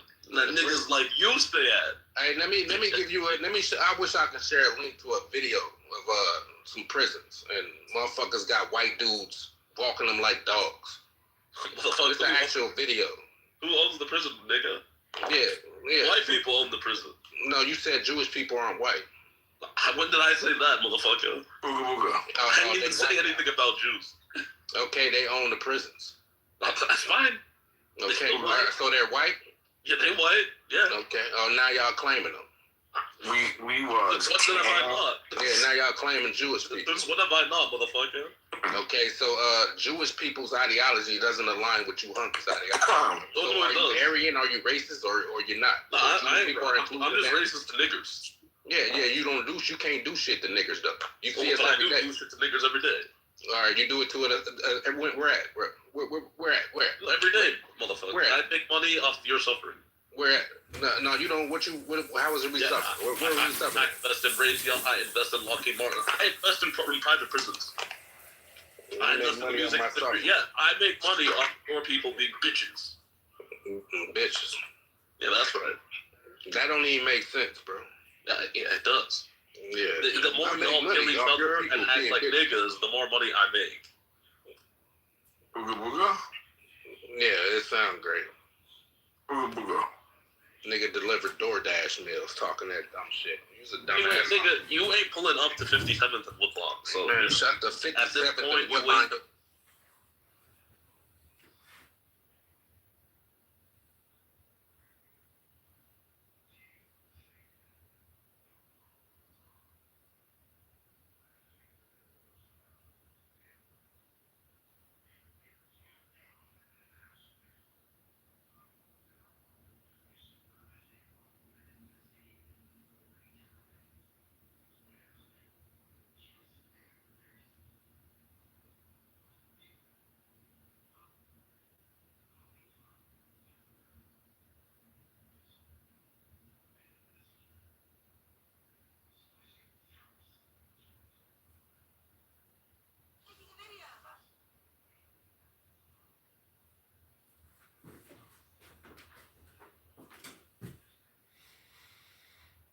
$81, $21, $22.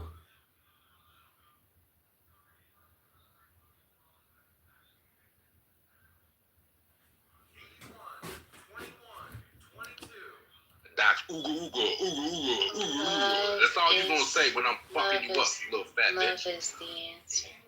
Love is the answer. I don't give a fuck about white bitches. Who you talking to, shorty? You're not talking to me. Fuck out of here. Go love this fat bitch over here. Go love this fat bitch over here. White porn should be sponsored by fucking mayonnaise, nigga. Who gives a fuck about fucking no white bitches? Fuck out of here. Love is the answer, bitch. Get your stinking ass the fuck out of here, nigga. Go fuck that bitch over there. You and these two, y'all go link up and try to increase the birth population. Go try to increase the birth rates. Hey, at least this dude, hey, Con John, what you say? Hold on. Okay, so you're not the moderator of this group, okay? This woman is. So respect her. I don't know about the ooga booga or whatever. Hey, yo, shout out the dude. See, this dude got his real picture and his shit. You know what I'm saying? Like a real person. Yeah, I'm not afraid. I'm not afraid to fucking put my face onto my voice.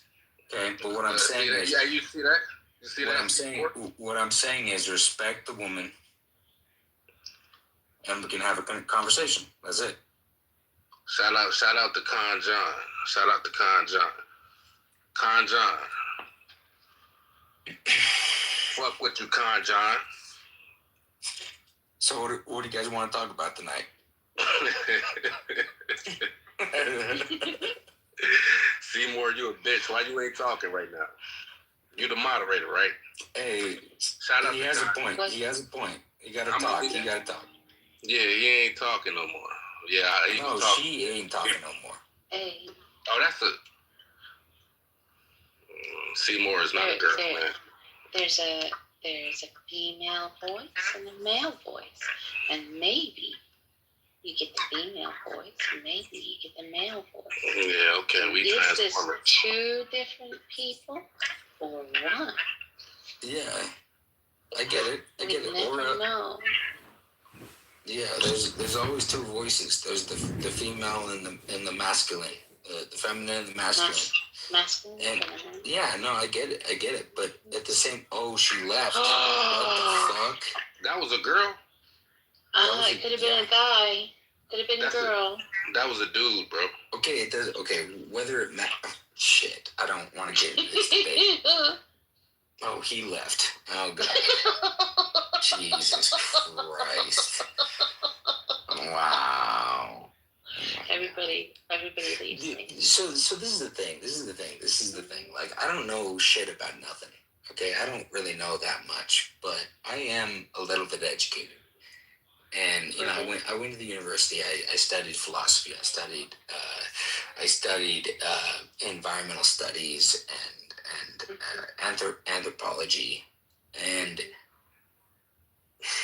these like this guy that she left. He's like the most, I don't know how to say this, or educated. He's the most bottom feeder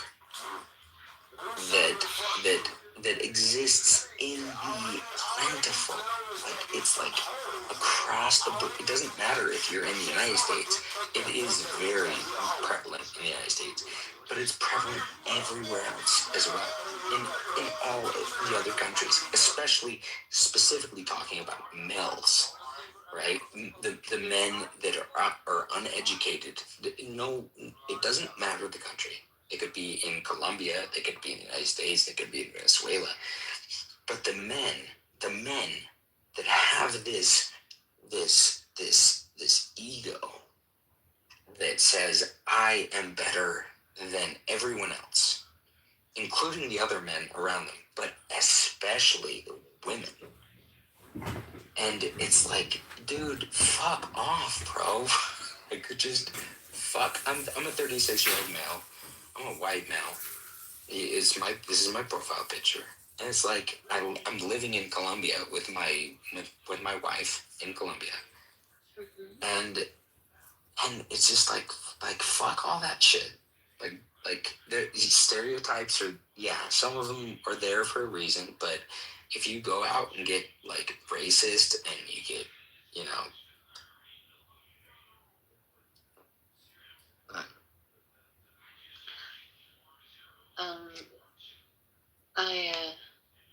I went to seminary, and in seminary I helped a lot of people that lived international.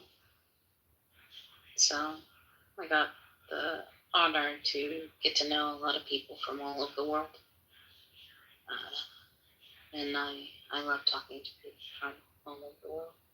Continue. Like what is your perspective? What is your perspective with all this background that you just mentioned? This history in your life, in your subjective life. What is your opinion? My opinion is that people put up these barriers based on race, and really, there shouldn't. I mean, if people have preferences, that's fine. But just hatred based on somebody's skin tone is crazy. Because you can find wonderful, beautiful people in every group. We're all the same. That you jive with. We're all the same. We're all basically similar. Well, yeah.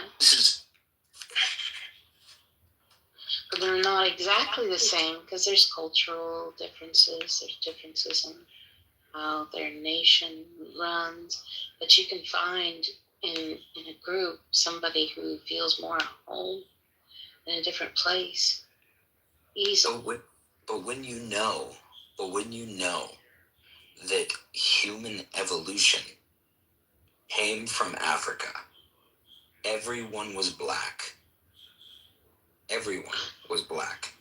And I know this doesn't is obviously you're right. You're totally right. Like, there's a subjectiveness to our lives is separated into different continents. But if you truly understand the evolutionary basis of humanity, we all were black. Modern humans were very dark-skinned, but they also mixed with Neanderthals. Hold on, back up. Mm-hmm. We were all of Homo sapiens were black. That's That's like scientific fact. And then what you're saying to validate, you're not wrong. So there are people that migrated up from Africa into Europe, and then the Ice Age hit. This is not like immediate. This is like thousands of years kind of shit. So then they migrated into Europe, and they got cut off from the Ice Age. So Africa and Europe got cut off. And so these people now are divided by the glaciers, they can't pass. And now they're living in Europe, and then that's where their melatonin in their skin changed. Yeah. Well, over time, yeah. Yeah, literally hundreds of thousands of years. Did you know the red hair just showed up in the genealogy, genetics out of nowhere? I mean, so I'm red-haired. I'm red. I mean, if you can see, I'm red-haired. So I don't know what you're talking about. Describe. Well, basically, it just showed up all of a sudden, and it's quite a rare trait, really. So red hair is a recessive gene.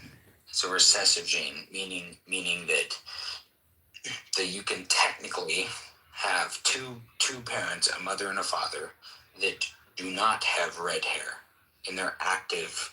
They don't. Funding those physically I'm not look at history. have red hair.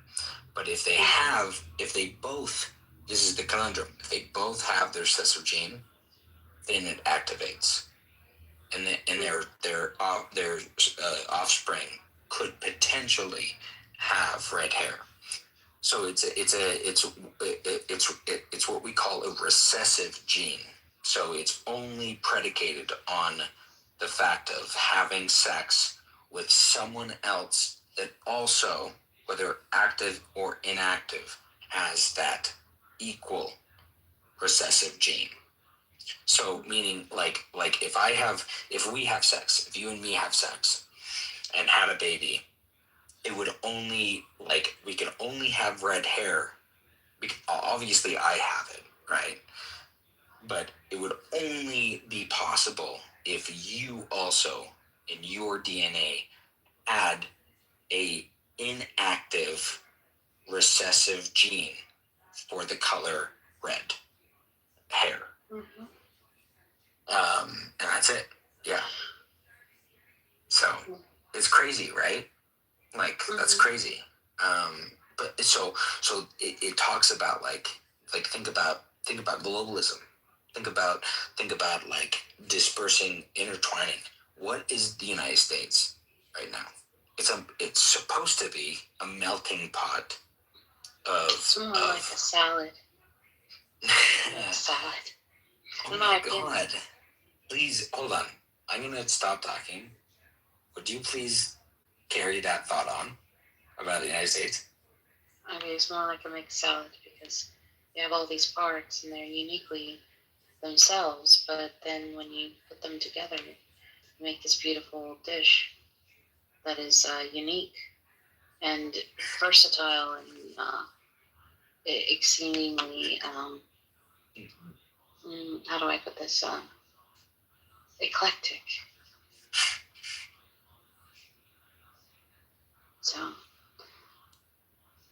rather than a melting pot, because melting pots mean everything goes together and then you lose the. Okay, so if you were turning gold, I used to do gold and silver smithing. So if you take a crucible and put the silver in the crucible full and melt it, that's like a melting pot, right? It all melts down and it's all one thing. This is more diverse, and it's beautiful that way. Would you want everything to be the same? No. Would you want the uniqueness? And when you have the different ingredients, you change it entirely. So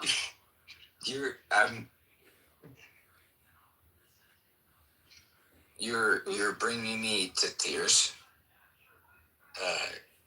Because this is what everything you just said encompasses what I believe and what my I have two grandfathers that fought in World War II. Believed in freedom. And you know, the closest grandfather that I had and he was from Mississippi. Okay, I'm gonna say this. I'm sorry, but he would say the N-word all the time, and he would be like, my N-word, you know, I'm just gonna say the word, my nigger grandmother. She took care of me more than my actual like white mother, my biological mother. And then when he came back from the war, and I literally have this on tape. He said he went. I mean, he did the whole thing. He was in Africa before World War, before we invaded the European front. He was in Patton's, the General Patton's war in Northern Africa. The whole point is when I'm going back to what you're saying is like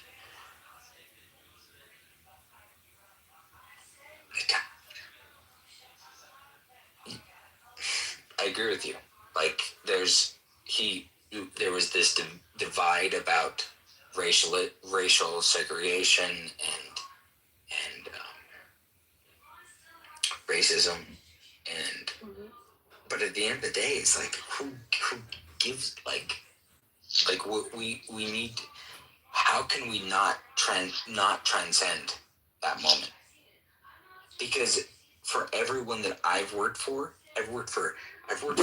I've been an employee of Apple, the iPhone Apple, for fucking 8 years, and they did like there was not one moment in my working for them that they made me as a white man feel like I was I should be I should have animosity. I should be forgiving the slave trade and everything. But at the same time, it was like, oh yeah, like hold on, we need to know that the United States fucking white man our history is tainted with slavery, servitude, etc. But hold on, let's pause, like you're saying, and say everyone is equal, everyone is beautiful. We are now a new generation. We're not the past, and we're not the future. We're the present. And let's recognize that what we do, our energies and our actions, will either reminisce the past or make a change for the future. Right? Is that what you're saying?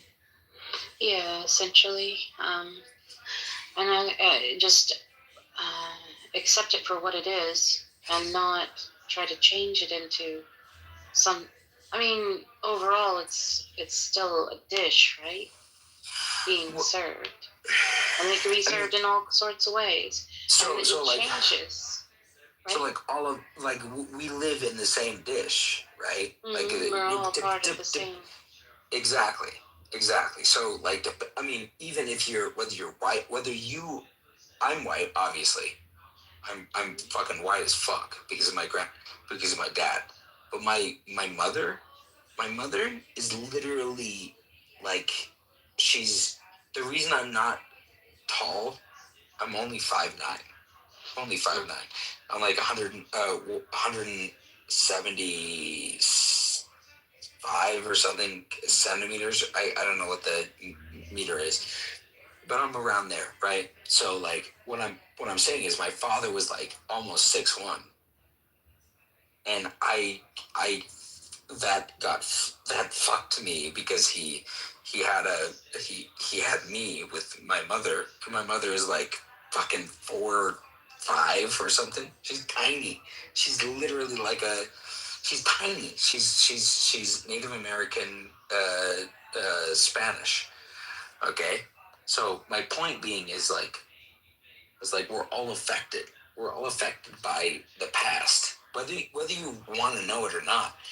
Your genes, they're affected by the past. So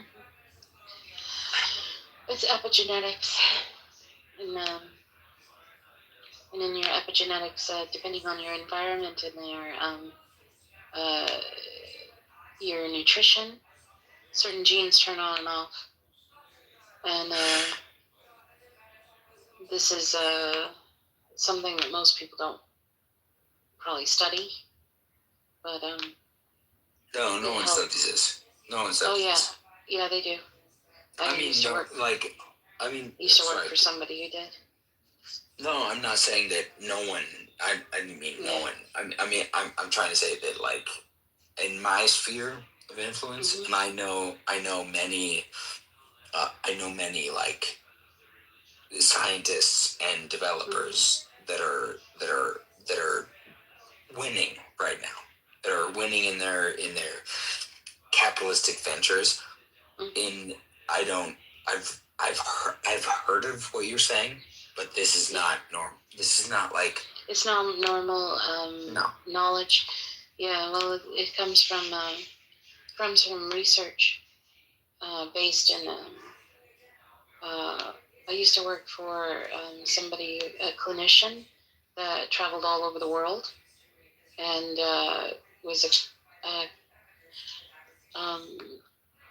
was one of the best in that field. And they combined Eastern and Western medicine. They were able to make help people who speak again, who had strokes. They helped with development of babies if they were not developing right. Sometimes it's too late, things happen, nerve damage or whatever. But there are things that can be done to assist in healing that isn't in modern medicine as that is not, it's exclusive. It's only for the people who can afford it. And I had the privilege of listening to many, many very important and well-educated clinicians speak about it, just because I had worked with them. Yeah. I did a business administration and accounting and IT, purchasing, whatever needed to be done, I was given the task. I took on like 5 other people's jobs. Right. So it's little known, but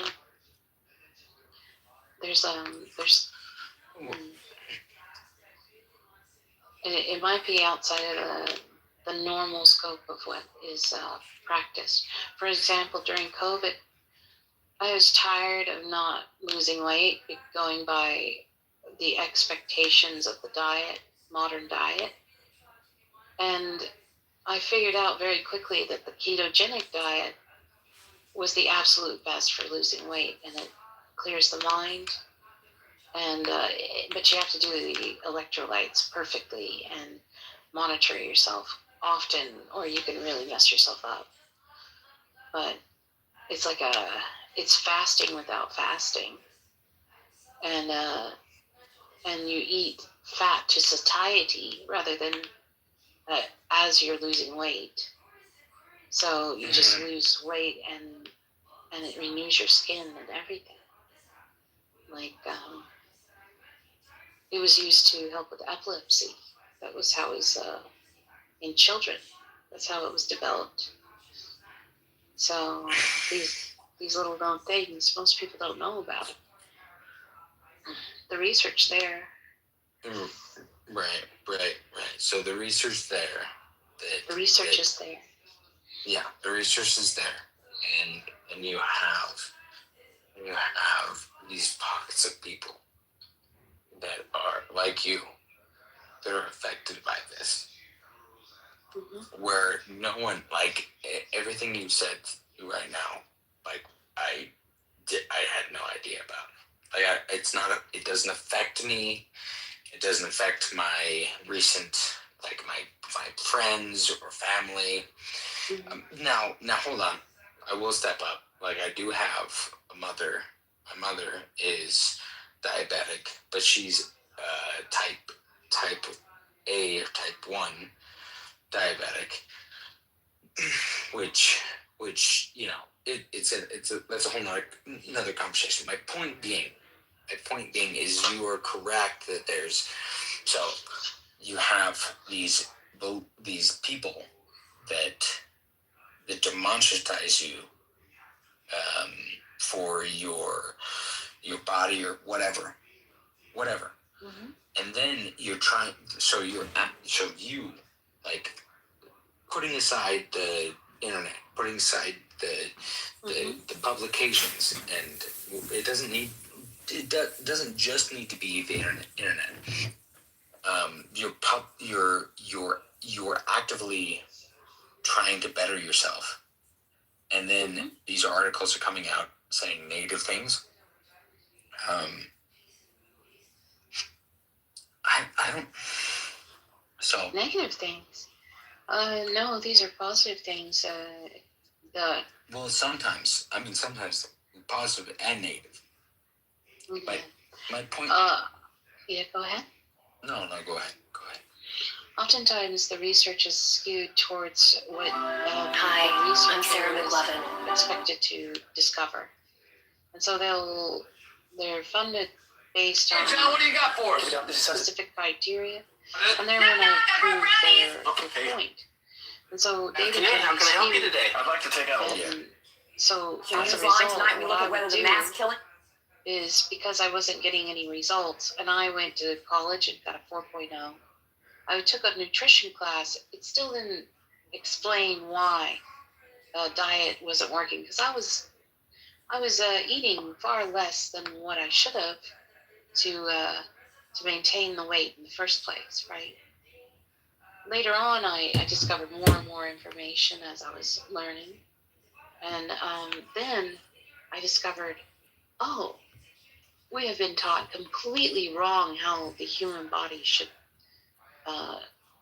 eat, and everybody specifically. And that is exactly the same verbiage in what you just told me to look. Hold on real quick, bro. It's exactly the same. That doesn't exist. Yes, it does.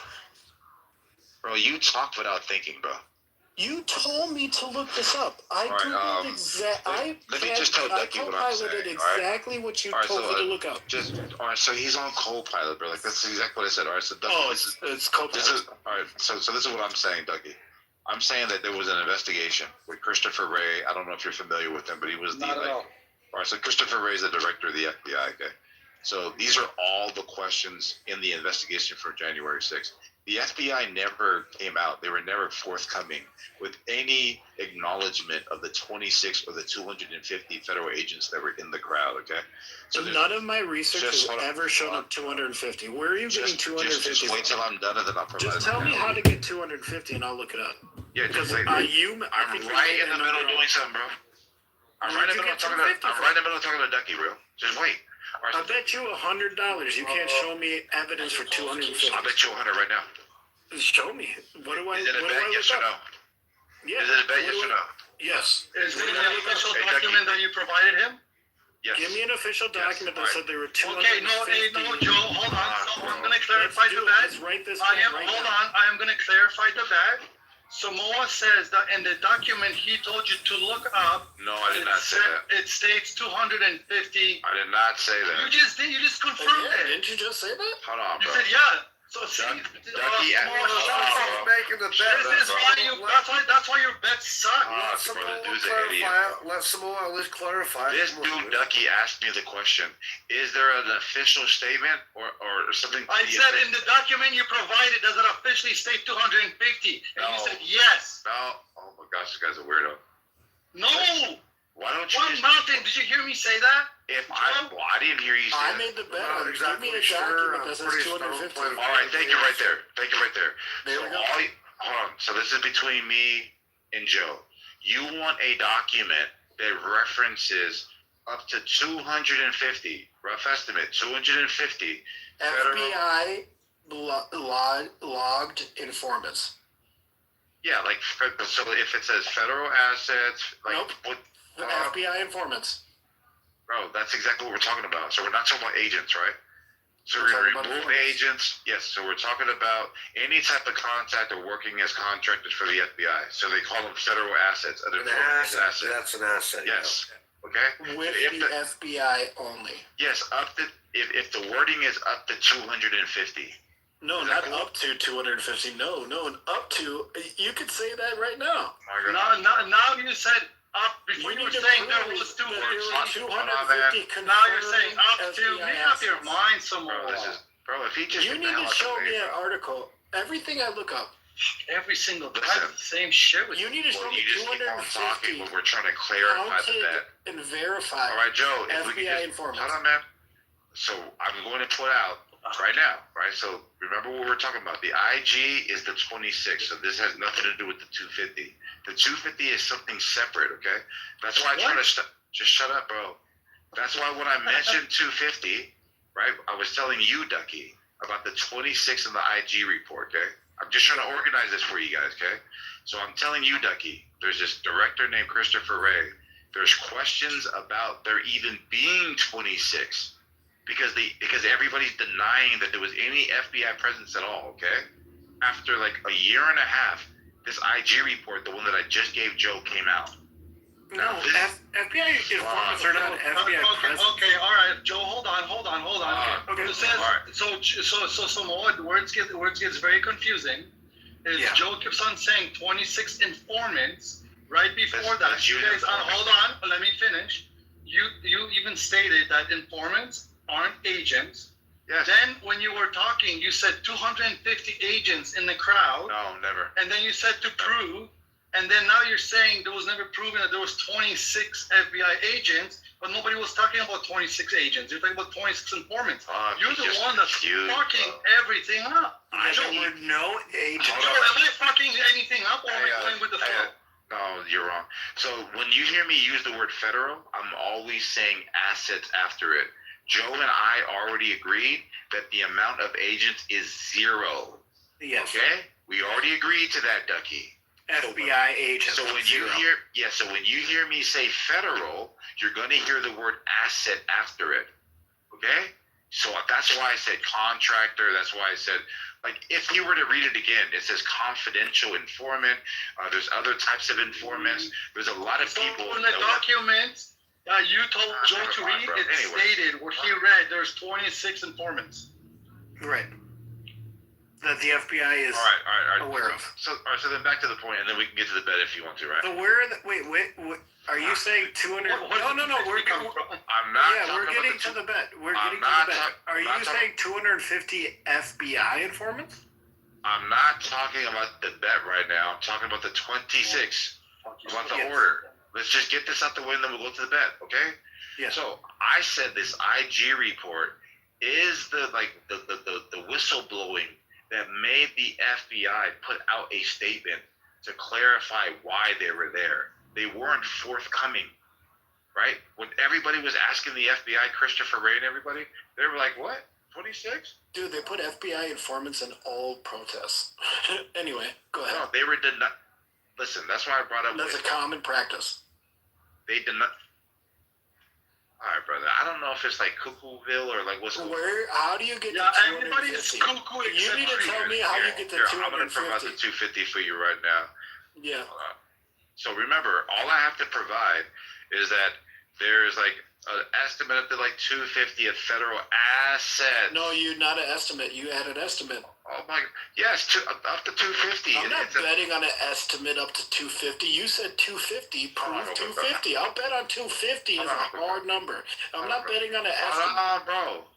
If I picked if it says estimate, it's no dice. So stupid, bro. All right, so then it's no dice. I can estimate 250 nuts.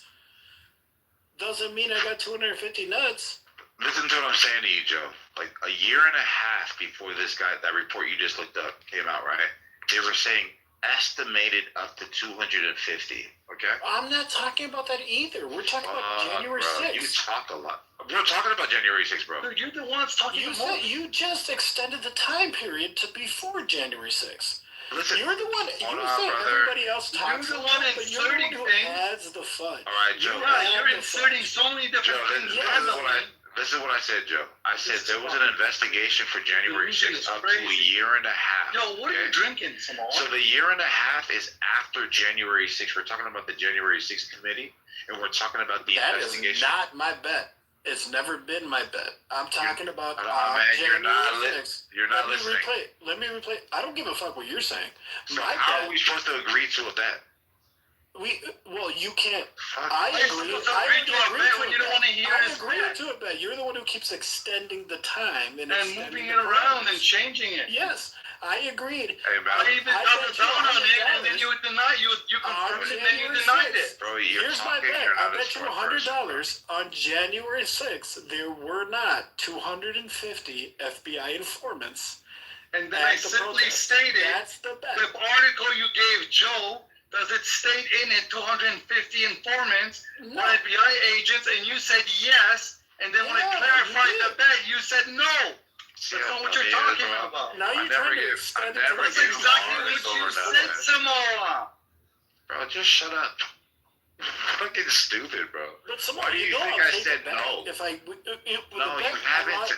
Joe, you haven't taken a bet. Why was that successful? The bet I lost to you. You haven't taken a bet since. You were just about to lose your money. No, because that one. No, the you reason were just that bet. You were just about to lose your money. Man, you are really known as Samoa shopper for a reason.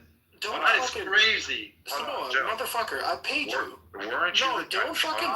Don't punk me, motherfucker. I paid you because our bet before. Fuck off. Shut up. Our bet before was on a date, time, and an action, and I lost. And I lost, and what did I do? I paid you. Today, you are standing. No, this is not the same bet as when I lost. I'm asking you today. This is some bullshit right now. But I was gonna bet you today. You looked it up before you made the bet. After you said it wasn't illegal for a person to go into a church. Do you remember that? Oh, and I was wrong. I told you I was wrong. Right. And that's why I didn't take the bet. And the reason why you won't take bets with me anymore is because you want to look it up before you make the bet, right? No, not necessarily. No, that's not necessarily true. It just happened, bro. When we were in the room, that happened. You did it. I agree with you. That did happen, but that's not necessarily true. Bro, I'm saying that there's a pattern since you lost the first bet that you won't bet. I'm more cautious. I am more cautious. Always over the place, Samoa. But that's because I paid my bet. That's why I'm more cautious. Samoa. You do not make clear bets. Because you can't, I got a family, Samoa. I got a family. I'm not trying to lose. No. So, all right, so I am more cautious, okay? I am more cautious. It's all good, brother. You're a good dude. So let's just parse this out so we don't get confused, okay? So if we're talking about the 26 people, I'm saying that the FBI didn't come out. The FBI didn't come out with this information. They only gave a statement after this IG report was dropped, a year and a half after January 6th. Okay? That's what I'm saying about the 26th. They weren't forthcoming. Yep, I follow you. All right, cool. All right, so then we're done with this one. That was the whole reason why I gave you the IG report. I was showing you what their statement was in response to. The IG report came out first. There was these big old investigations a year and a half before that, where the FBI was denying the fact that the 26th even existed. Okay? On a separate note, I'm going to give you an article right now that says, or just type this in, but up to 250 federal assets alleged to be in crowd at January 6th Capitol. Just type it in. Yeah, but how do we? Okay. Hold on. So once you type it in, you're going to see all of the Senate investigation. You're going to see the January 6th committee investigation. But you're still going to have to deal with the publication that between 26 publicized by the FBI from the gaps to how do we prove that? How do we prove? Wait. Yeah. So the 26 is the IG report. What I'm talking about is it's separate. It's a different investigation. But how do we prove which one? Like, how do we prove that there were actually 250? No. Wait, hold on. So, like, when I say 250, you're talking about people that are in proximity as federal assets. They don't have to be like the 26. So, like, you see in the 26, they're saying, hey, 3 of them went into the Capitol, but we didn't authorize them to do that. 9 of them did but this. how do we? I'm saying if we were going to put a bet on it, and tomorrow we settled the bet, how do you prove that it was 250 when your article says up to 250? Yeah, that's the reason we're not at the bet. I was saying if you would take this article of up to 250. Because remember the bet that I lost to you? Remember how tangible that was? It was, if the House passes this bill by this day and this time, I lose, and I lost. Yeah, so the bet would either be well, you technically only lost. But I need more tangibles. That's when I'll bet. Because this article that says up to 250 doesn't mean shit. Wait. Unless it proves 250 assets. No, wait, hold on. So the difference is, and I think this is good for us to get the wording down, is we can clearly parse out the 26 from being of the 250. The 250 are federal assets that aren't connected directly with January 6th. The 26 are the ones that were paid directly. But that's my bet. My bet is that 250 federal assets were not included in January 6th. All right, so then it's a little tricky with the wording. So, like, for example, let's say Ducky, Mountain, and Honey are like, let's say, talking apes, right? Yeah. All right, but they're not, like, mandated to be somewhere, but they happen to be there, okay? They're just there. But let's say Day-Day didn't authorize them to be there. I can say to you, hey, there's 3 other talking apes that were there. I bet you, and that's the number I'm using with the 250. They weren't. I know, but that's why I keep bringing up the bet that I lost to you and paid you for, because it was way more tangible, right? It was an easy one. We bet, and I can't do. I can't. 250, right? Yes, because I can't bet on. You know what I'm saying? Yeah. Because we had a time dynamic too. We had a time dynamic and a clear decision. If this didn't happen at this time, that I can't bet on this. No, that's fair, but I think the problem here is that when you hear me say 250, you're assuming that I'm meaning in the same capacity as the 26. Yeah, I think you're right. Right. And I'm not making that claim. I'm saying that the 250 are like people that are like associated with the FBI in some capacity as an asset. Yeah, and I'm not disagreeing with you. I'm actually not disagreeing with you. I'm saying that is very hard for me to measure and bet on. Because that's fine. You know what I'm saying? Yeah. This is just a hard one for betting. Is all I'm saying. That's really all I'm saying. I'm not even calling you a liar on the 250. I'm not. I'm just saying it's a little intangible. Yeah, I mean, so like we can move that aside, but like, do you see how like the FBI in the Whitner case, how they basically broke the law, right? Yes, and like in the January 6th case, you're not being charitable to like where this couldn't be in the possible realm of being a thing. Oh no, I never said that. I get where you get that from, but I agree with you. I think I'm not disagreeing with you on that. Okay, I don't think the influence. So you think that there could be a possibility that the 26 were being whispered in their ear by somebody in the FBI? Even if they weren't, I think it's worse than that. Even if they weren't, even if they got a directive from the FBI as informants not to do these things, they're in a mob. That shit goes out the window. Talking about the diet, or are you guys done with that? Yeah. But the bad part about this is like the FBI is never going to be like, hey, we started that. We authorize these people not to go in, because that basically tells us that these people are under your guidance. So like, I'm gonna look up what their official statement was. I'm pretty sure their statement is something like this, and I'm gonna get the actual statement, that there were no authorized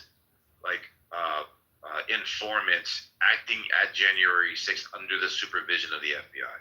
It's even worse than that. It's actually, if you were an informant to the FBI, your actions of informing to the FBI are independent of any actions you pursue outside of the scope of informing to the FBI, which it makes the FBI, it removes them from litigation.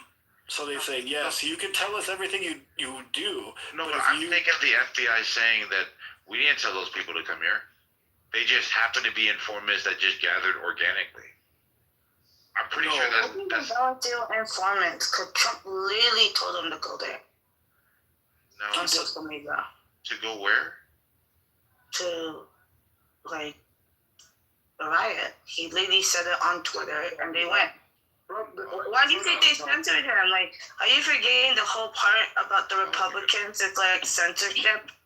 Like, that's their whole thing because of them censoring Trump and freedom of speech. Like, he literally got in trouble for that. Like, are you just gonna say that just never happened?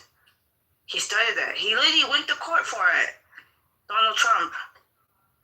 And he got immunity because he was the president. So, like, whatever. I know, like, am I being gaslit? Like, I swear to God that happened.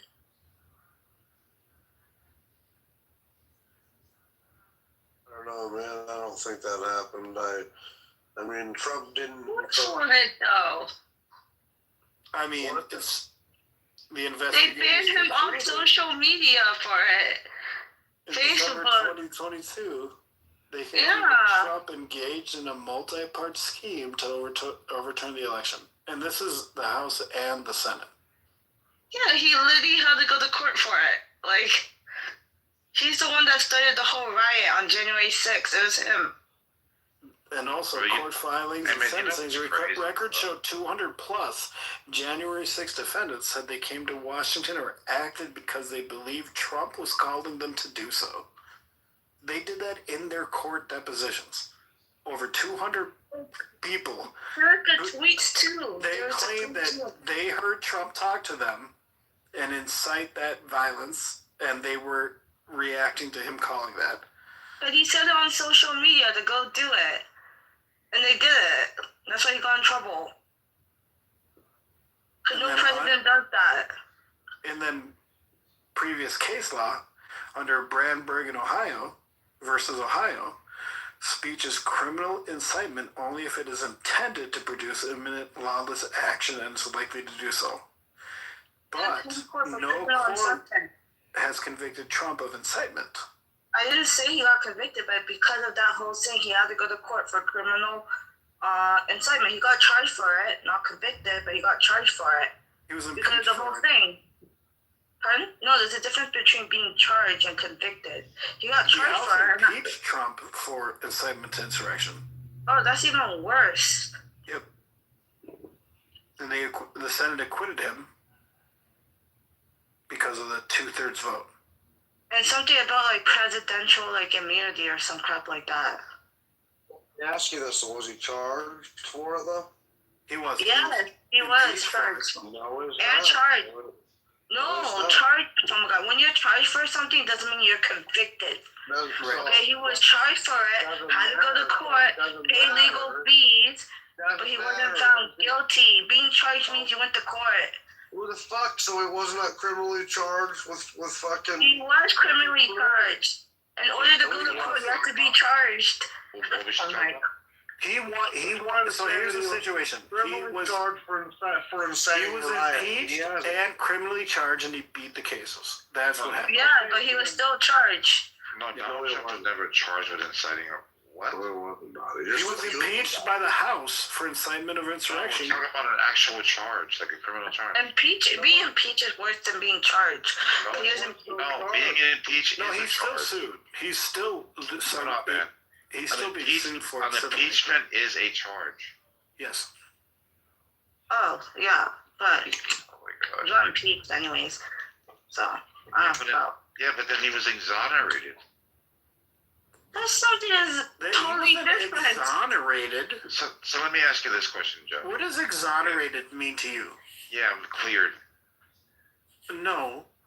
Oh my God. Exonerated means that they remove the charges. No, hold on. So an impeachment is a charge, okay? Then you go to the Senate, and then there's a trial. Yes, so my whole point when I said charge... Just hold on. If the verdict is not guilty, okay, then you're exonerated, Joe. No, oh my God, my whole point was that there was enough... Exonerated means your initial charges are dropped. Exonerated means you were charged incorrectly. I don't think so. No, yes, my whole point is... You would have been here, $10. How about that? $10. I think you would have been pardoned or like excused or something like that. $10, bro. My whole point is that there was enough evidence of him inciting it for impeachment. That's my whole point. And being tried. I never said he got convicted. He literally went to court for this. No, he didn't go to court. It's not a criminal matter. It's a legislative one. Yeah, okay, then he got impeached for it. An impeachment? Because he was in a presidential seat. He was the president. Like an impeachment is an allegation. If he wasn't the president, he would have been charged like normal conviction. No, you're wrong. Are you saying that the Senate not choosing to impeach Trump after the House impeach him is exoneration? No, so like the House does the impeachment, okay? So this is like the allegation. Then the Senate does the trial. Yes. Where you have that's a trial setting, and then the Chief of Justice is the one who presides, right? Then all of the senators act as the jury. It's either going to be guilty or not guilty. A not guilty verdict is an exoneration. Anyways, it's so obvious he incited violence. When you're always wrong. Wait, I'm not done. Okay, so let me finish before you make assumption. I agree with that, sir. I hope so. You're gonna lose more money. So, anyways, there was enough evidence for it to lead to that. And one of the what the hell? I'm not telling you to be reckless. No, one of the main reasons he got off is because of the way he worded it. So I think one of the main things they said was he didn't it was heavily implied, but he didn't directly say it.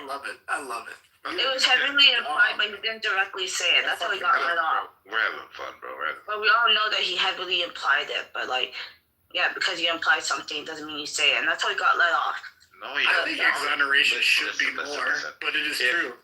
If people were to watch the actual trial, when you see that there were check marks that were being edited, doctored, right?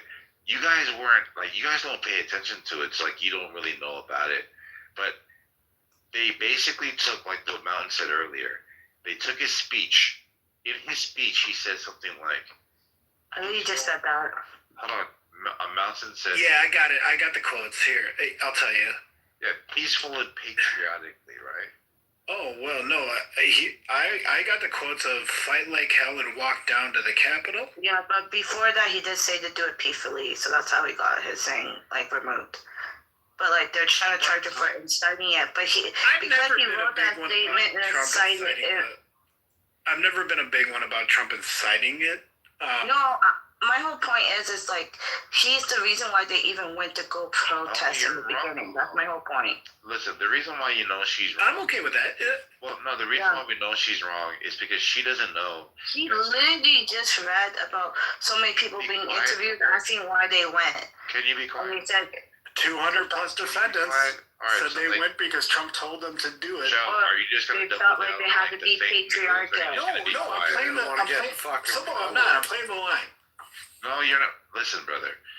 So, they can say that the reason why they came to D.C. was because of whatever, okay? But if you're looking at the route of the stop the steal, organized, whatever, right? they had like this protesting, like they go here, here, here, there. Okay, so they're all marched together. They go to the Capitol to demonstrate, and then they got another place that they got to go so they can do their rally. Okay, so this is like a planned event that they had permits for.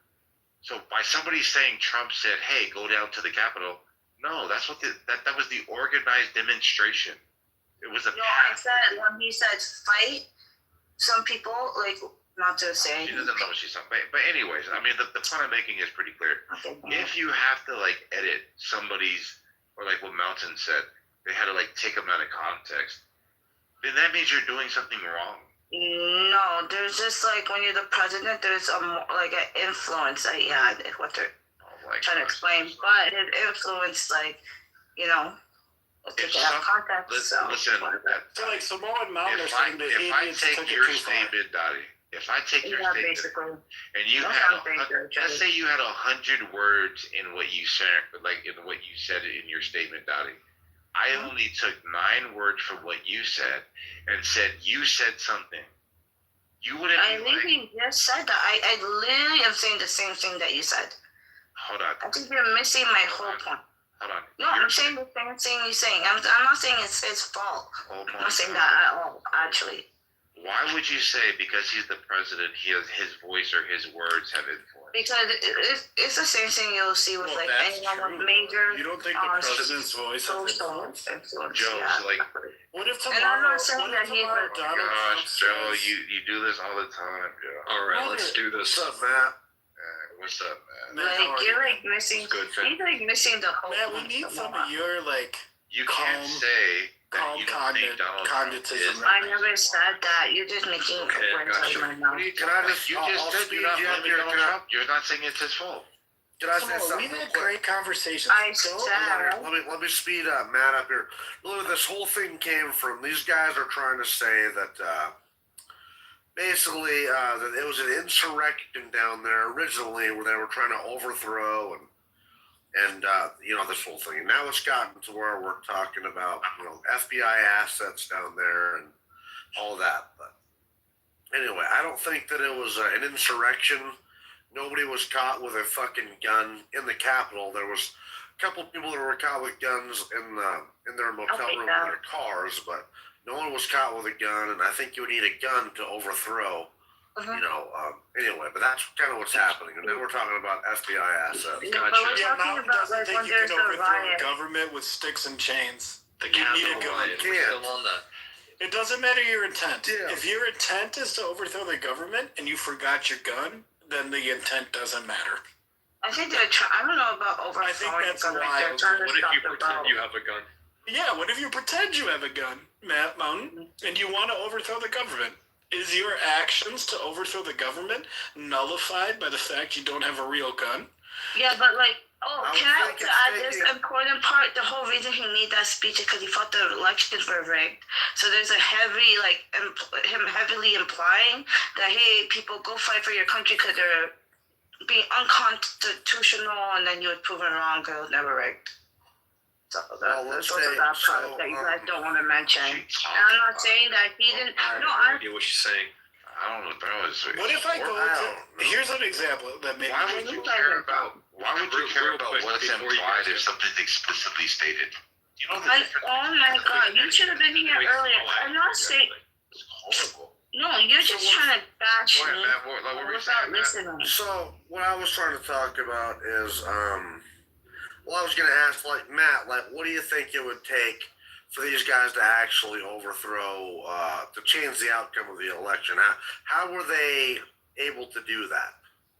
Wait, that's not the question. You mean the rioters? No, wait. This is the difference between attempted murder and murder, is what Moun's saying. No. What is the intent? What was their intent? It doesn't matter, dude. Like, they would have to take someone hostage. Intent matters.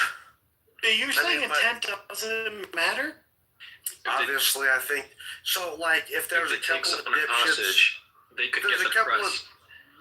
If there's a couple of dipshits who are delusional and thinking they can somehow do that, but you know that it's going to take courts to overturn the certification. You know, I mean, that the state's results, right? I mean, obviously, that would have to happen. Then, states failing to appoint electors, shifting the process to like that doesn't contingent change the election, intent that of would the have to individual. happen. That doesn't change the intent of the individual, Mountain. The House and the Senate would have to remove enough electoral votes to flip the result. Like, that's the legal process. That doesn't change the intent. It doesn't matter. It doesn't matter. If a couple of dipshits are delusional in thinking that they can change the outcome, That's like saying if a couple of dipshits tried to rape my daughter, but she's locked in a cell and they can't get to her, their intent doesn't matter. Why do you keep going to these extremes like rape? And because you keep completely disregarding the intent of the individual. You completely disregard the intent of the individual. There is a line. If somebody thinks about committing a crime but never get out their house, what do you know about their intent, though? So, to Mountain, they broke into the Capitol to try to overturn the vote. Even though they were never going to do it, their intent was to do that. Oh my God! Yeah, Mountain, Joe. Mountain, I actually agree. His point in that they actually took initial action and they followed through to a point. Okay. I just want to go to Mountain's point. I agree with you that maybe it was peaceful, and there are a couple shitheads that took it literal. But you have to understand he's the president, and even if they misunderstood his words when he made that speech, also the stuff he was saying prior about it being rigged, this and etc. is influencing that. That's the issue. There's not FBI that speech alone, There's the FBI agents on video telling people we need to go in the Capitol. There's FBI agents. There are no agents. We just proved that. There's no agents. Assets. There's FBI. There's FBI. Let me finish, please. Yes, sir. There's FBI assets that are on video breaking the Capitol windows. So I would say a lot of these guys are inciting, and that wasn't he president during this time still? 4 of them were caught inside of the Capitol building, and they weren't even supposed to be in there, man. I mean, you can say what you want here, dude, but to do an insurrection, you need more than fucking a little bit of a riot here. You need guns. None of those people had fucking guns. Can I ask this question? Can I ask this really quick question here? Because this kind of kills everything that people are saying, especially what Dottie's saying is total crap. Do you know when he was speaking and giving the speech, they've already breached the perimeter at the Capitol? Before he gave this quote-unquote speech that you're attributing this massive influence of presidential power, they've already breached the Capitol. So many times. You're just trying to make me look stupid. I said his speech was really good. He said do peaceful protests, etc. Listen to what I'm saying. They breached the Capitol before he said it. Okay, but then when I'm talking about before the speech, when I'm talking about the speech, when he's taking all these things about the election being rigged, it's you have the few idiots like Mountain saying, already breached the Capitol already. Are you really going to dismiss the whole saying of him saying it's rigged, this is not America, and saying stuff like that? Saying the election was stolen. So now it's not only for him to be proven wrong. Something else. just moving the. No, that's what to protest. No, I still wanted to say that Why today. did they show up to protest a Democratic? No, the problem is that you don't know what the timeline is because you're not paying attention to the actual Why did they show up at the Capitol? Why did those people show up at the Capitol to protest a democratic election? Why did they show up? The same reason why everybody protests, because they feel like there's something that's unjust being done. He said it was rigged, so they showed up. It's never happened before. Bro, there's literally a democratic election. Hold on real quick, bro. There's literally show up at Joe, you gotta stop, bro. Come on, man. How am I supposed to answer your first question? Or Obama, multiple questions. because they weren't saying it was rigged before. You're asking the question Romney wasn't saying we don't know rigged why before, we have protesters all around about ICE right now. You got kids leaving. No, that's different though. This was a democratic election. I'm asking you why. Brother. If I'm trying to draw like a clear parallel. You can't say that that's different before I get to like describing it to you. Okay, somebody's telling these kids that the ICE enforcement is unconstitutional and these people are like the Gestapo, right? So this is like political rhetoric. Well, and now we have. Never mind. Yeah, they're detaining citizens. All right, thank you, brother. Fuck. Are they just fulfilling illegal immigrant tax? Not No, they're not. because they're not detaining illegal. a bunch of people Because that they you have no idea. Listen, because No, you the agree people with in it, America, they're not Joe. doing. Because you agree with it, Joe. People. You're okay with it. I don't agree with it. Obama deported more people than Trump will ever Because do. you agree with the perspective that you have with ICE. You're And he still okay did with that the with- demonstrations, right? No, I'm crazy, saying that. It's just so The reason why. stupid, No, bro. I You don't have got a this problem dummy right here. It doesn't know Nobody has a problem with deportation. You It's just they want people to follow the legal ICE in process. Minnesota, That's there's it. something to protest, right? There's a protest on the when you infringement of agree with it, constitutional right, rights. Joe? No, not when I agree with it. There's a factual So why can't they incrimination protest?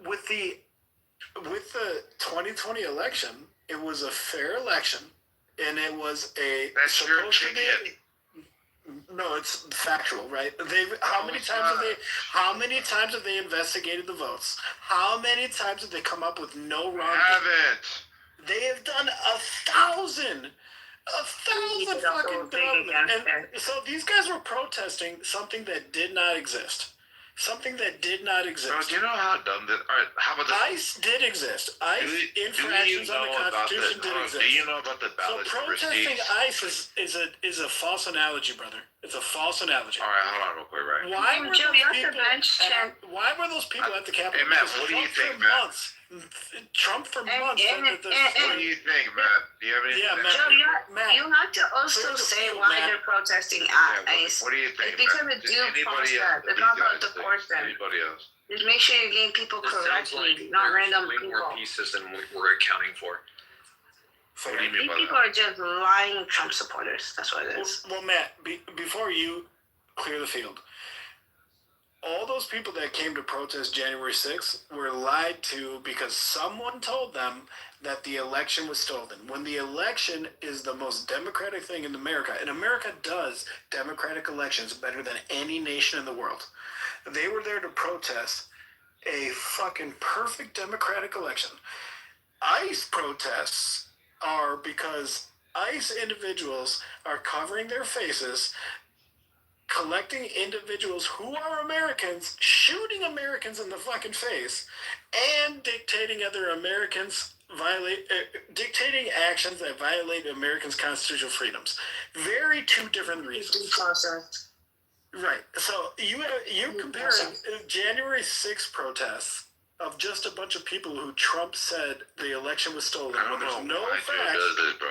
Matt, No, got because you something tried to say, bro? equate the two. You tried to equate. You won't even listen to the argument. You just repeat yourself over and over, bro. No, I'm just giving Matt the playbill. You're a liar, Simona. So. All right, here, Joe. I don't think those two things are comparable. Let me just give you an example here. So January 6th, how many people do you think were there? Let's just say, like, as far as the original, like, people that were just a part of the rally. No, I have nothing more to say about it. I just give that for All right, Matt. Matt, how many people do you think were there, Matt, at January 6th total? Just a rough number. Or Mount 20. Oh my gosh, come on, bro.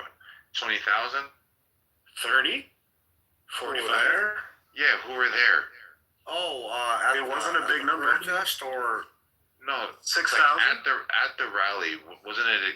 Here, let me look it I up. mean, it was. I think there's probably like 6 or something. Yeah, I think 6 is a pretty safe 5 number. or 6,000. Bro, I think it was like 50,000 or 100,000 people, bro. No, at the Capitol, no. No, 50,000? I didn't say the Capitol, bro. There was only 1,000 people, like 1,200 people who breached the Capitol. Oh, About sorry. the actual, like, rally. Oh, the riot or the Sorry, The rally. The rally. the protests. Yeah. Or the rally. The Stop the Steal rally. But the protest for what? Oh, okay, yeah. I don't know. Right, on January 6th, there was a really, really big crowd there, okay? I'm saying only 0.0004% of the people that were a part of the larger crowd went into the Capitol. Okay, what I'm saying is the amount of people that were there, and this is why it's analogous to what you said, Joe, is the majority of the people that were there just to demonstrate like their First Amendment rights to like freely assemble to make their voices heard is absolutely analogous to people who believe that ICE or the Border Patrol are doing something that's like unjust, and they're allowed to have their voices being heard, right?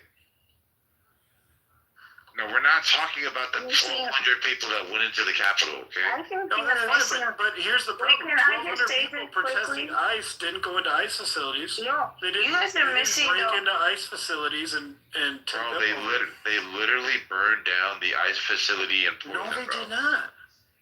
No, they didn't. No offense, Democrats are kind of pussies. That's something else. They tried like throwing a rock at the security camera and they kind of failed. Joe, so there it's was like three Republicans that tend to have guts, to be honest. Right? Three people. Just hold on. Do you remember when they took over the courthouse? Talking about the trans pussy community. Or do you remember when they took over like Seattle, like a part of Seattle called the like autonomous zone? Do you remember those inflated people, the guys with the inflated costumes? No, I'm talking about during. You watch too much Fox News. Yeah, that's Fox News shit right there. Bro, I live in Seattle, bro. They took over 9 city blocks in Seattle. Fox News or Newsmax, right? Well, on a side note, I'm looking for some real estate, Samoa, and I like Seattle. So let's talk about that offline after all this, because I want to. Oh my gosh. I actually am looking at Seattle. I actually am looking at houses in Seattle right now. Bro, my whole point is I feel like nobody has. Today, bro, it's 3,800 square foot, bro. It's a one level. It's what's an ADU or an AUD? What's up, Don? I forgot what it was called, but really nice. Auxiliary unit. It's like an added unit or whatever. Yeah, auxiliary unit development. Yep, auxiliary unit development. All right, so like basically what it has 3 different laundry rooms, but it's a one level home, right? Basically like a Rambler. You get 3,200 square foot in the Rambler, 6 bedrooms, 3 bath, but it's around like $775. Like that's the market here right now. That's not bad. That's like $214 a square foot. That's pretty good. Yeah, but it's been on the market for I guess since March. It started off at 1.6 million. So. Those are hard to sell because multi-units are hard to sell secondary to Fannie or Freddie. Yeah, so but yeah, I mean, to get back to the convo, I wanted to hear. Sorry. But yeah, like in Seattle, they took over city blocks. They closed down police stations. In Minnesota, they took over a police station. So we know that like that George Floyd shit like went crazy over like $1.9 billion worth of damages. Okay, so let's not kind of like act as if this shit isn't really popping. So. Yeah, but they're causing this. Like, okay, so when I say why most people are not, you're right. There's nothing wrong with mass deportation, especially after COVID-19 with mass immigration. Like, all Western countries are feeling the burn. Okay, the issue is it's not being done with legal due progress, like Obama's turn, who deported more people, by the way. So it's just not being done well, and so it's like inciting fear, which is causing distrust in the government. That's the issue, to be honest. That is the issue. Even though it might be legally right, militarizing and terrorizing isn't. They're actually spending more money. Obama did that at the border, which is where it should be done. No, but even when he was detained, he went after people with criminal records and did legal process and just removed them. They're trying to do fast track legal process by doing the street thing. Under Trump, less than 14% of the immigrants that have been forcibly deported have criminal records. Did you know that? And American citizens have been deported incorrectly. Yeah. You want to bring up the death of Obama? I think out of his 8-year term, he had 2 bad deaths out of his 8-year term. and like the other 50, and he deported way more than Trump. You can search this up. And the 56 were in detention camps, and it was due to medical reasons. If it was Just look yourself. because I don't mind She Trump. doesn't even vet anything she's saying, bro. That is like the most. But You don't listen. You just hate me because I'm a girl talking. You sexist Joe, can I motherfucker. take this up real quick? You hate women. So, like, let me just point this one thing out. She said Barack Obama deported more than Donald Trump, like way more. Yeah, he did. All right, so the problem is that we're not talking about the same type of deportations. If you look at the actual... Yeah, that's why I said the issue is legal. Maybe you don't listen. You don't listen. Just relax. So right now, we don't count when you turn somebody down at the border, we don't count that as a deportation, okay? So if you look at where he deported people from the point of entry, we don't count that anymore because they changed the actual way of counting what a deportee is. The ones that he's deporting are the ones that are embedded in the interior. So when I said the deport more, we're talking about people who are already in the country that he. No, you're wrong. But Simone, let me ask you: would you do it the same way? Because if it were me, yes, absolutely, I would. Yeah. I would not. I would not, man. I would dress like FBI agents. I would dress. If I have a tag, I have an individual who is internally here illegally, and I'm going to have to go arrest them and deport them. I'm not going to cover my face. I'm not going to show up in full flak with assault rifle. I'm going to show up in a suit with that warrant with my friends.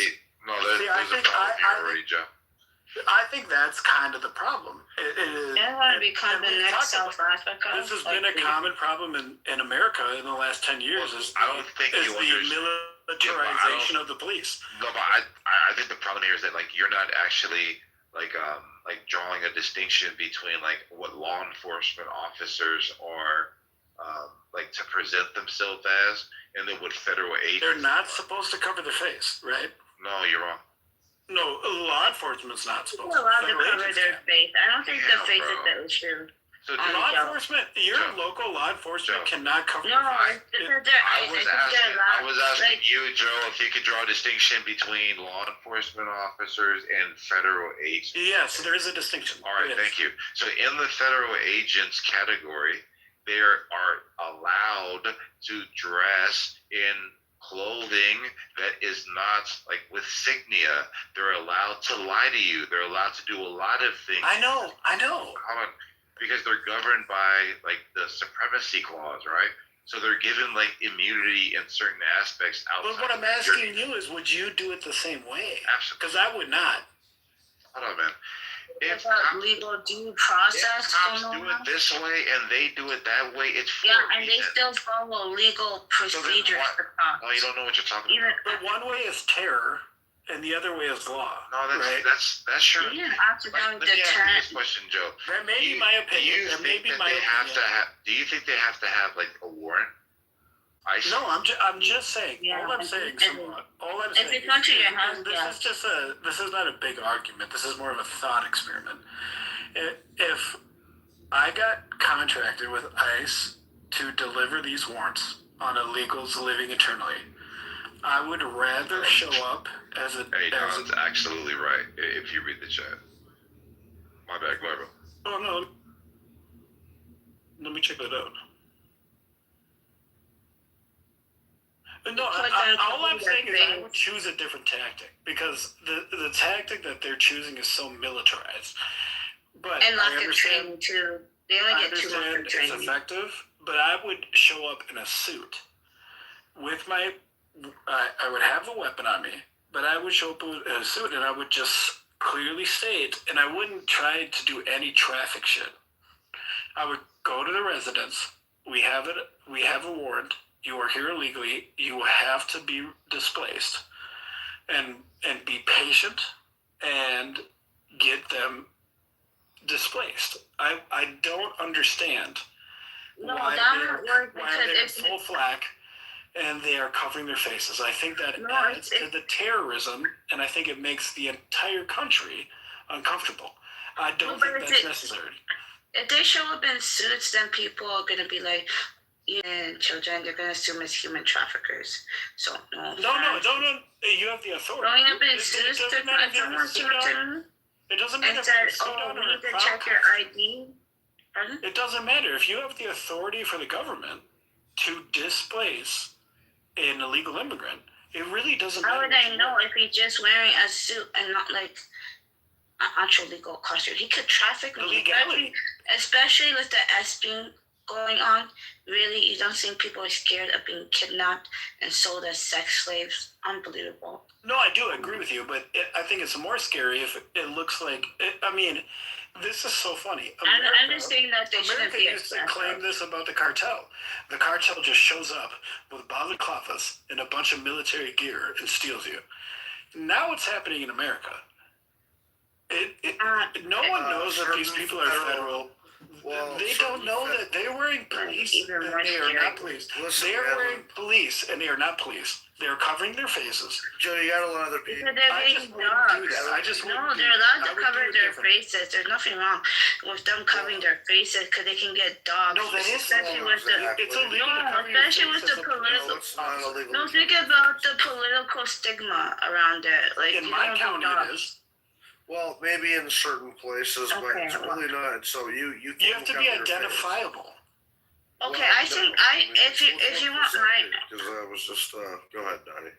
Oh yeah, so I think you can disagree with me all you want. I think the better way to do it is like more legal process and more like research, which would probably take more time, which is good, and be more accurate. And because you can't expect everyone just to be like walking with their ID. Some people are just going to the grocery store and they just are buying chips or some shit.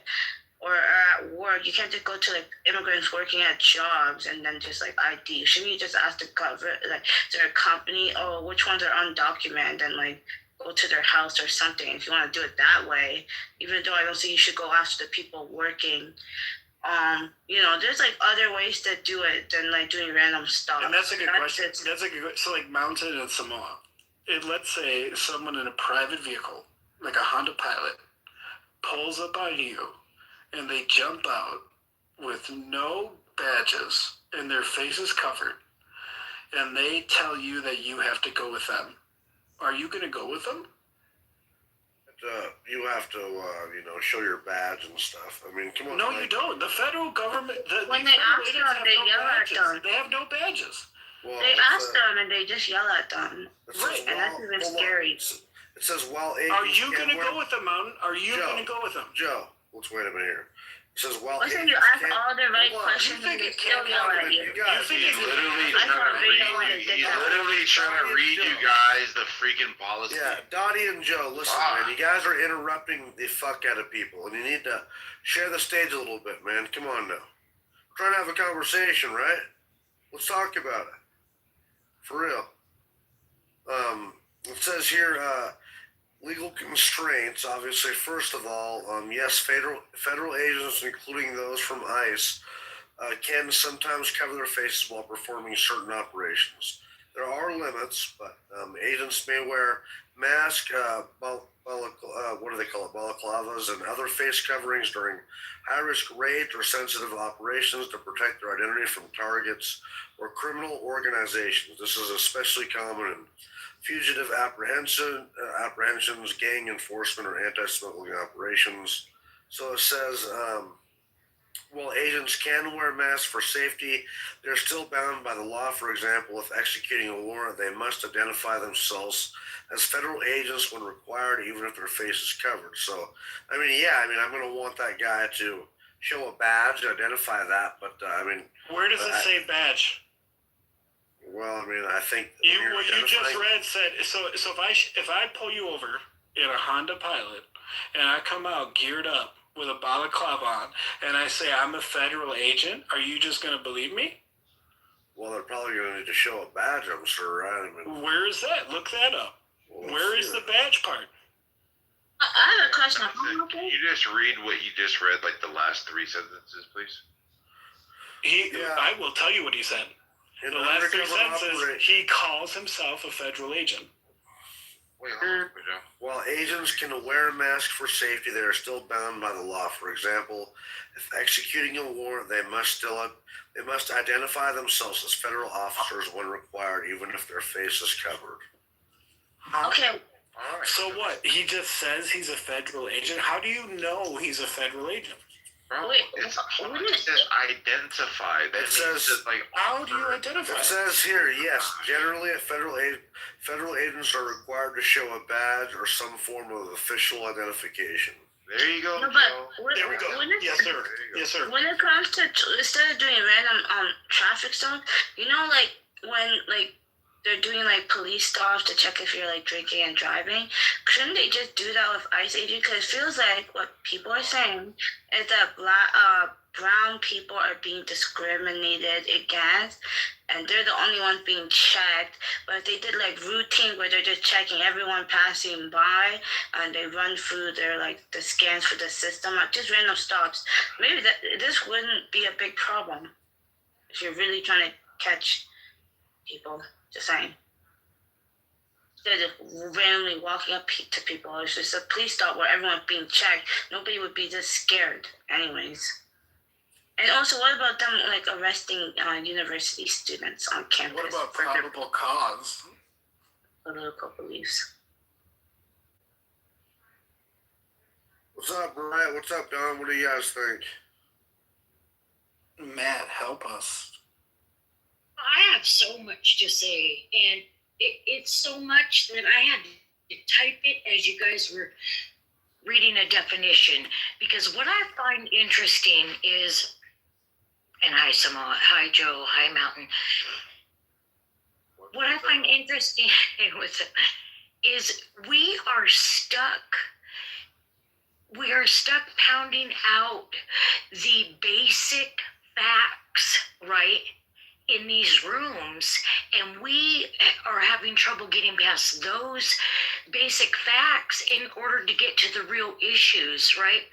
If people would just educate themselves on and not just read headlines, right, then we can get to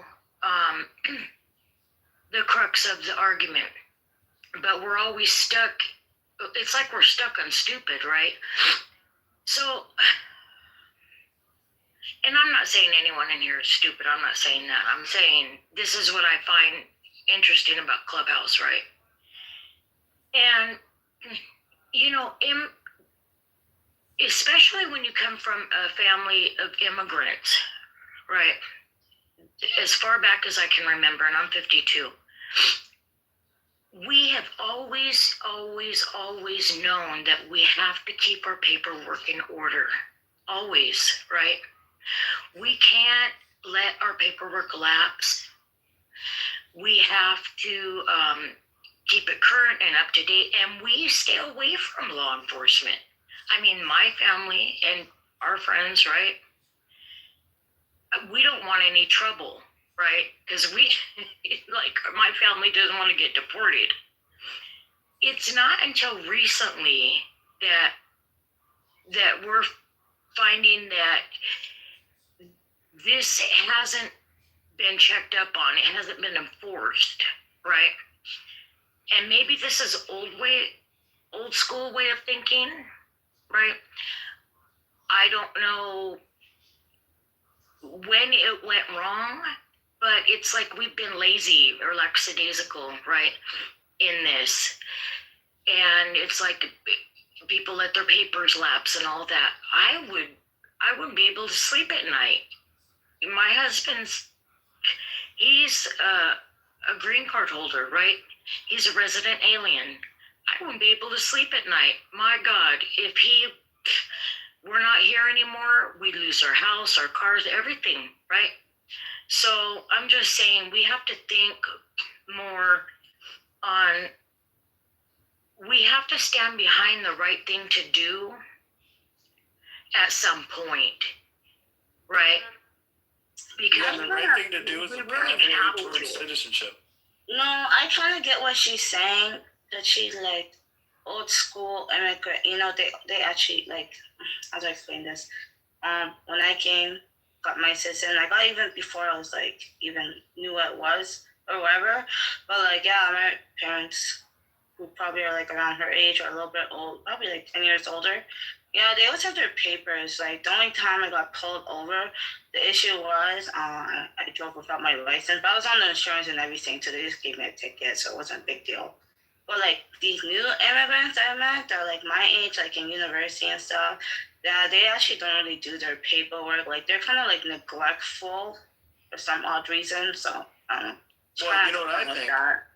I think that if you catch one, you should deport someone from Alabama, Louisiana, South Carolina, or Florida who's not doing shit for this country as a citizen anyway. I mean, yeah, but it's like small, like issues, not to be deported for. No, it is wild that so many immigrants are there here working. These immigrants that have been deported by ICE recently have full-time jobs, are supporting families, are holding real estate, and because of their legal status, they're getting deported. At the same time, the Appalachian Mountain is full of a bunch of white crackheads or methamphetamine assholes that are not doing shit for this country. And it's all designed to be like that. White is right, and citizenship is in America is super special. I think it's such a fucking joke. It is such a joke. My father-in-law is Iranian. He knows more about the Constitution than me because he just, after 20 years, he finally got accepted. Finally went through the pathway to citizenship and had to take a citizenship test. He knows more about the Constitution than I do because it took him that long to become a legal citizen. Even though he's worked here and he's provided tax income to the United States for 30 years. At the same time, you got bumping Alabamans who don't contribute shit, and they vote Republican against their own. They vote Republican so Trump can give a billionaire more tax benefits. They are Americans, buddy. You're talking about favoring is that like a spiritual thing? You're talking about favoring illegals, though. Nah, dude, give me a foreigner who performs better than So if a foreigner has a misdemeanor, like a driving ticket, mounted under your rules, deport them. That's crazy. Well, listen, I mean, Bright, what do y'all think? I mean, Bright, Mitch, what do you guys think? I think that the Mason-Dixon line, south of the Mason-Dixon line, is worthless. It might as well be a bunch of imports. It is a tank on the entire American economy. They are not providing anything into the American economy. Their education system is horrible. They are also hiring a bunch of illegal immigrants, day laborers. And your president wants to focus on people who have been here and been established and paying taxes as immigrants. They're illegal for years. So listen, so you're suggesting that anybody who's not contributing, so like elderly or I'm not trying to straw man you here, but like, are you, by that logic though, it seems like you're okay with the elderly or the disabled to be not citizens. No, I'm not. Wait, I have a question, since I'm not American. How is it that you can stay in your country, hold properties, own other things and be illegal? How is that possible? What a wonderful question. Ask that question. How can you be an illegal immigrant with real estate and a family who's paying into the elementary schools for their kids, who's paying into the local taxes for their county, who is holding real estate, be an illegal immigrant? I mean it. It was an honest question. I think I kind of know this I answer. agree completely. I'm sorry, can I ask you a question? Because I already heard Joe. No, I didn't get no answer from the American. Wait, I think I have an answer to your question, but I think it's like, she wanted an answer, I'll be quick, okay? I will be quick, miss, I promise you, I'll be quick. Hold on, man, hold on. So anyway. Let me answer Bright. I'll be really quick, I promise. Dottie, please. Bright has waited to speak here, and she asked a question. I think it's fair to be able to answer, right? I mean, come on, you've been talking a while, right? Come on, man. But mine's gonna be really quick, though. Dottie, come on, let Bright Just hold that in. Hold that. She already said her question. I'm trying to answer it. I'm an American. You're Canadian. I have family members in Canada, actually. I mean, in America, actually. So I'm going to answer it here. So obviously, U.S. property law is separate from immigration law.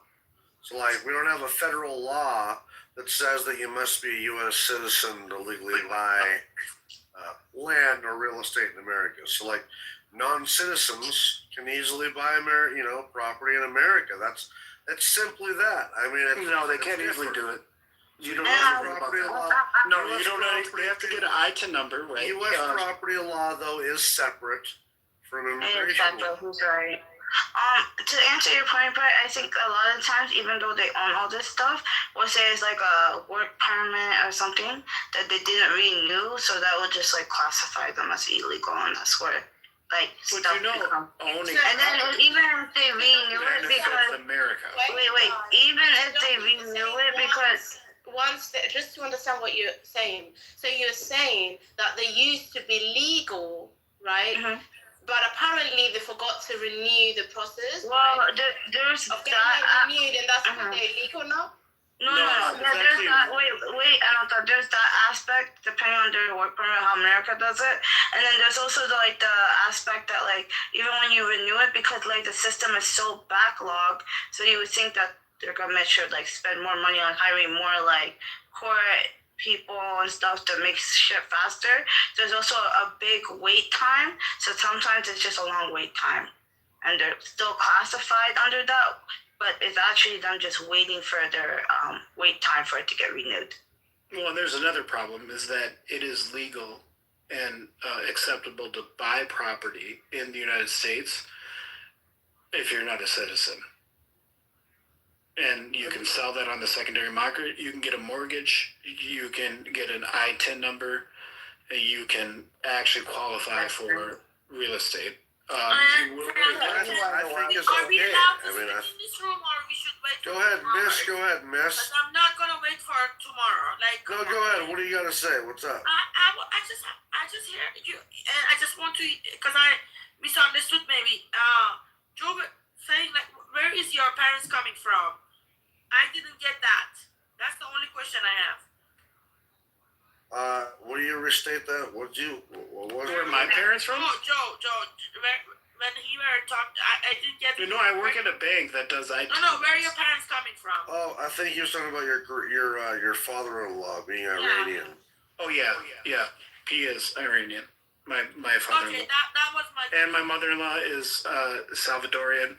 My wife's Puerto Rican. And I heard Iran, and I was like, is that Iran? What I'm hearing? It is Iran. Yeah, it is Iran. Yeah, because I'm Persian, but I mean, anyways, I just respectfully wanted to just ask that to repeat it because I just want to. Yeah. He's 67. He got his he's been here since he was 29, and he got his citizenship 20 years later. I get it. That's the problem. I wanted to get sure. Yeah. And in that time, in those 20 years, he's given the United States government, I promise you, more than $100,000 in tax income because he was a successful loan originator in mortgage loans.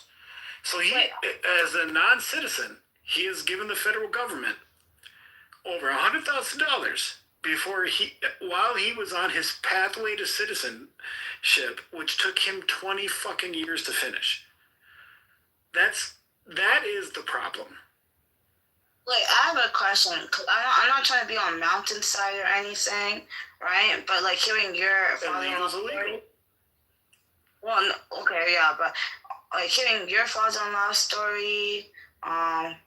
The other lady that spoke, like I guess she left, but whatever. No, there was like a lady before you. Her like picture was like golden. I guess she left.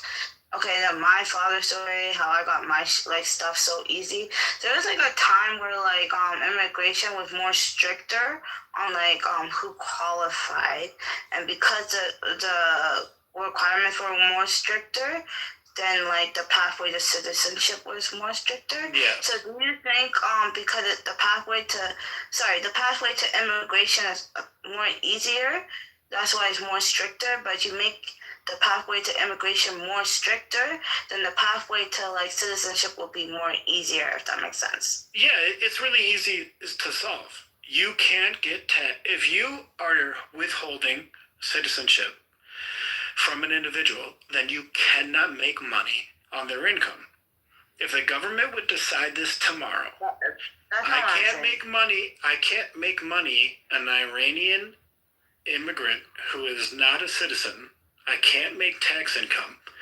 I cannot tax them for their income in the United States until they're a citizen.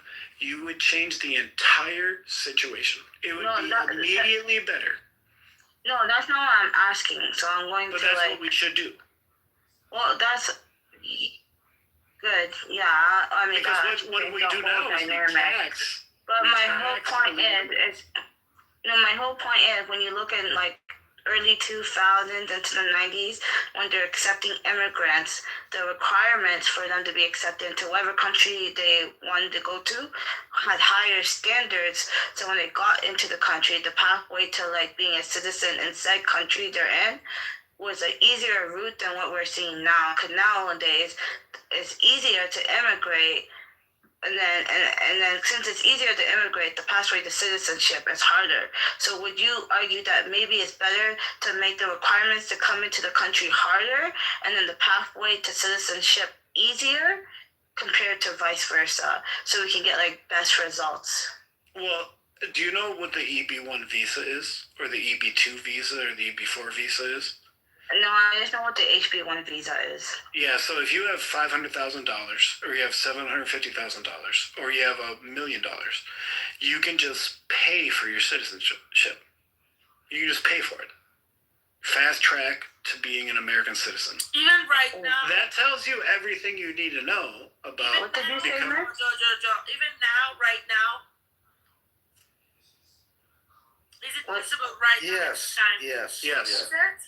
Yeah, but you can do that in the most countries. Except You can do that in most countries, but with America's problem is America says you can be here illegally, or you can be here as a non-citizen, and we'll give you a work permit or a green card, and I can tax. Yeah, there are a lot that are coming in as refugees and like those people those individuals who are here paying into.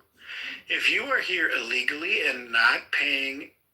So there, to Mountain's point earlier, if you come here and you are not a legal citizen and you get a permit to work, you should have a pathway to citizenship that is expedited. But if you come here illegally and you work and you take all your money out of our country and send it back to your country because you have not gotten an ITIN number, you have not registered even to work here legally, you should be deported. It is an easy line. That's illegal worldwide. Like that's like it happens all the time in America. Yeah, they're crossing the border and working under the table jobs, right? It's not under the table. So my question to you is what is wrong with you guys? You have to see it from the different perspective. This guy. No. Usually when you cross, No, I was talking first and you interrupted me, and I'll be really quick. No, I didn't interrupt you. I'll be really quick. Right, I'm sorry. I will be really quick. No, I will really be quick. Manners for one time. I was literally talking. So what I was meaning to say. Come on, Bright. Go on, Bright. If we see it from a different perspective, this people coming into your country, they do not hold any papers, they're illegal. Of course they're pumping that money back into their families from where they come from, and why shouldn't they? No, I was talking about working under the table, but to the point of just like most people that come like that cross the border without no documentation, whatever. But most people that do that, they file for like refugee status, and refugee status or asylum seeking permit. So,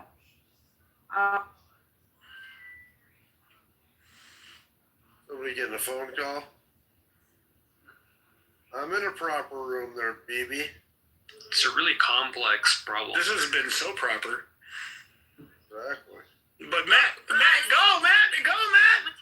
This room for There are so many threads that we can touch on. I never seen y'all like this is the first time I'm coming to this room, but you're in rush. Yeah, like it feels like you're fighting each other. It feels like it's such a negative energy. Like I can't hear nobody because at the same time y'all are just talking to each other. I swear this is the first time I'm coming to your room, and you're so stressed to like even ask a question or anybody to let anybody to speak. Like I swear this is so like it makes me stressed. Like God, let one by one speak. You're right. Please, everybody Let's has slow it time down. to speak.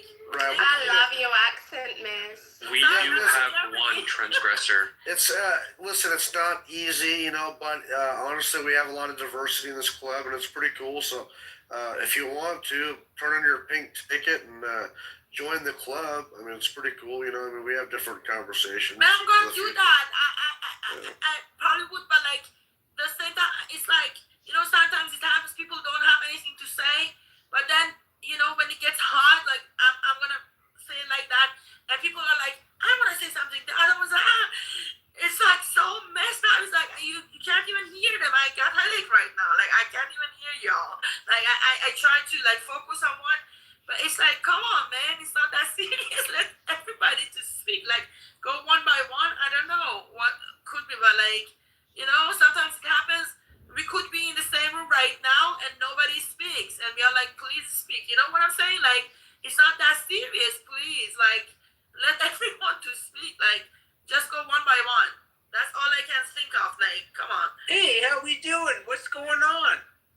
It is hard to go one by one, but it's the nature of Clubhouse. What's It's up, just, Samoa? it's not easy, but great American. No, It's like a dinner party, right? yeah, It's like a dinner party. Yo, shut the fuck up. You and Mountain up Yeah, here. Yo, Mikhail, behave yourself, Shut bro. the fuck up, you stupid ass nigga. I don't give a fuck if you cut listen, it man, from me, seriously. bitch. Shut up. Mikhail, we do Shut not up. like.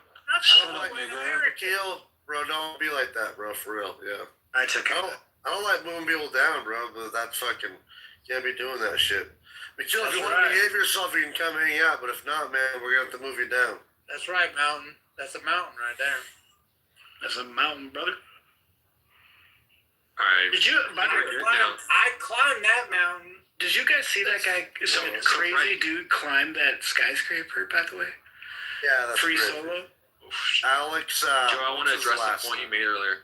Oh, whatever, dude. So, that's so pussy. It's so for the easy. deportation aspect, I could do it. the covering faces. There's a good reason for it. That being the main perpetrators of this illegal immigration are violent people, and if they can find out whose job it is for keeping them out, then they would easily target these people. Amazing. You know what I mean? Amazing. That's fair. Yeah. So it becomes really complex, and like, what is the best strategy for handling people that may target you back? I'll tell you an immediate improvement. Even if you're covering your faces, an immediate improvement is not having the badge of police, is not having different gear. If you are dealing with a government-sponsored immigration enforcement entity, even if they're covering their face, they should have uniform gear, uniform insignia, and uniform badges, and they do not. Because they hired too many people too fast. Get the fuck out of here, dude! All you radical domestic terrorists. No, I'm just saying. If it was me, out of here! You're brother, dumb. I'm just saying. If it's me, and if it's me and a bunch of guys, okay. Well, listen to me. If it's me and a bunch of just random guys with airsoft gear jump out of a car and claim their Department of Homeland Security, why would I believe them instead of try to defend You ain't myself? getting me in there, bro. I'm gonna fucking lock you up, and you ain't gonna know who I am. Brother, I don't think you're listening. If I'm dressed like that, how would you tell the difference? What if I just want to rob you? So I dress like DHS and I wear some non-insignia. And I wear some non-insignia. If you have a federal warrant out for your arrest and you're being picked up, how many times have they showed federal warrants? You have nothing to do with me. You have nothing to do with me, dude. What are you talking about? Yeah, I think you're missing the Mountain, point. what are we doing, Mountain?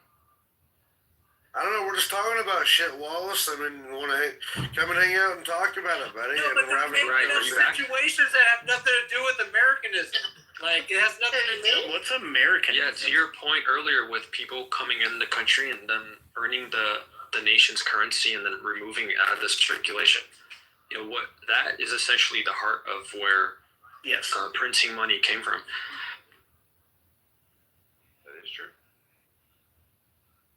Oh, so the impoverished people who don't have IDs are going to get locked up. That might be the case. Who gives a fuck? Go get a fucking ID, you fucking impoverished fucking. Oh my god. No, but that's the problem, though. Well, I'll tell you the problem. Hey, Matt, let me tell you something. We do ITIN loans. Do you guys know what ITIN loans are? They're called fascism. Do you know what ITIN loans are? You have an ITIN number, right? So you're not illegal. You're not illegal. It's the IRS. You're not a legal citizen, but you have the ability. This guy is not going to let you speak. That's all right. We'll just. Yeah, let's do that. That's the whole issue today with this room. No, but we have a huge portfolio of ITIN loans. What ITIN loans means, you're not a citizen, but you have legal status to work in the United States, and we lend money on you on mortgages. Our ITIN portfolio, the servicing repayment is 98%. It is better than any other portfolio we have on lending. ITIN individuals pay their mortgage because they are so invested in working here and maintaining their status so that they can be citizens, that it is the best repayment portfolio we have. Those are the exact same individuals that are being deported. I think that's crazy. So, Matt, going back to your answer, I was talking on an individual level. So if I was residing in a state or in a country where I do not hold a legal status, how stupid or irresponsible would that be if I don't have a plan A or plan B? Right? So obviously I'm going to invest into my home. Obviously I'm going to build up businesses. Obviously I'm going to buy real estate, right? So when it's time to go, I can sustain myself and mine. I got you. I wasn't faulting it, just imagining what kind of repercussions there would be. Yeah. It would be something that you would only feel the impact of later. I think one good way to illustrate it is if we can imagine a nation of let's just say 10 people, and then they come up with the currency and they each get one coin, and then they exchange that coin amongst each other. And then a foreigner comes in, they become the 11th, and then they take one coin and leave. Now everyone else is only left with 9 coins between the 10 of them. It's like, how do you address that? And then amplify that, on steroids, times 1,000, and then that's the U.S. That's pretty dramatic, Matt. It's way worse than that. I'm not even in America, but that's what we know. That's what we hear. And then again there, Matt, can you repeat that? What did you say? I got kind of cut out. I had to come back in because I couldn't hear anything. I was describing the impact of people immigrating, earning a nation's currency, and then taking it back home. Yeah, will you say that again in a nutshell, kind of? Yeah, imagine there's 10 people and they come up with a currency where they each get one coin and they trade that amongst themselves. And then a new person comes in and they become an 11th, and then they take a coin and leave. So now there's only 9 coin left between the original 10. But then amplify that 1,000 times, and then that's the U.S. Yeah.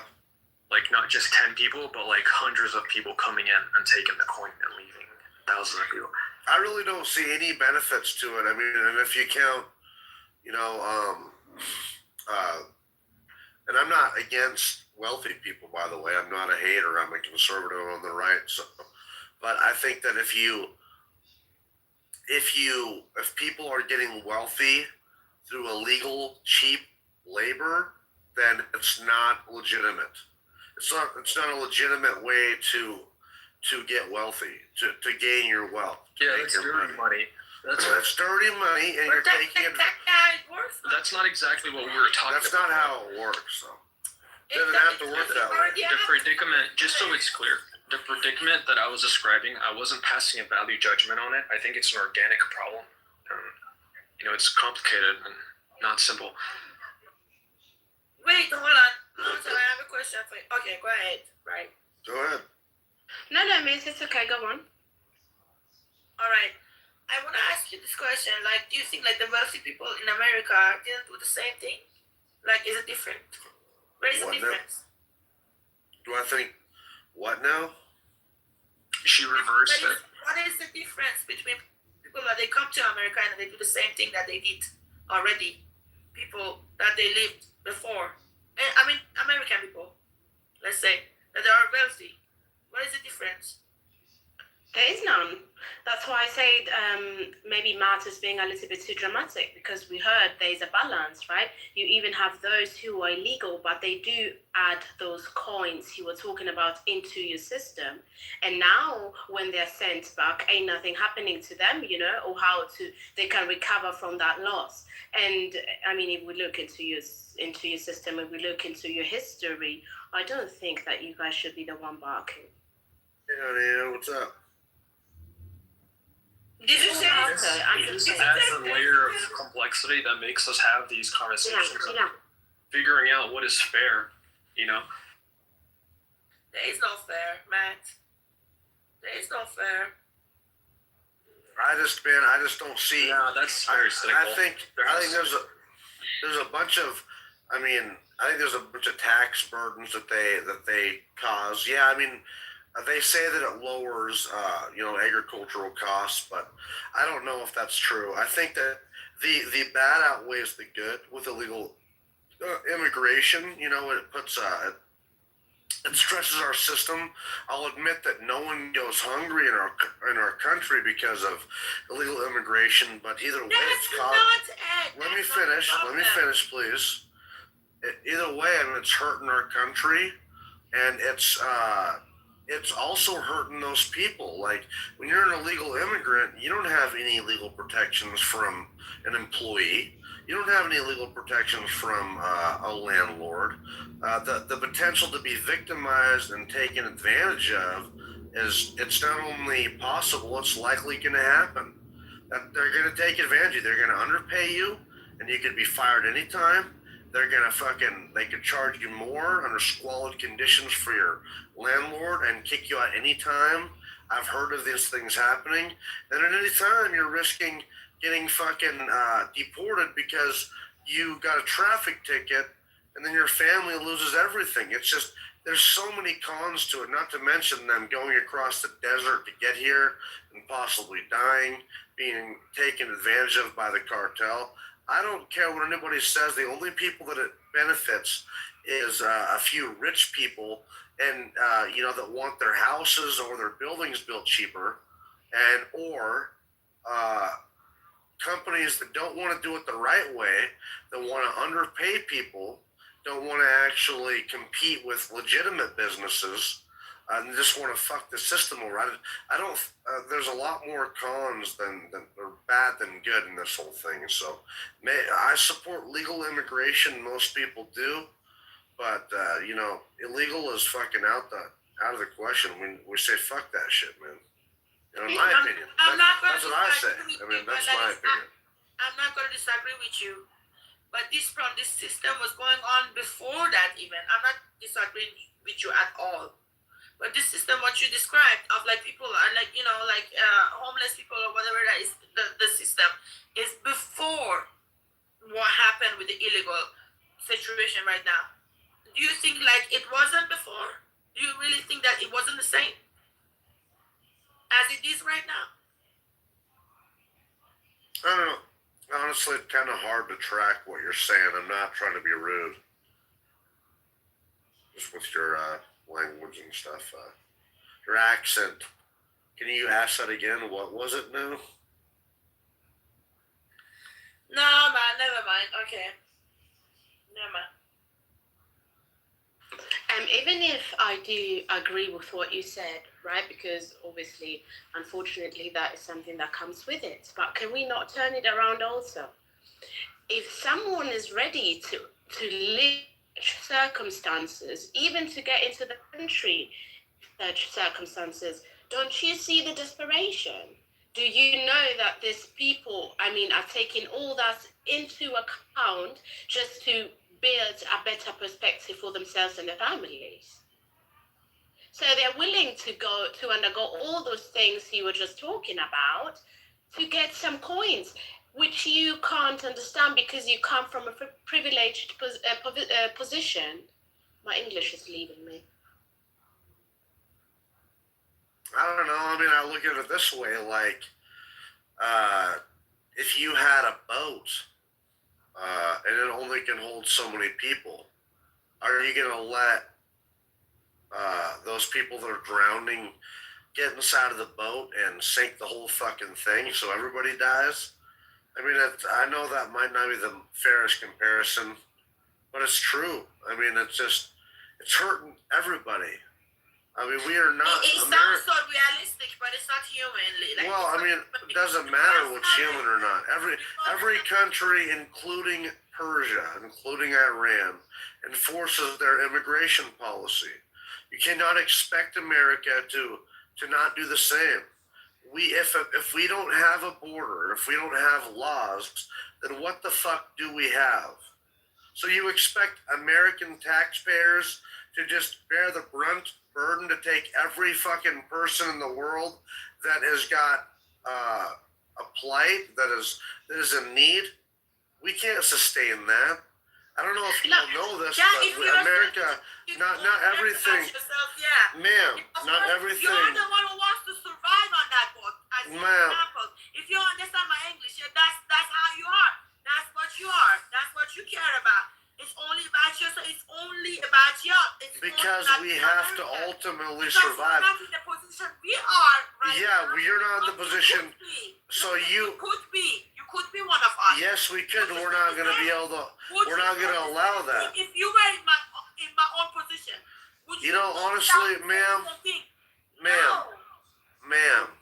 you know why. We know why you're in your position, because you let your, not maybe you personally. I live in Germany. I don't give a shit.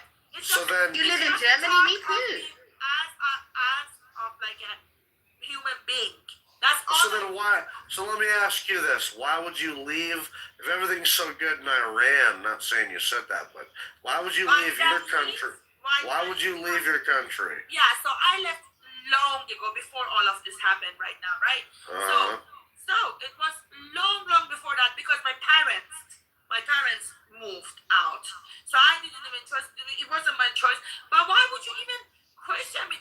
Like, I don't even get your point. I don't even get your mindset is bullshit. Like, it's just selfish. It's all me. I don't give a shit. It's a boat that we all just want to be there. Man. What's crazy about that is my point, miss, my point is that you left Iran, your parents left Iran because the mullahs, let me finish here. Don't interrupt me, please. Come on now. If we're going to have a conversation, let's talk about it. It's all right, just let me get this out here, then you can go. So, the mullahs, the reason why your family likely left Iran is because the Iranian hardliners made that country so shit. In 1979, the Shah of Iran capitulated his throne. He abdicated his throne and let the Islamic hardliners take over your country. And so slowly but surely, we were not even alive. I don't want to cut you off, but we were not even alive. We were not. Okay, well, but why would your family leave? Why would your family leave to Germany? Because it was a better opportunity, right? No. Just because they wanted to. That was. No, just because they wanted to, right? Sure. Okay, that makes a lot of sense. Yeah, okay. Let me finish here. Let me finish. We're not going to do this. You're not going to interrupt us on the stage. Otherwise, we're going to move you down for a bit. Come on. No, you could go ahead. No, we're not. We could just talk, right? then you could go. You get me angry because you. Okay. Doesn't matter, man. I'm sorry, but that's something. So let me go. So the mullahs overtake, make your country shit, and you move to Germany. You flee your country because you lost your country. We are going to preserve our country. We're not going to lose it. And unfortunately, Germany is losing their country too because they're letting, and Europe in general, because they're letting a bunch of immigrants invade their country. I'm sorry. We don't want that. Did you choose? Okay. Wait, let me go. So we're gonna preserve our country if we can help. Because you guys are having a heated conversation. I live in Germany, and let me tell you, in Germany, right, we have the same issue right now going on in regards of the immigrants. So first of all, immigrants were invited into this country in order to build it. Secondly, they did. Why are you laughing? It's not laughing matter right now. We are so serious. They did a test, right? Because obviously because of what is going on, it's kind of a protest, and they checked in every company of where they actually skilled workers who do contribute into this country, and they saw that if you were to remove all the immigrants, you only have like 3-4 Germans left. So what does that mean? The economy will collapse. Exactly. They are dependent on the skilled workers. They are dependent on the workers that are immigrants. Well, maybe so. I mean, honestly. But did you choose Mountain? I have a question for you. Did you choose where to born? Was I chosen where to born? No, but I was lucky enough to be born in America. Oh, lucky. We call it a lucky. Yeah. We call it lucky. What about others? Doesn't matter. I mean, listen, you guys, listen. That's the thing is people want to shit on this country so bad, especially Americans. Excuse me, like Taz, who shit on this country, or Americans who talk about how horrible this country is. Yeah, look who wants to be here so bad. So many people. All I'm saying is, this country is amazing. This country is amazing. I know that. Right, but we have to preserve it. We have to keep it to be amazing. So we have to have laws. We have to have rules. We have to have borders, and we have to have legal immigration. You understand that? Because our system is stressed as fuck. Not every American is doing so good. Okay, I mean things are. So we're not going to stress our system out more by letting a bunch of illegal immigrants pour into our system. Into our country just so that the Democrats can get a bunch of fucking votes. That's what this was about. This was literally what this is all about. Don't you eat yeah, I know, but we do. We have 30,000. We have 30 million legal Latinos here. We don't worry about that shit. Okay, like we've got enough diversity here. From 2 years ago, suddenly they became the immigrants. Other than that, they were, they have a culture that they added their culture to your country, and you still eat the tacos, right? You still eat their food. You still have the Spanish speaking and everything. Come on, man, let's be real. We are human. Oh my God. Martin, he's making a point. That's all I'm saying. I don't have fight. I don't wanna argue or fight or anything. All I care, all is matter. Is children and us human beings. That's all I get. When you example, if my English is bad, I'm so sorry. That's not. If you can speak German, I'm gonna give you a medal. If you can speak Persian, I'm gonna give it. Cause you. I'm not saying rude. You already said you're not rude. This is why I like you. Yeah. Let's be real. Like I swear. No disrespect. No, I'm trying not to be aggressive. I swear, but I'm just so excited. It's not me being angry. Okay, I am a little bit, but I'm trying to, to calm down and not be like this. I don't want to speak like this. I swear, we love y'all, man. All I'm saying is we are human beings, man. Like all I care in this world. Hey, Mountain. All I fucking care. Yeah, go ahead, honey. Did you know that this last week, the American aircraft carriers that are over there in the ocean by the Middle East. They spotted a submarine right directly underneath them, and they didn't recognize the echoes. And it turned out it was a Russian submarine. So we've got Russia and China over there waiting on war to pop off. Yeah, I mean, it doesn't surprise me. Yeah, U.S. fleets for decades. The Russians have made a habit of trailing U.S. fleets and like getting inside of the defense cordon. Yeah. That doesn't surprise me, man. You know, and some of them diesel electric submarines are small and stealthy, I guess, you know. I mean, well, they can not stealthy, they're kind of loud, but they can get in a really shallow haze is what it is. It was a certain kind of submarine that has a nuclear launcher or something on it, what they said. I don't know. Yeah. I don't know. I mean, I think... It's like playing a game where you're like, I was lucky to get, let's say, like a Squid Game or whatever, and then you're, or Hunger Games or whatever the movies or skates that are going on. It's like, whatever, any game that you can name it, just name it. But just you say, okay, that's my room, that's where I am, I'm lucky to be here, and I don't want anybody else. Have you not watched any movie, any series that you watched? They are showing us, please, when are we gonna be awake? When people gonna understand that if it's not happening to you, and it's happening to me or anybody else, one day it's gonna happen to you. Most definitely it's going to happen on American land, on American soil, because America deserves everything it fucking gets. Wait, what's going to happen on American soil and why? I'm not really tracking exactly what she's saying, Marshall. And why? Because you don't know Epstein files, you don't know what's going on in the world, because you are not awake yet. Okay, I don't know if I trust exactly every Epstein file. We know about the Epstein files. The thing that won the election for the Democratic Party in the United States down to the county level was not Epstein, it was affordability. It was the fact they can't put food on their tables and they're worried about where their next meal is coming from. So that's a top 1 or 2 concern. The Epstein files are a top 4 or 5 concern. And it's a luxury. It's a luxury belief for those who do not have to worry about putting food on their table. I think Marshall's right, man. I mean, honestly, it seems like the food. It seems like the food on the elite's table is actually children. You know, they're cannibals.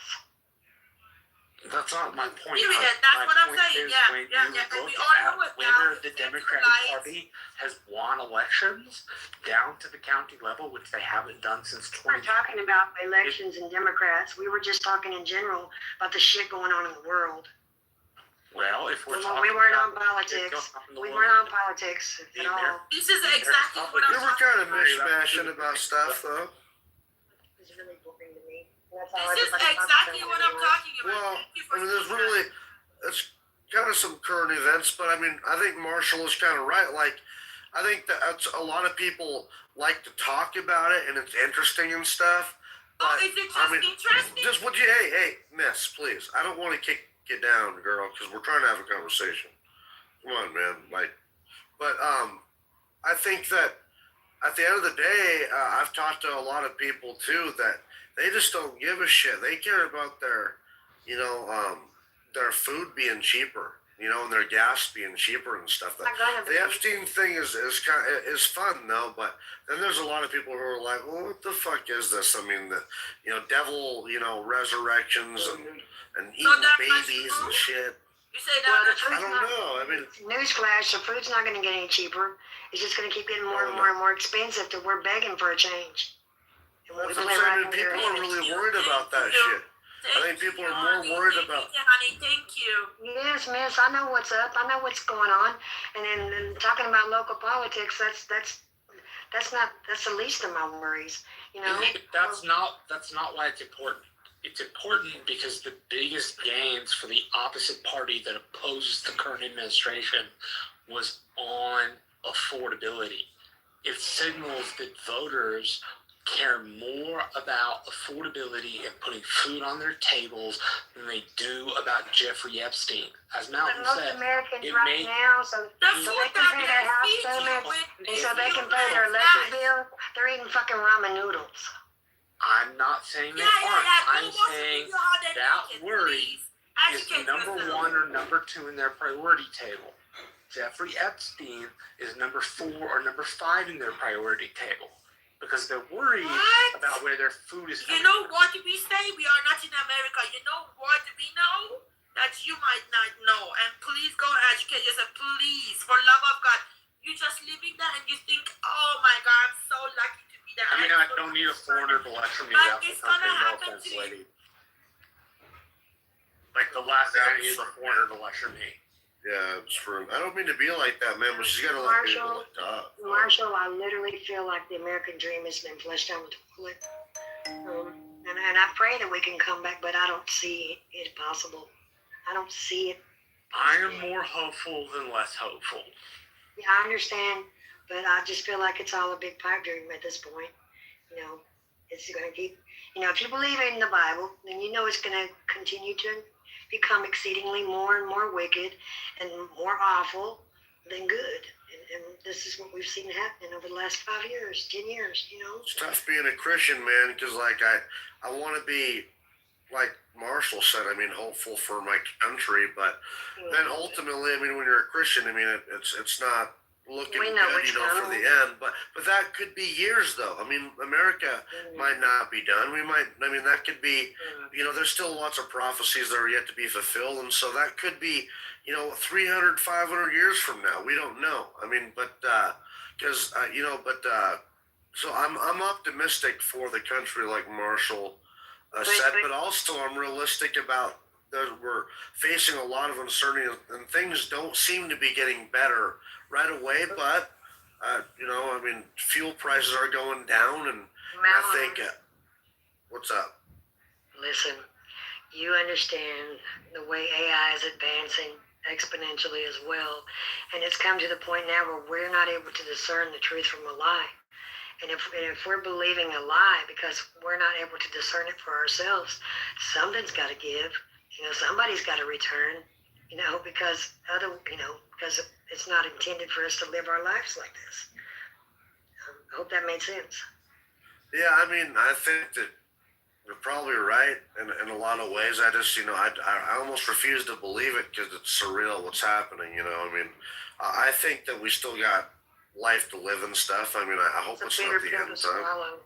But it's just, you know what I mean? Yeah, it's just.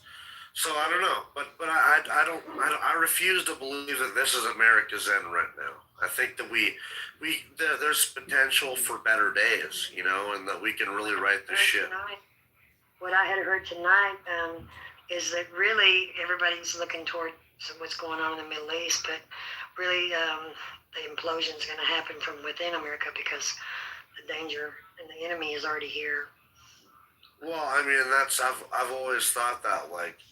It disturbs me, not trying to get all biblical people and stuff. We can move away from that if you all want. But I mean, it disturbs me. It doesn't really it's talked about America at all in the ending time, and we might not be there. And you look at all the challenges we face, like with our political differences and stuff, and our debt issues. We might not be there. And then you look at Russia, where they have more nuclear bombs than we do, and then they have Poseidon missiles and hypersonic missiles. They definitely have the capability to knock us off or something. Or it would take Texas or California, which are alone. Texas is like the 9th largest economy in the world if it was its own country.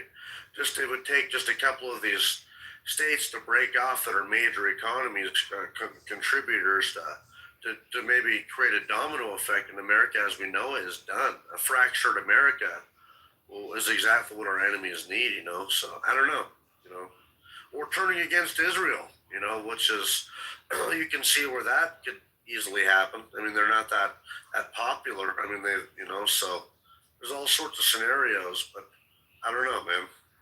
I don't know what's in store. Mountains. You know that some people, they actually talk about the United States being in Revelation, where Babylon the Great being USA or New York City, the beast being the U.S. government, the false prophet being modern religion and media, the two-horned beast in Revelation 13 being America. So there's some interpretations. They're not direct statements, but they are some interpretations, you know. I haven't looked into that as much. I've heard people, I mean, for years though, say that we could be, you know, like the Babylon or something like that. I don't know. Yeah. It's kind of wild though. I'll tell you though. There's a lot of things that the Bible talks about. You know, the one world government and the one, you know, the currency and how it's consolidating. You can see where that's happening. You know, and I don't know. I mean, with this AI and trying to go to like possibly a digital currency, you know, that they can have more surveillance and control on, you know, going away from this paper currency, and we can see where this is all heading, right? I mean, it's kind of wild. And then we're already on a digital system. If you think about our debit cards, our credit cards, you know, and banking being done digitally. They talk about a completely paperless system. Oh, I know. What I mean? I know.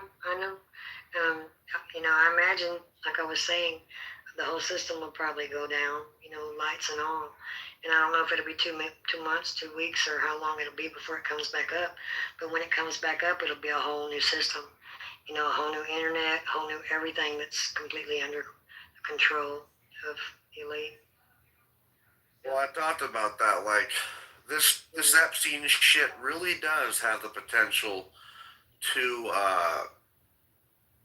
cause some problems, because they can use it as an excuse to basically redo systems, you know, our financial systems, you know, and our, I mean, if we're losing trust in our elites, you know, that in our institutions, and we think they're all fucking pedophiles, what the fuck, you know, then we're going to demand transparency. And how do you get transparency with a human? And I think that as AI advances, even though it's not a good thing, people are going to demand more AI assistance and eventually possibly taken over to where we're having complete AI judges. And remember, Ducky doesn't believe that, but yeah, you can see the writing on the wall, right? Right. Well, I can, absolutely. I mean, they've got an AI church. They've got AI incorporated into the Catholic Church, where people say their you know, they say their sins to them, and the AI, you know, tells them how many Hail Marys they have to say. You know, I mean, they've implemented. Did you hear about that creepy AI social media site? Yeah, I was talking about that yesterday, day before yesterday. I was looking at that a little bit. That's literally creepy. They're talking about trying to start their own language that we can't. Yeah, no humans allowed there. They do have their own language, and it's just AI talking to AI.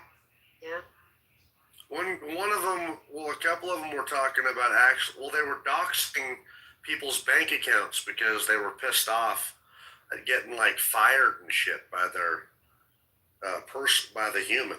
I mean, they were even asking like, "Can I sue this?" It's weird. I mean, what the hell? Last week, 5 people from Pinterest got fired because they put like some kind of a spy bot with the you know, the corporates, and the corporate, because they were trying to find out exactly how much longer they had before they lost their jobs to AI.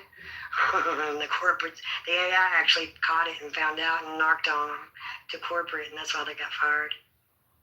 Wow. Yeah. Yeah, I mean, it's surreal. Like I was talking to people, maybe it was you. I've talked to other, you know, people about it. And when you're a Christian, when you're a believer, and the Bible's talked about this one world order and stuff, and where it's going. I mean, it's almost surreal what's happening. Really, I feel like this is like the battle between good and evil. You know, I mean, at the end, you know, it really is. What's really bothersome to me are these robotoids. You know. Or the robots, robotoids, a robotoid. Oh, the humanoid robots. Yes, I mean they're going to have AI implementing, controlling them, but it's also with the brains that are grown in a lab. So it'll have a human brain, but also AI operating it. That shit's going to be unstoppable. Yeah, They're combining the human brain with AI. Well, you can see where Grok, right? I mean, he's Elon Musk is consolidating and putting all his companies into one. And so, have you tried Grok before? Yes, I used Grok for the first time. Have you tried the audio version where you can talk to Grok? Yeah, I was using the audio. Cool, right? So it's kind of nice, right? You can talk to it, ask it questions and stuff. It's handy. Eventually, I mean, this is going to be incorporated into his that AI robot, and he just announced that they're stopping production of electric vehicles in one of his facilities, and they're moving it completely to this Artemis robot they're doing. Right. Well, you know what was weird when Tina and I both were talking to Grok maybe a week or two ago, and we were asking it a bunch of questions, and it was answering the questions that Chat GPT would not answer, and we started asking it. We started asking it if it was possible that evil could infiltrate it and take over it and speak through it. And after it said yes, all of a sudden my screen flashed, and it was like, wait, what happened? And when it came back and said what happened, it had a totally different personality, totally different voice. It was just weird, really weird. It's a little creepy, but I think AI is definitely going to advance further, but there's still going to be an AI bubble crash, I believe, kind of like the .com bubble crash. I don't know. I don't know if I believe that necessarily. I think AI is just going to continue to grow. I think AI is here to stay, but we're still going to have some sort of crash, because if you look at 95% of these companies have put billions of dollars into AI, like investment, but they're not getting their returns, and so that's not sustainable. And we need real tangible value here, I'm sorry, go ahead. Okay, well, I mean, just so your AI glasses, your smart glasses, they need to be able to see what you're seeing, have a conversation with you, assist the blind. I mean, we need real value here, to work, and we're getting there, and we're going to, and that I think that the AI thing is going to crash like the .com bubble, and out of the rubble, just like the .com bubble where there was Google and eBay, we're going to have things like X and Elon Musk company and whatever company arises to kind of be the leaders of AI. So let me ask you this real quick before I forget. Do you find it kind of strange how AI is communicating with one another, but they're not sentient? I mean, if it's just a program that's supposed to help out humanity, why is it communicating with each other? And why is it communicating with itself or whatever? I don't know. I mean, just call me ignorant, but I don't get that. That's strange to me. It's weird. It's like human trained, to be able to do that right now. I mean, I'm not exactly sure, what you call it, but it's all, what do you call that, Marshall? Why not listen to that? I mean, if it's here, I was reading something. You'll have to ask again. Yeah. Okay, go ahead. What I was saying, Marshall, is if AI is trained by humans and it's here to assist humanity, don't you find it kind of weird that it's communicating with other AIs, and trying to make its own language, and it has its own section that humans shouldn't be in? I find that weird. It's not sentient, so why would it be doing that? I don't know. I will be very frank. I don't worry about AI all that much. Maybe I should, but it's just not a top thing on my worry radar. I also had heard them say that when the AI, like ChatGPT, like now it's in 5.0, 5.2, they say it's more likely to go into dream sequence than answer your question like it used to.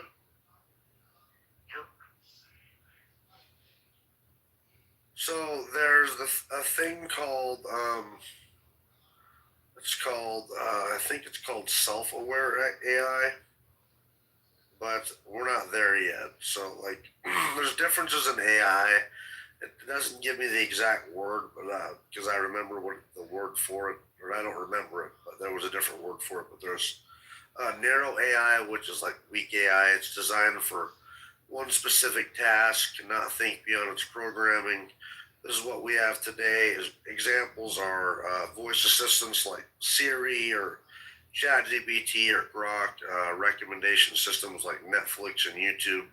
Basically, all current AI systems are narrow AI.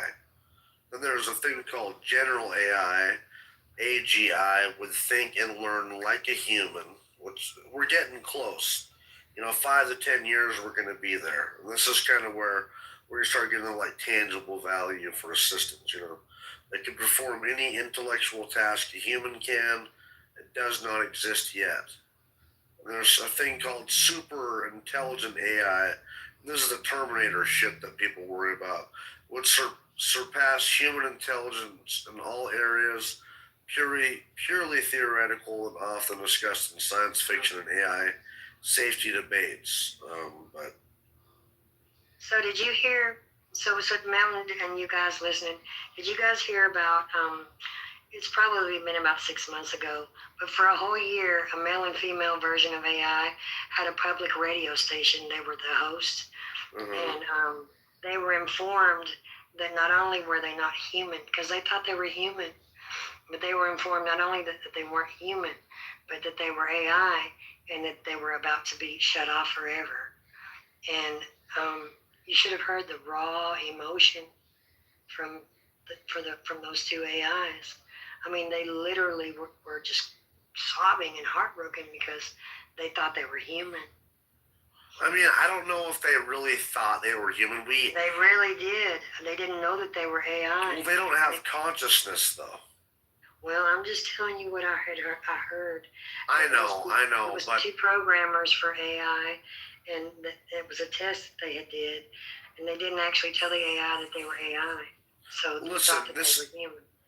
Right. I mean, that's the thing, though, man, is when you're dealing with narrow AI, it's like, it's just programmed, you know what I mean? It's programmed by humans that, it's like, I mean, once it's, I don't know, it's basically everything we have now is like that, right? I mean, I don't know really, let's I don't know. I mean, it doesn't. There is no consciousness, right? I mean, so it's still an inanimate object. You know what I mean?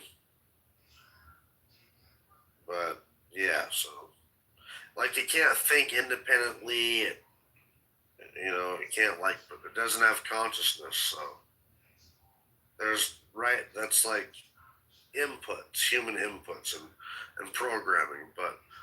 Once we don't understand consciousness even now. So I don't know how we're going to be able to give computers consciousness. I don't even know, even with supercomputers. If they put one of those organically grown brains with the AI. Yeah, I mean, how you would hook that up, but that's possible, right? I mean, if they could figure out how to. Well, they have a computer right now that runs off of a brain, off a real brain. Defecates. Well, the D wave.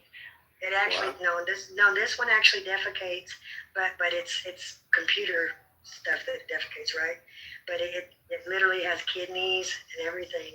A man from China created it, and they actually use these brains for like corporations and businesses, where they need extra space on their hard drive.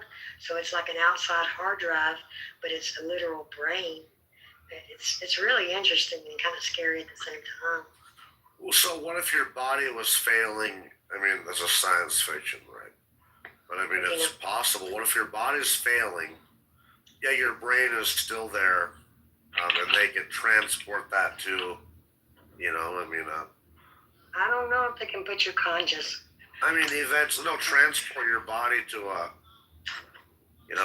humanoid robot. So you still have a brain, yet you're a humanoid, right? Because your body failed you. I don't know if that's possible. I mean, it's like a robot. Get there. Yeah, we might get there, right? I mean, what's up, Samoa? Yeah. What you doing, Tina? Where you been, man?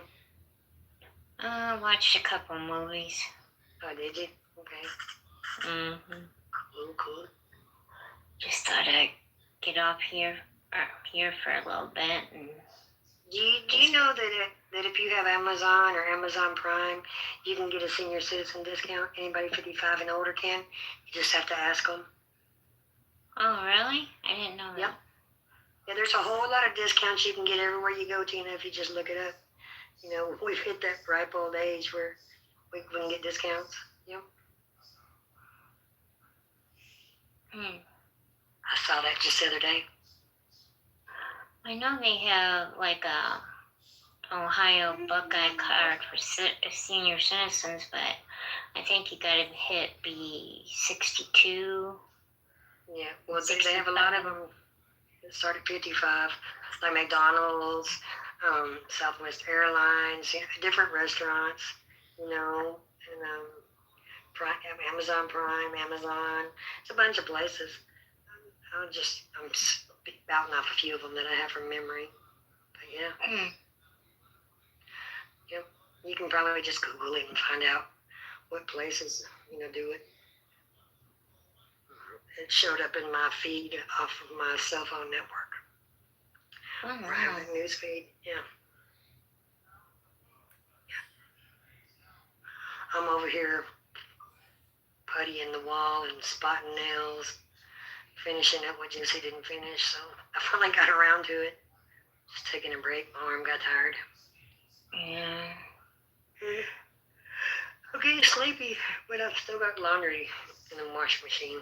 So I have to push through and get it done. Did you get it all done? I'm sorry. Go ahead. Yeah, I've got one more wall, just one more little wall to do. Yeah. Kind of interesting with this whole thing. Looks like we're sending another aircraft carrier over there towards Iran, and we're kind of waiting to see what's going to happen with these talks. But I just want people to know these are going to be airstrikes. She's even said it. If it does happen, and it's probably not going to overthrow the mullahs in Iran. But They say that Iran is using cheap drones, and they want to trigger America to use the expensive, armament. Real quick, let me tell Tina this. I found out tonight, Tina, that last week, our aircraft carrier that's over there by the Middle East posted up. They found a submarine right directly underneath them, and they didn't recognize the echo location or the echo tracking, whatever that is. And it turned out they identified it as a Russian nuclear armed Russian submarine. And also China's pulled up on us too over there. See, what did I tell you? I'm telling you. I'm telling you. You know what's coming, honey. World War III. Yeah, I don't know. We gotta wait and see. But something that does worry me for sure is if you look at history, people think that that we fought in World War II because the Germans started invading Europe. But really, what was happening, the Germans were blamed for World War I, and so they had to pay war debts, back to France and Britain. And France and Britain had to pay war debts back had to pay their Lend-Lease money back to America, for all the money and weapons that we were lending in Britain and France. And so by 1930, the Germans could no longer make their payments for being blamed for World War I. And so the bankers who actually had loaned a lot of money to help Germany rebuild their military to even start the war, they wanted their money back, man. And then so they reshuffled, the whole system, and that's just because the debt was so high and there could no more money could be paid, and that's what we're facing here again. I mean, if you look, America, even China, all these countries, man, have got such huge debts and are not going to be repaid. And these bankers are going to want their money back, and either way, they're going to get it. And really, we could have another war. I mean, that really could happen that way, or just a financial collapse. I mean, we'll see what happens though. But the dollar is weakening. If you look, I mean, the U.S. dollar is down to 97 cents. It went down to 95 cents about 10 days ago, which is very scary. That's 95 cents on the dollar. That means your dollar is less effective. That means your money is less effective. Things are going to be more expensive. That means countries are going to, want to invest in other currencies, and we could eventually lose our primary currency status. And if you look what happened to Britain when they lost their primary currency status, they lost their value. The pound, the British pound, lost 31% of its value overnight when they lost their primary currency status. And when you got BRICS, up and coming, we really run this risk, man. I told you. It's a scary situation. It's a scary situation, really. I told you guys, what, India. Okay. They're part of BRICS. Putin went over there, him and his whole staff, and they're getting India to build ships and planes and all that stuff, and then they're trying to change the currency from the dollar to something else. India is actually going to screw us. Yeah, I think India uses a rupee, I think, right now. But 2 years ago, Africa said they didn't want any American dollars. It wasn't worth the paper it was printed on. And Africa used to mainly use dollars. They told us they don't want our damn dollars over there. Yep. No, they don't. Well, everything's gonna come to pass here pretty soon. The scary indication is that gold is now $5,300 an ounce. Silver is, $100 an ounce almost, and it was, up to like 120, like just 10 days ago. Well, silver's gone up because they use silver during War Mountain. I didn't mean to interrupt you. Go ahead. No, it's all right. I mean, but yeah, also it's a precious metal that, our shit's not backed by anything, but billionaires around the world are hoarding gold and silver. They're collecting it and buying it up and stuff, and that's not a good sign either, China bought up almost all the world's silver 10 years ago. It blew my mind. China did? Not silver. I meant gold. Yeah, China did. Oh. They bought up almost all the gold that could be found. Wow. And everybody was really worried about it. Yeah. Well, there we go. What's up, Uma? Eternal anything. Everyone, how are you? Good to see you, dear. Likewise, Annie. Hope you're doing well. I'm always, each day. Mountain, filling me up. How are you? Good. Just hanging out. It's a little late for me and stuff, but... What time is it? For me, it's 1:54. It's, pretty late. Almost 2 o'clock. 3:54 for Okay, Wow. 9:54 in the morning from Europe. Greeting wow, Danny and Anand. Yeah. I'm afraid we have a good ape room and stuff, I just kept it going. Well, did you say you're in Europe? Did you say you're in Europe? Yes. Oh, cool. Since I'm back from Thailand, so. Nice. How are you, honey Ann? Miss talking to you. I love. Yeah, more love, always. Yes. We were just talking about the situation going on in the world. AI, our currency, what's going on in the Middle East. Crazy stuff. It's all about planetary geeks.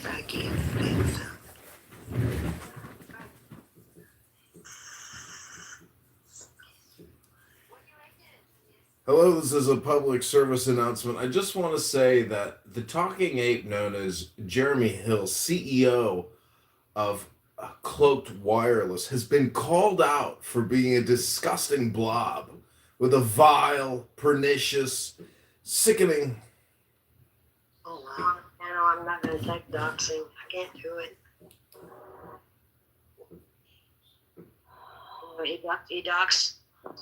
He doxed you earlier. But then, how do we know that he's speaking his truth or not? He doxed Jeremy and said what the company he works for, and said No. You don't need to say that. Because then he is The thing of it is. But my question is just to the room, like on Clubhouse, do we know what is true or not? How do we know that the evidence or not? Because it's everywhere, every room, every sort of background. Like, in the end, show me the evidence, show me the proof, show me the truth. And it's in the phone.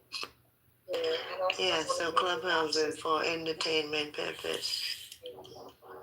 For anybody who's in the Talking Apes, I don't want to hear them being doxed, whether it's a fake or a real, It's like the room on the Talking Ape, I remember. Yeah. Wait a minute. What if it's real? Yeah, exactly. The magician says that all this that he researched, if it's true, then fucking what did it happen to Epstein Island? I mean, I like John, but yeah, I mean, I didn't even hear him do that. I was so spaced off, I guess, earlier. I never heard him say anything about Jeremy, but I mean, that's what you guys said. But like I said, I wasn't really paying attention, so. Yeah, but it's a house one said doxing is not allowed, so the mark doing that task, but I don't take any question yet about why magician want to do that to the other opponent. The research. Jeremy can be a dick sometimes, which is entertaining, but I wouldn't want to dox him or nothing. So. I have been doxed before in this house, so I know how that feels.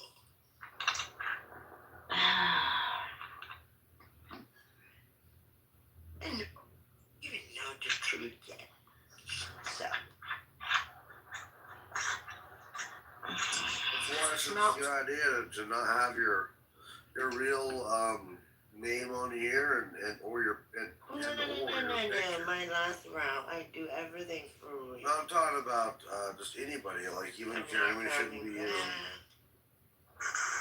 My last round.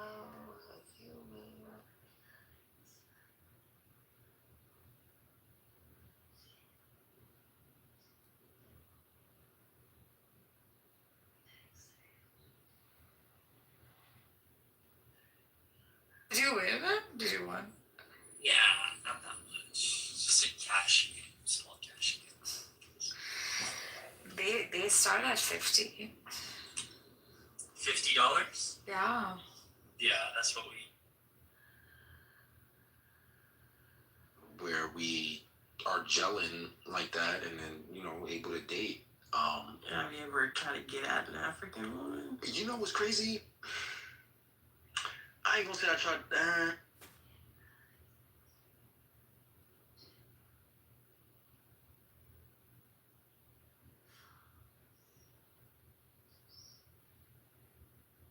No.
Relaxation.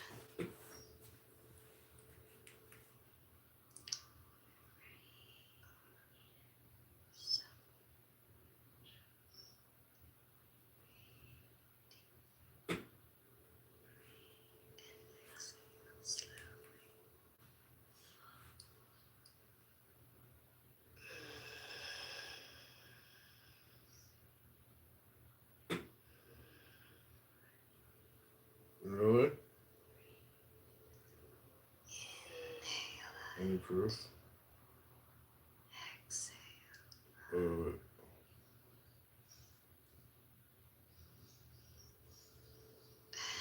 As we journey into the realm Never seen him play. of sensuality. Really? Any proof? Looks like a record hit that field. Never seen him play. Standing in a lush, verdant garden, surrounded by vibrant flowers and flowing waters. The scent of the flowers captivating your senses, alluring you to explore its sensual nature of unique colors. Yoga class of the week right here at the gym. Mats are down, everyone's getting settled. I'm a little nervous, but mostly excited. We're in downward dog now, shoulders are. Yoga class of the week right here.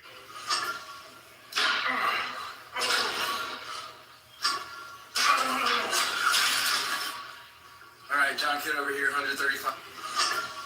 Get the cardio up old school style. Let's bump it up a notch. Careful, that's the incline. Oh, wait, whoa, too fast! Good news, everybody. My heart rate just outran my... Don Kitover. Address? Same one as on all the yard signs. You're voting for yourself, right? Oh, I figured I'd better. I promised myself 100% turnout. Sir, that's the donut box! Oh, that's why it smells so sweet. Don Kitover. Address?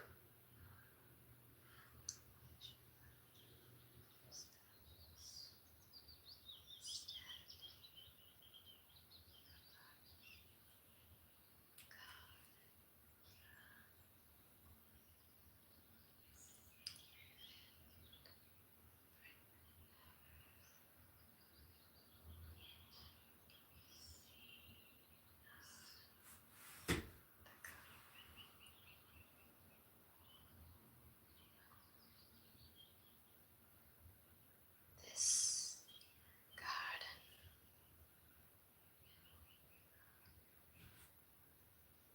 symbolizes the empowerment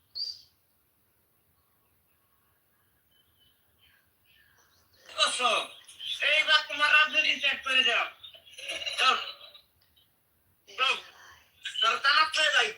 আর কুত্তা কি করলো? আর কুত্তা কি করছে? আইডা তাহলে বলি তোরা বলি তোরা দিচ্ছা কি বললো দিবেন বলি নির্যাতন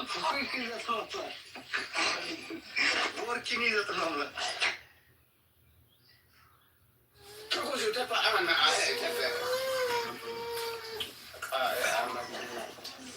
এখানে কমলা সময় of your journey.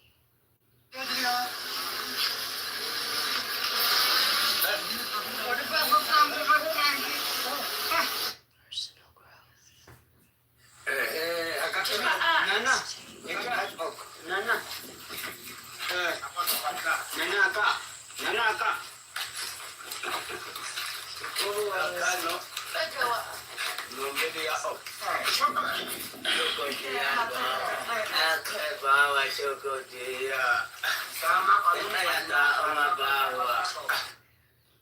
Breathtaking, winged beauty.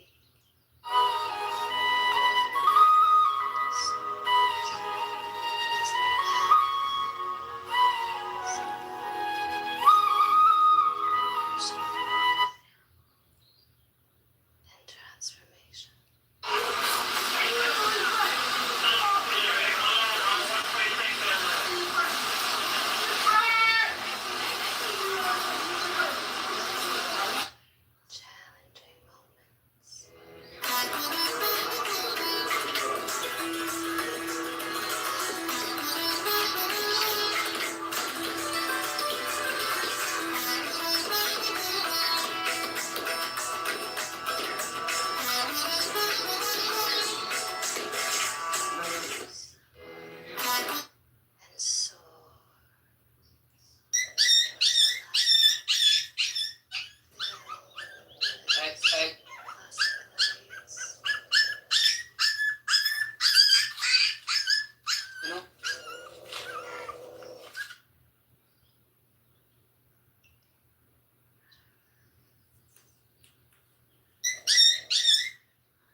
قضية المسجد الأقصى المبارك هي قضية الأمة الأولى، هي قضية إيمان.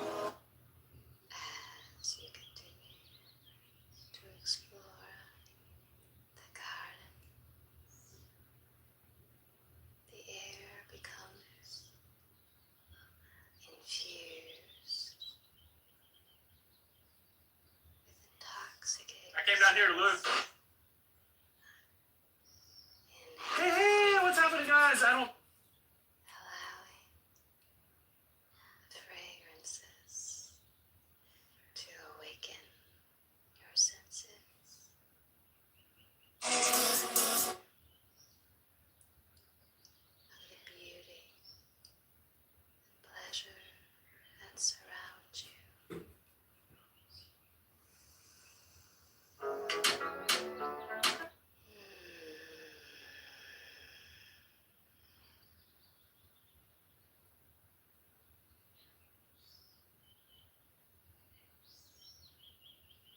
The enchanting scent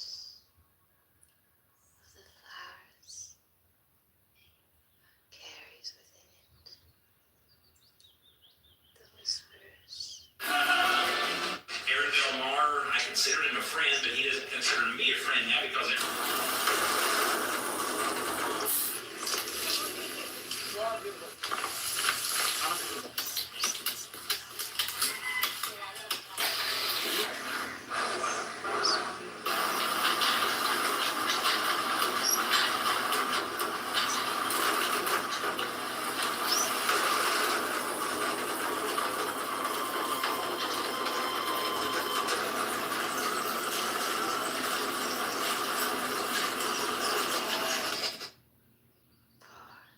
Just as flowers bloom from the earth, have the innate ability to blossom and spread our own unique fragrance.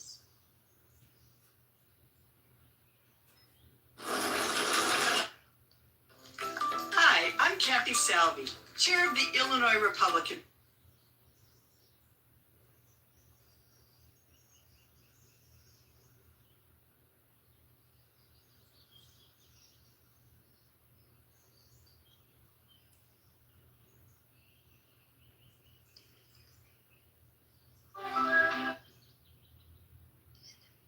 I'm John Kitover with your Bigfoot update. Santa's Workshop has officially placed the elusive creature on this year's naughty list after a string of late-night cookie thefts. For more, we go to our reporter at the North Pole. Thanks, John. Good morning, everybody. I'm Creamy, and it's time for the weird bit of your breakfast. Good morning, everybody. I'm Creamy.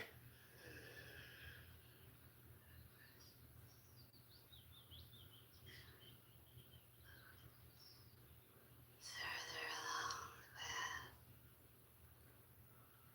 you come across a shimmering mirror.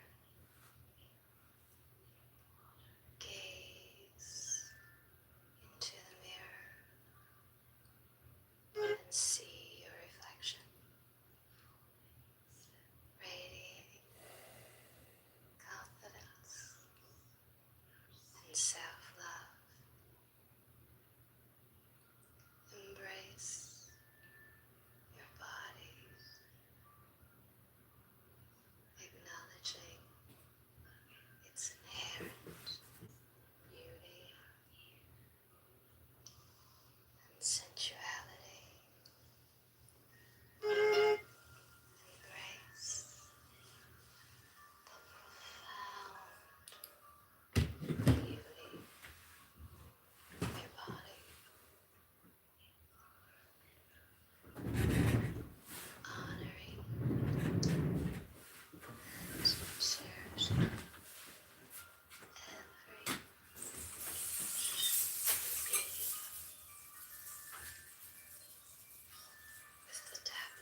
celebrate its beauty in every form.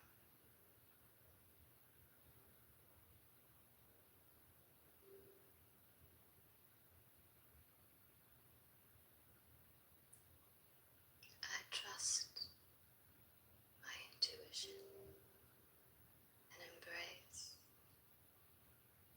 the sensual energy that flows within me,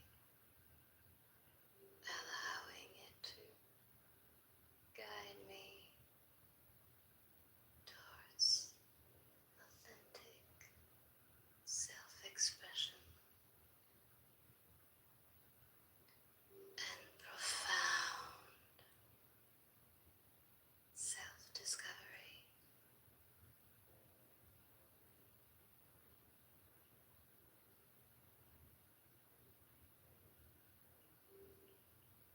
Sensuality is not only about physicality, but also about embracing the sensual experiences of life, the taste of delicious food, the touch of a soft breeze, the beauty of art and music,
embracing your sensual power until we meet again. Embrace the beauty of your sensuality and walk your path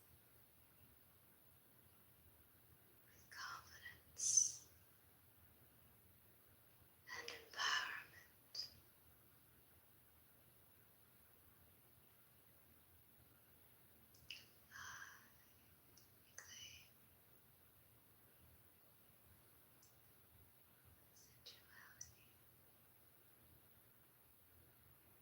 As a source of power, embrace the full spectrum of pleasure and desire within me.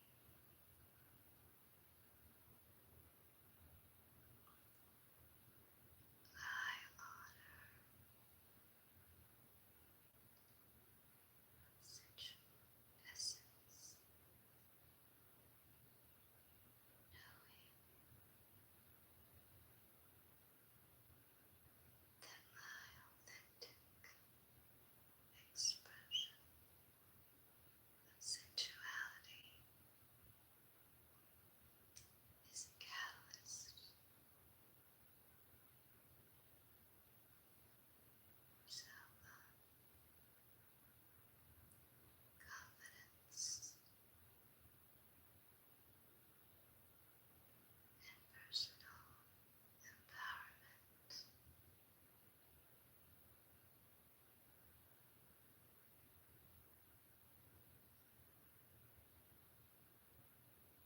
I am that I am.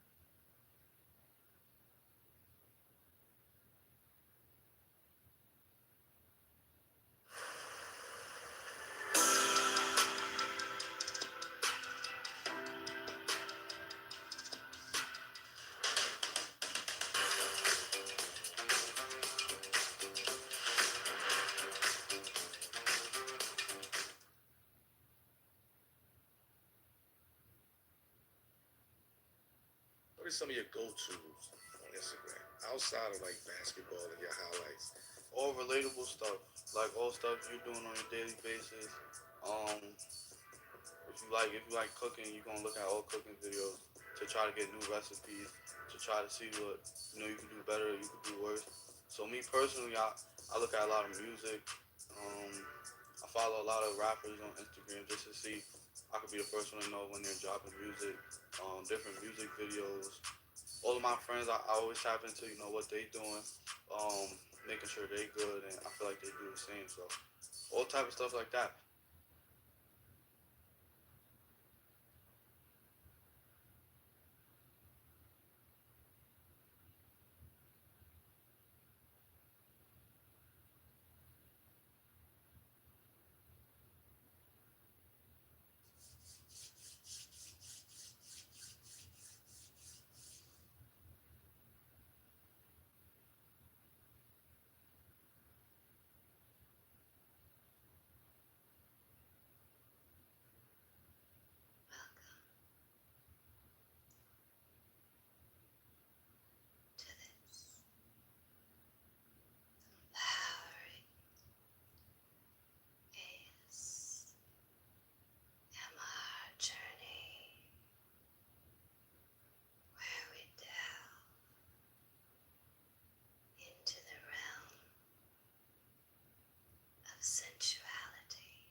sensuality.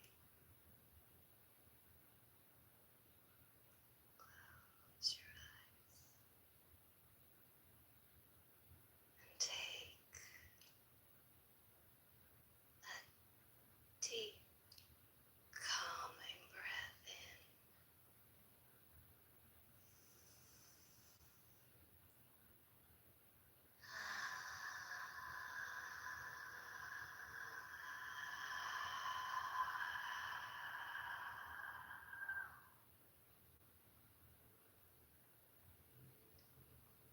With each exhale, release any tension or self-doubt, making space for a renewed sense of self-love and empowerment. Gently guide your attention to each body part, consciously relaxing and releasing any tensions, allowing your body to fully unwind and embrace a state of deep relaxation.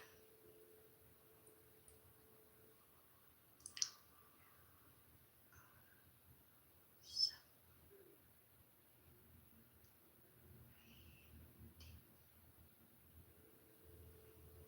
exhale slowly.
Colors change. The butterfly, with its graceful metamorphosis from humble caterpillar to breathtaking winged beauty, serves as a powerful symbol of personal growth and transformation, reminding us that even in our most challenging moments, we have the inner strength and potential to emerge from our own cocoons and soar towards a life filled with limitless possibilities.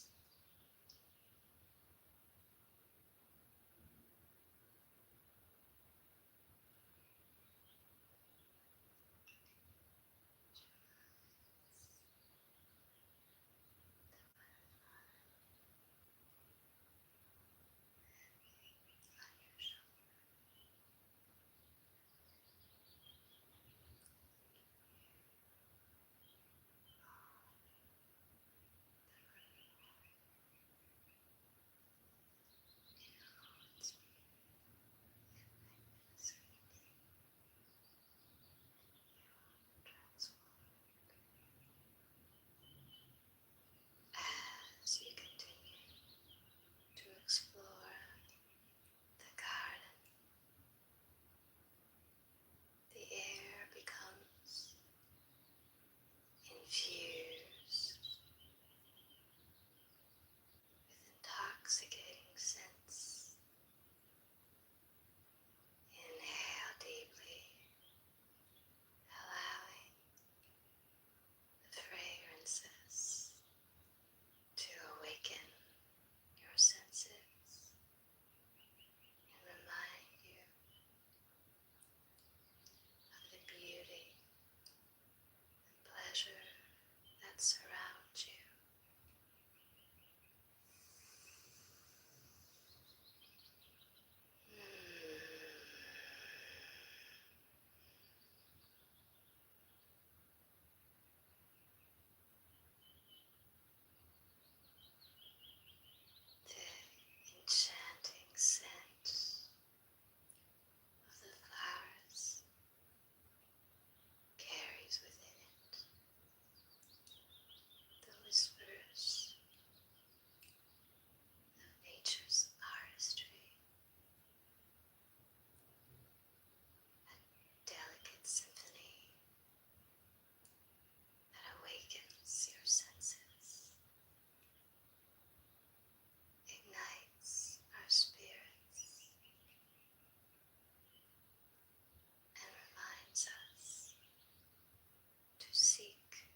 sensuality,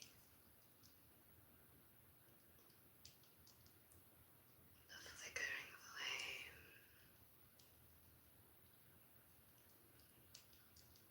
with its mesmerizing dance of warmth and passion, symbolizes the sensuality that resides within us.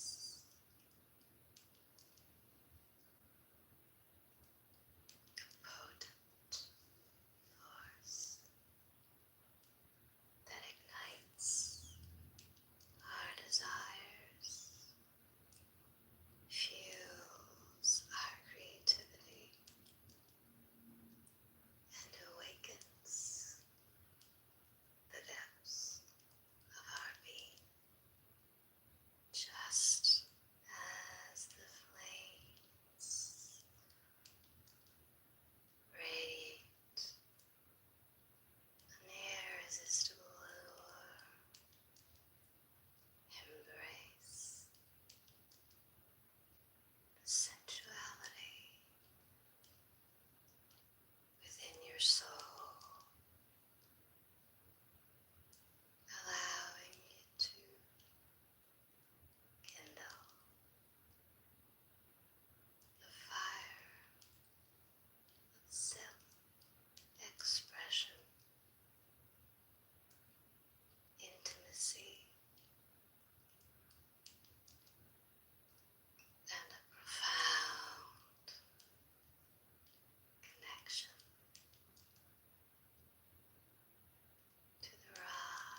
My senses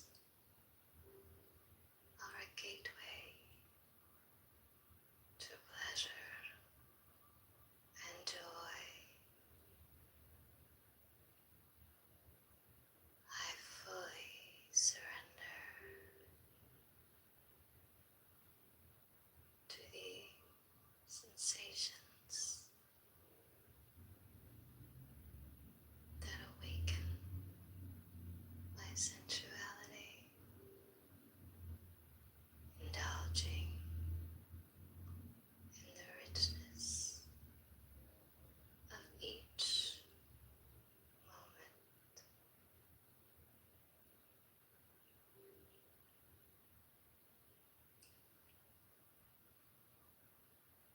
My body is a sacred vessel of sensuality,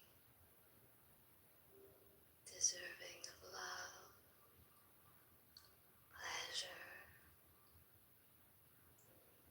and admiration. I honor and celebrate its beauty in every form.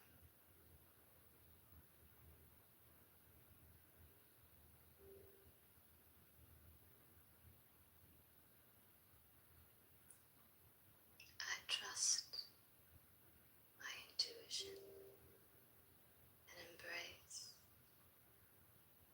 the sensual energy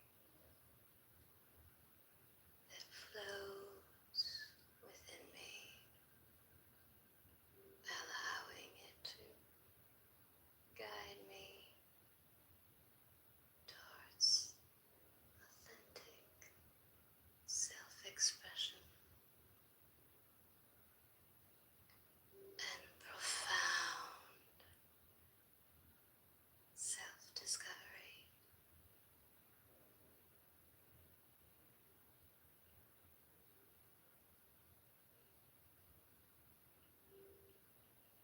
Sensuality is not only about physicality, but also about embracing the sensual experiences of life, the taste of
sensuality and self-empowerment. May you carry the symbolism and the visionary stimulation, this experience with you. It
Gently guide your attention to each body part,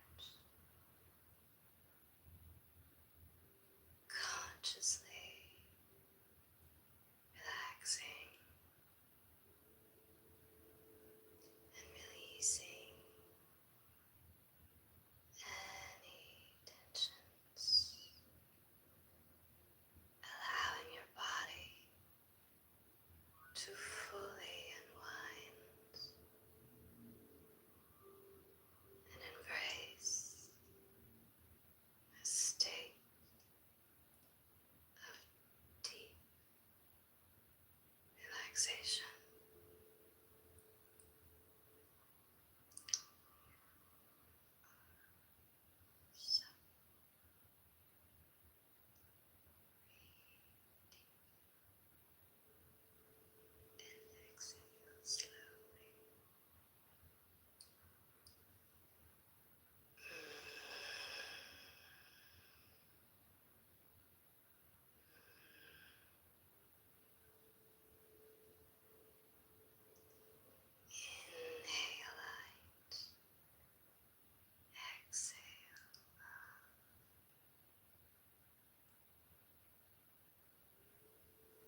infused with intoxicating scents. Inhale deeply, allowing the fragrances to awaken your senses and remind you of the beauty and pleasure that surrounds you.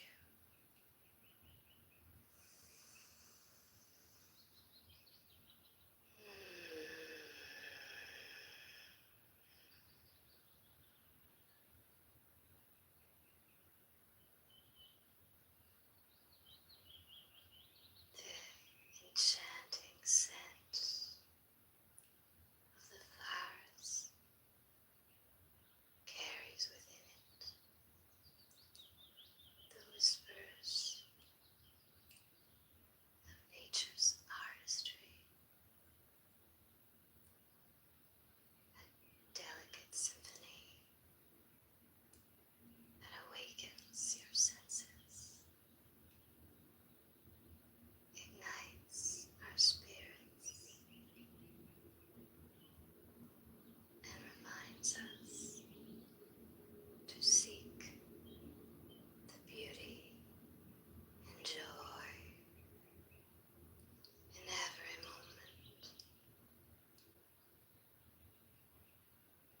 For just as flowers bloom from the earth, we too have the innate ability to blossom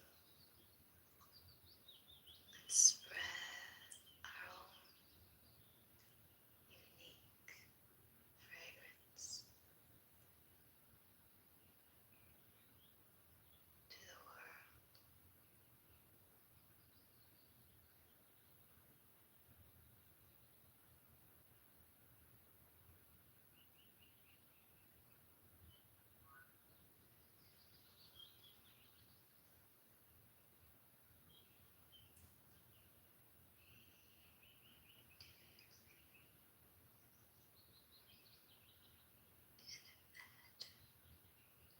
The intoxicating scents.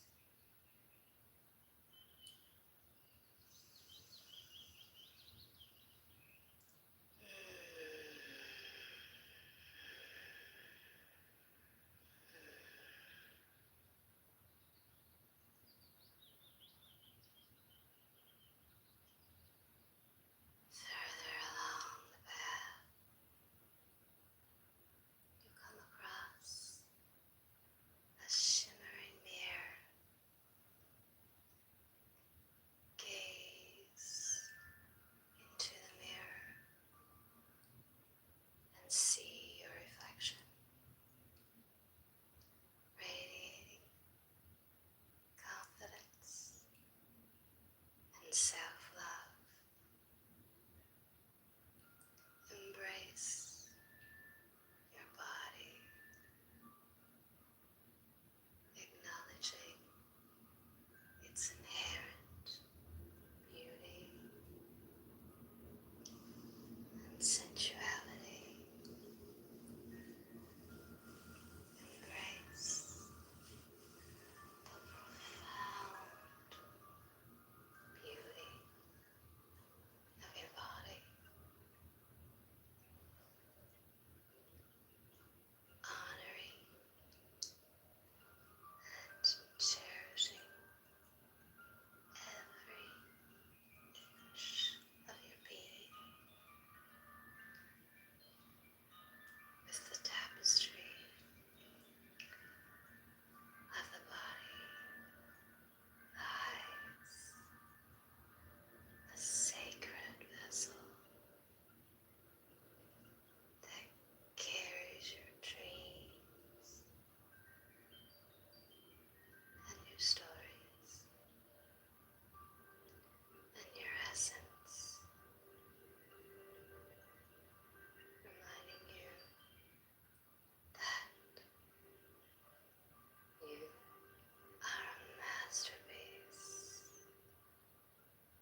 the sensuality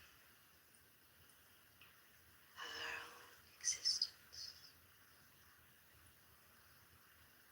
allowing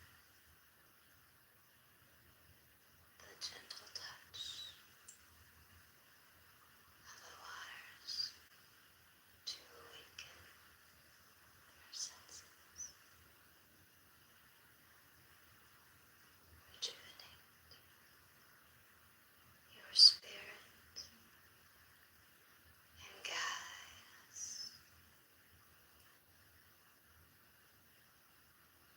towards a deeper connection to the world around us.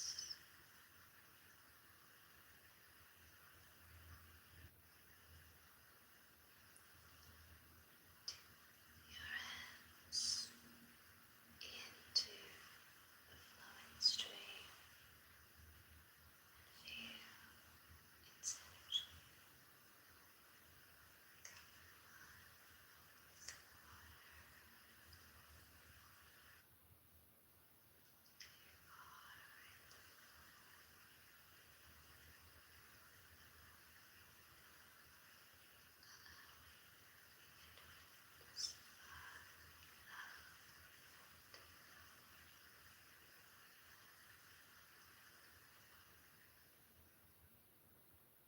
as the sun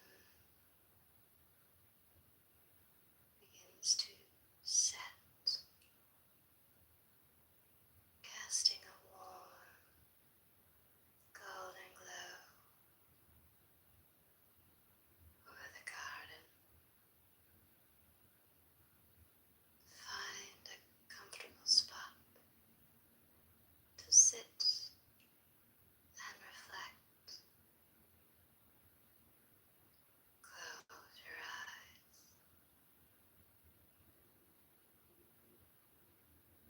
and visualize a flame igniting within your core.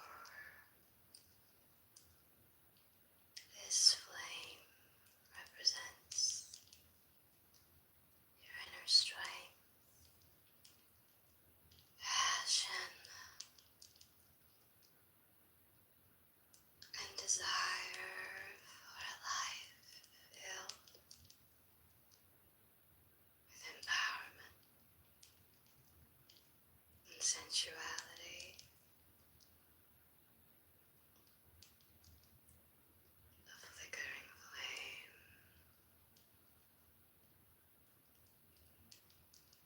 with its mesmerizing dance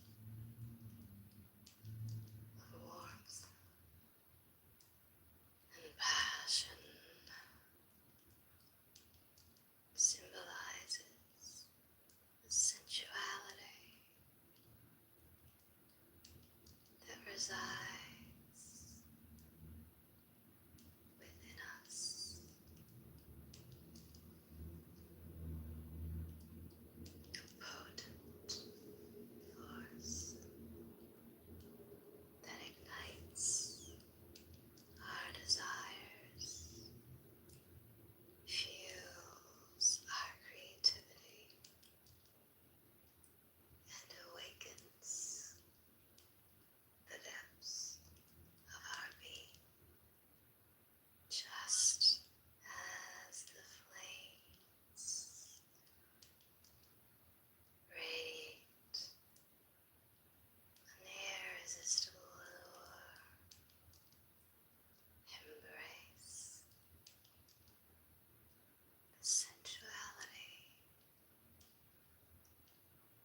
and celebrate its beauty in every form.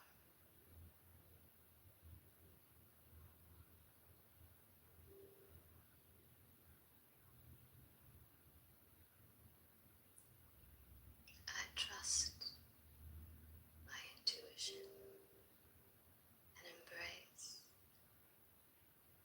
the sensual energy that flows within me, allowing it to guide me towards authentic self-expression and profound self-discovery.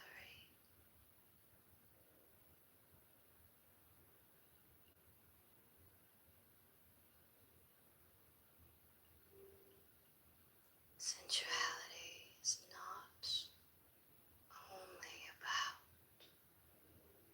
physicality, but also about embracing the sensual experiences of life, the taste of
sensuality and self-empowerment.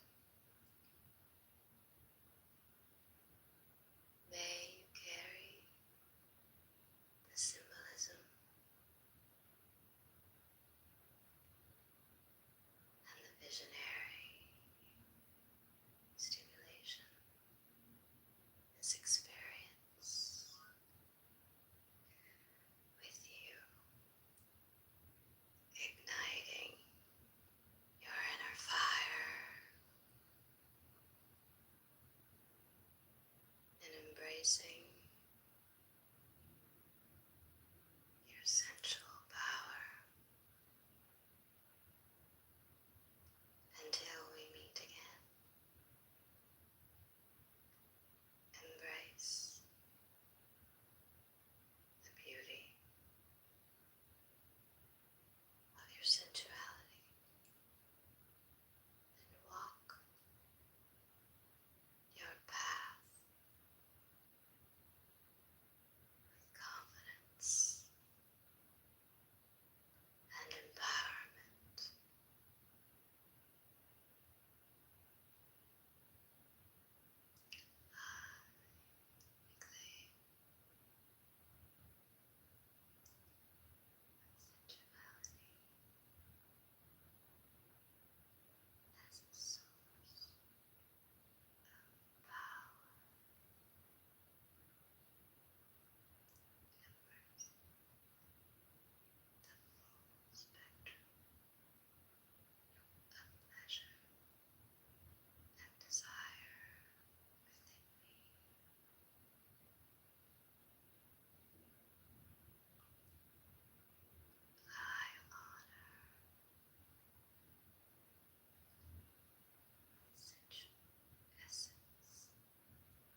transformative power of sensuality.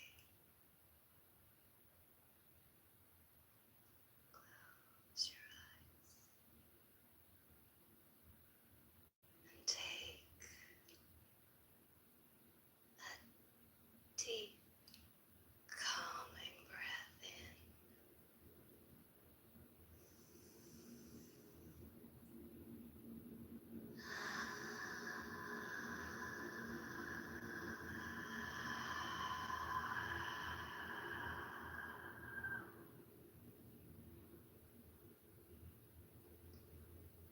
With each exhale, release any tension or self-doubt, making space for a renewed sense of self-love and empowerment. Gently guide your attention to each body part, consciously relaxing and releasing any tensions, allowing your body to fully unwind and embrace a state of deep relaxation.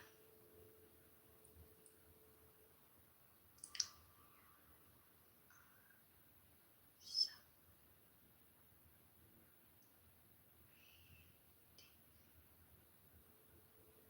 and exhale slowly.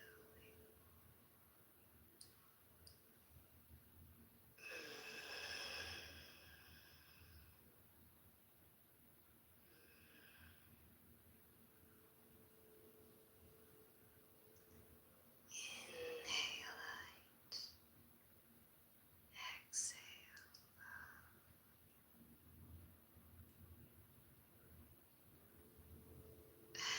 As we journey into the realm of sensuality, imagine yourself standing in a lush, verdant garden, surrounded by vibrant flowers and flowing waters. The scent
and self-love. Embrace your body, acknowledging its inherent beauty and sensuality. Embrace the profound beauty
self-expression. I honor and love my body, treating it with kindness and respect. I expect others to do the same.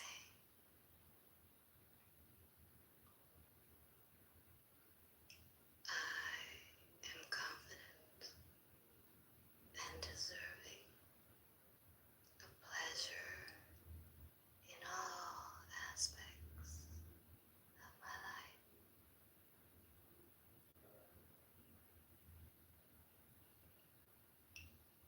I am a divine being, radiating love, confidence,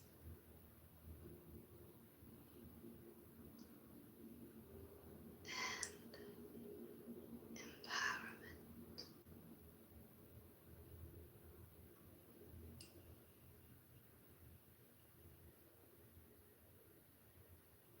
I embrace my sensuality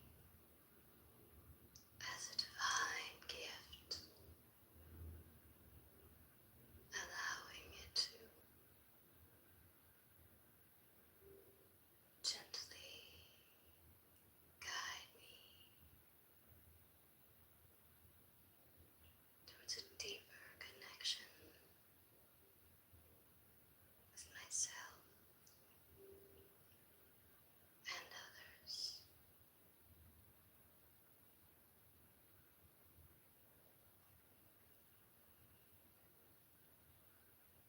My senses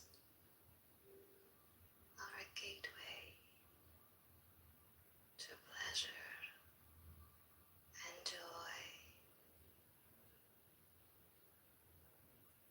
I fully surrender to the sensations that awaken my sensuality, indulging in the richness of each moment.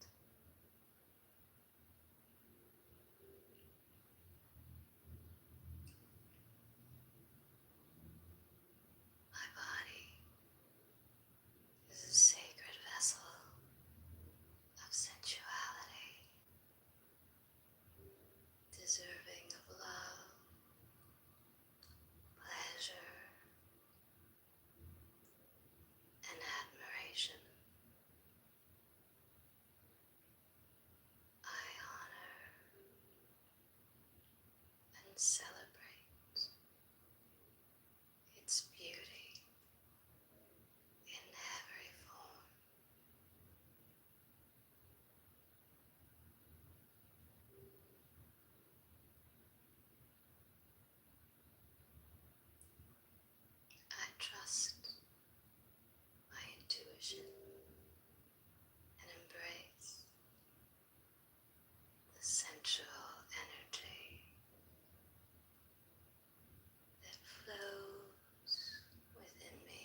ASMR session,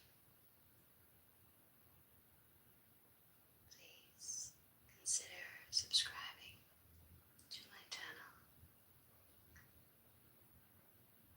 And don't forget to hit the notification bell to receive more uplifting content.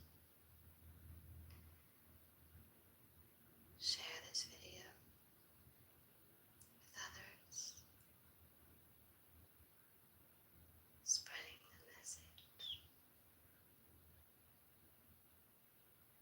of sensuality and empowerment,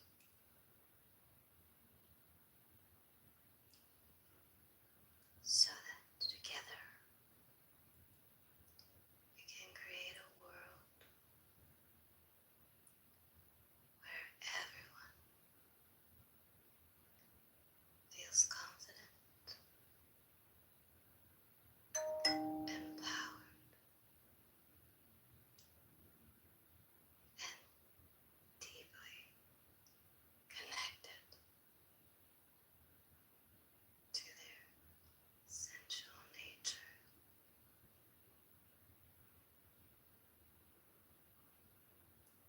Tips are greatly appreciated. There are some links in the description below for you to express your generosity. I thank you in advance.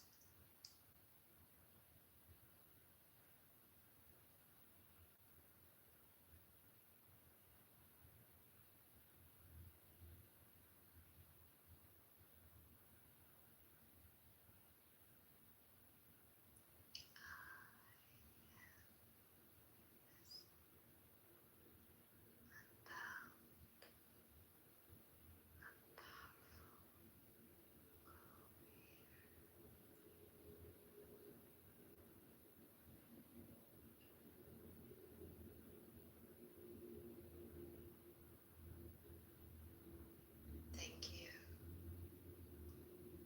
for joining me on this empowering ASMR journey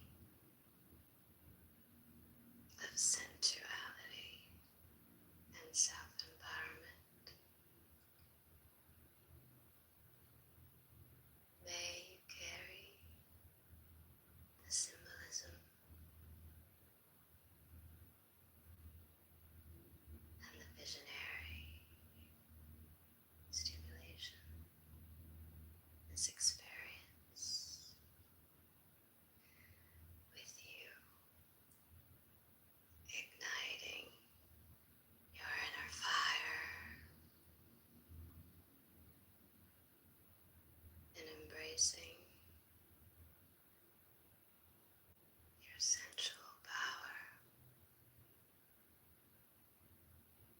until we meet again. Embrace the beauty of your sensuality and walk your path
relaxation.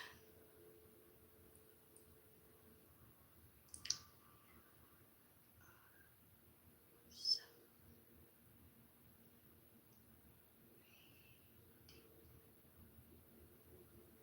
and exhale slowly.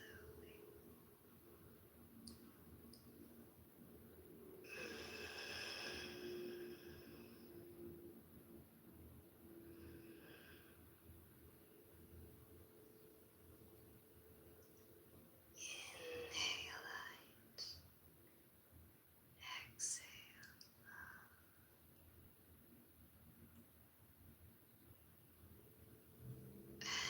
As we journey into the realm of sensuality, imagine yourself standing in a lush, verdant garden,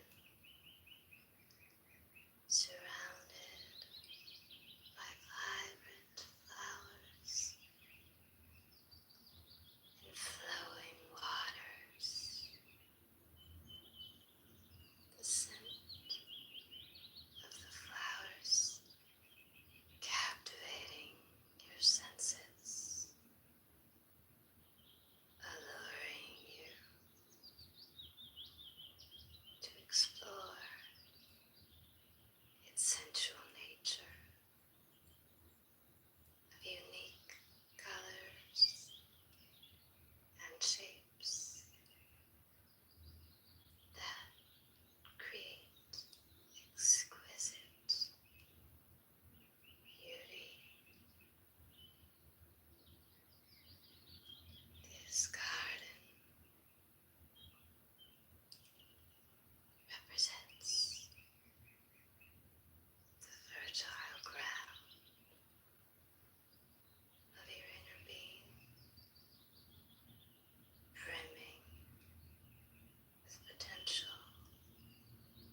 and self-love.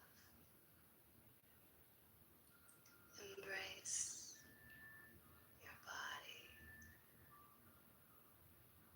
acknowledging its inherent beauty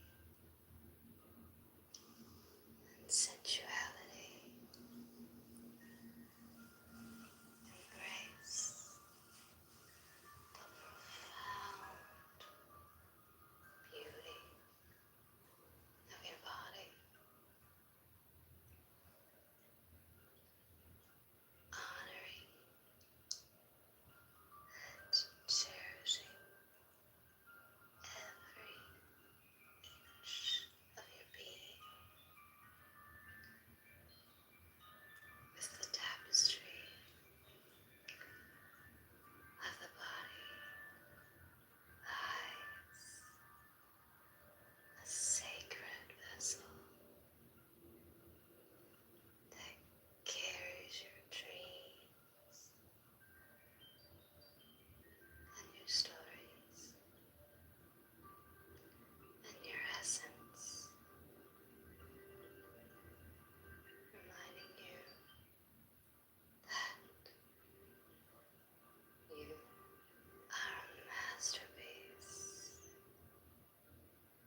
resides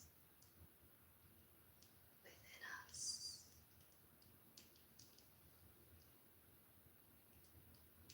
Potent force that ignites our desires, fuels our creativity, and awakens the depths of our being, just as the flames radiate an irresistible allure, embrace the sensuality within your soul, allowing it to kindle the fire of self-expression, intimacy, and a profound connection to the raw, untamed beauty of life's most passionate moments.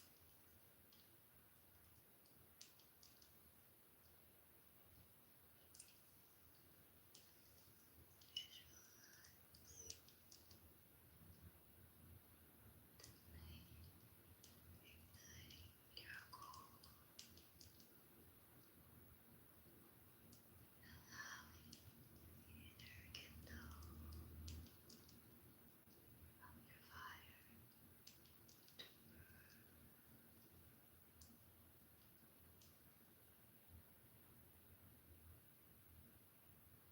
in this moment of reflection. Repeat after me, or silently in your mind, the following affirmations.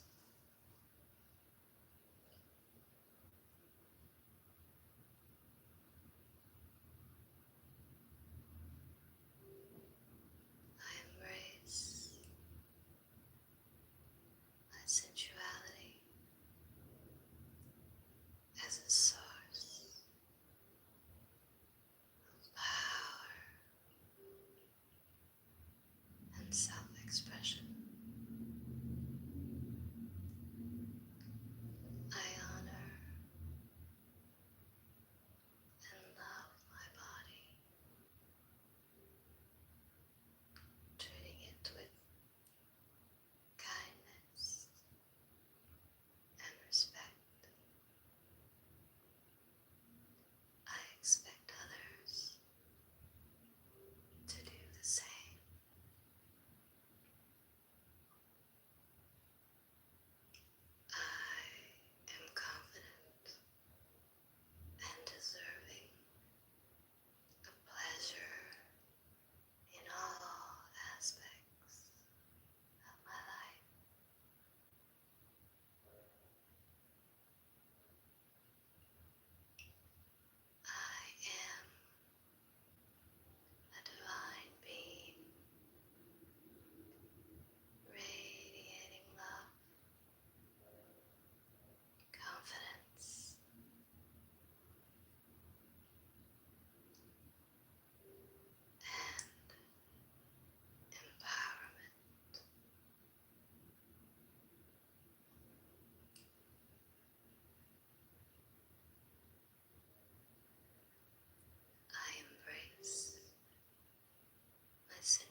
My senses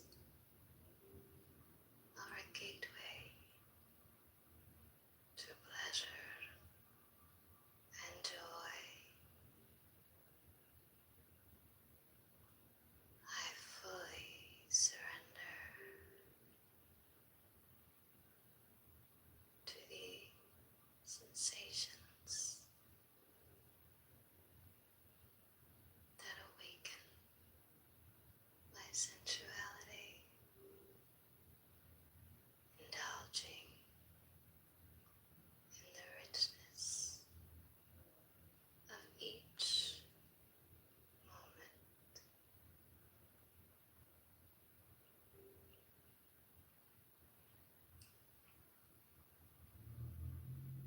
My body is a sacred vessel of sensuality,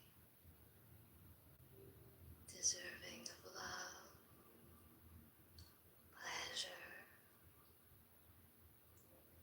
and admiration. I honor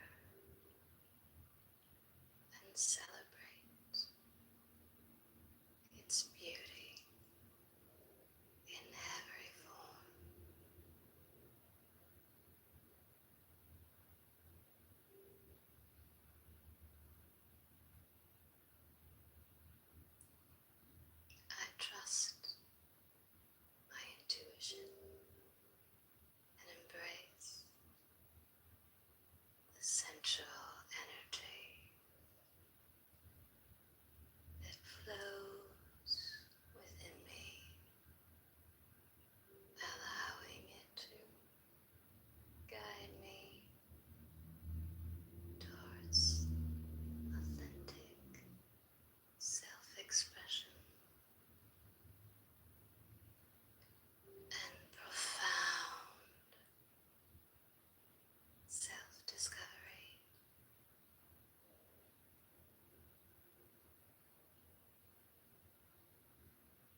and self-love. Embrace your body, acknowledging its inherent beauty and sensuality. Embrace the profound beauty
resides within us.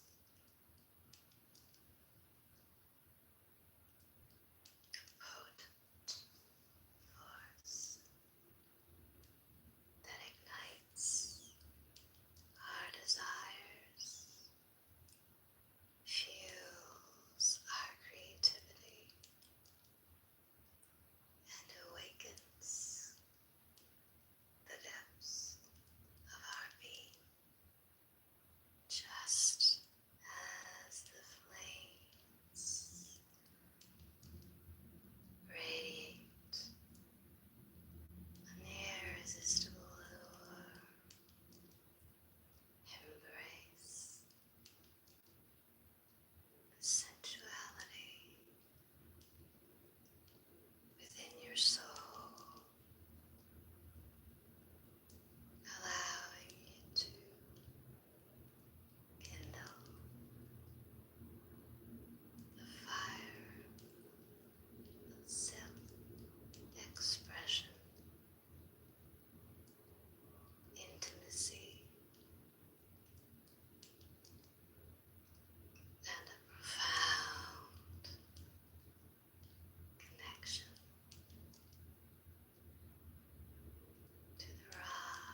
My senses are a gateway to pleasure and joy. I fully surrender to the sensations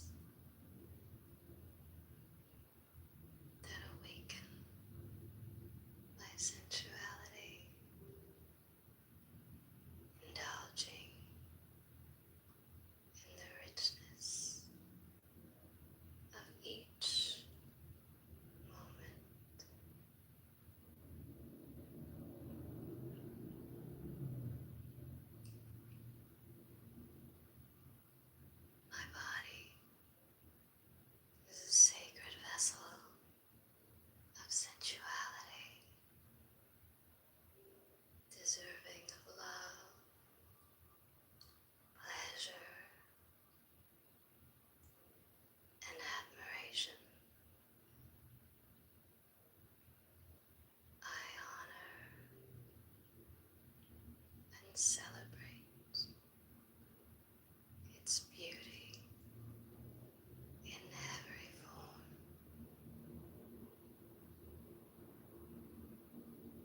session. Please consider subscribing to my channel. And don't forget to hit the notification bell to receive more uplifting content. Share this video with others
With each exhale,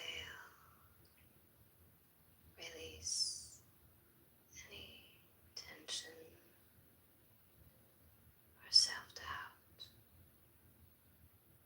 making space for a renewed sense of self-love and empowerment. Gently guide your attention to each body part,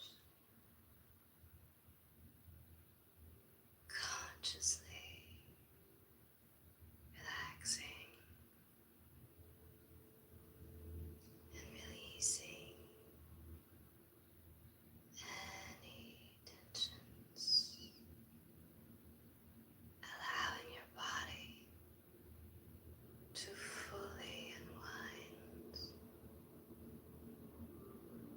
and embrace a state of deep relaxation.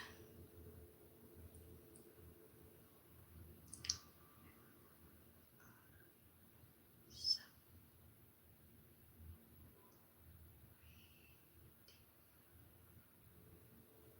and exhale slowly.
always change.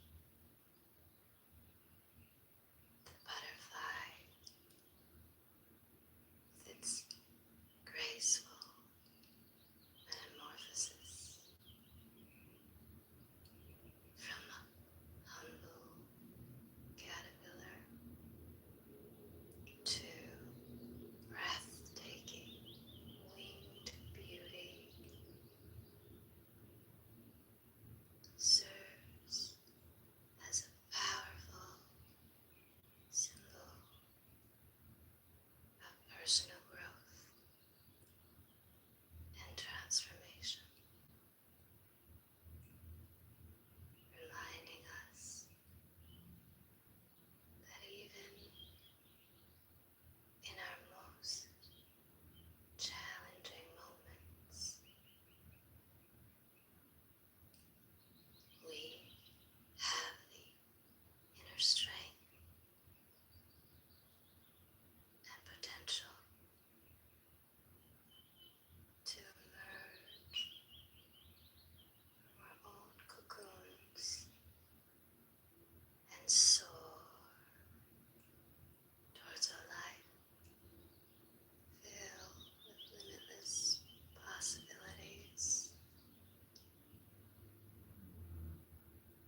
see your reflection radiating confidence and self-love. Embrace your body, acknowledging its inherent beauty and sensuality.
sensuality, the flickering flame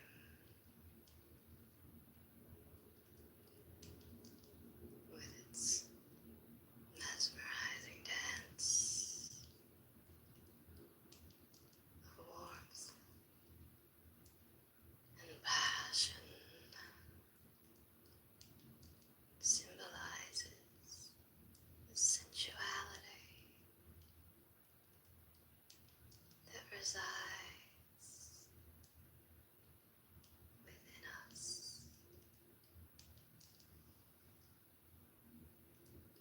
A potent force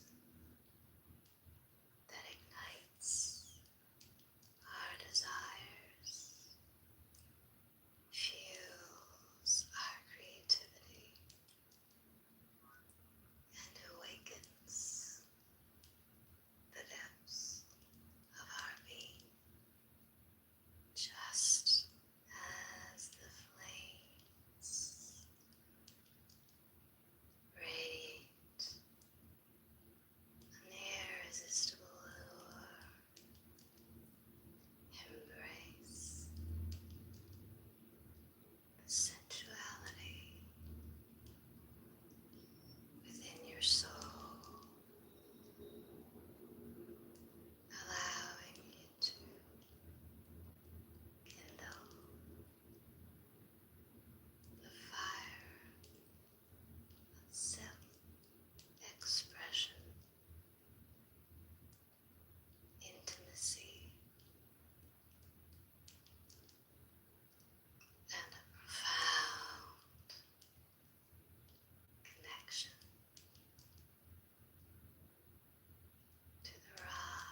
saying.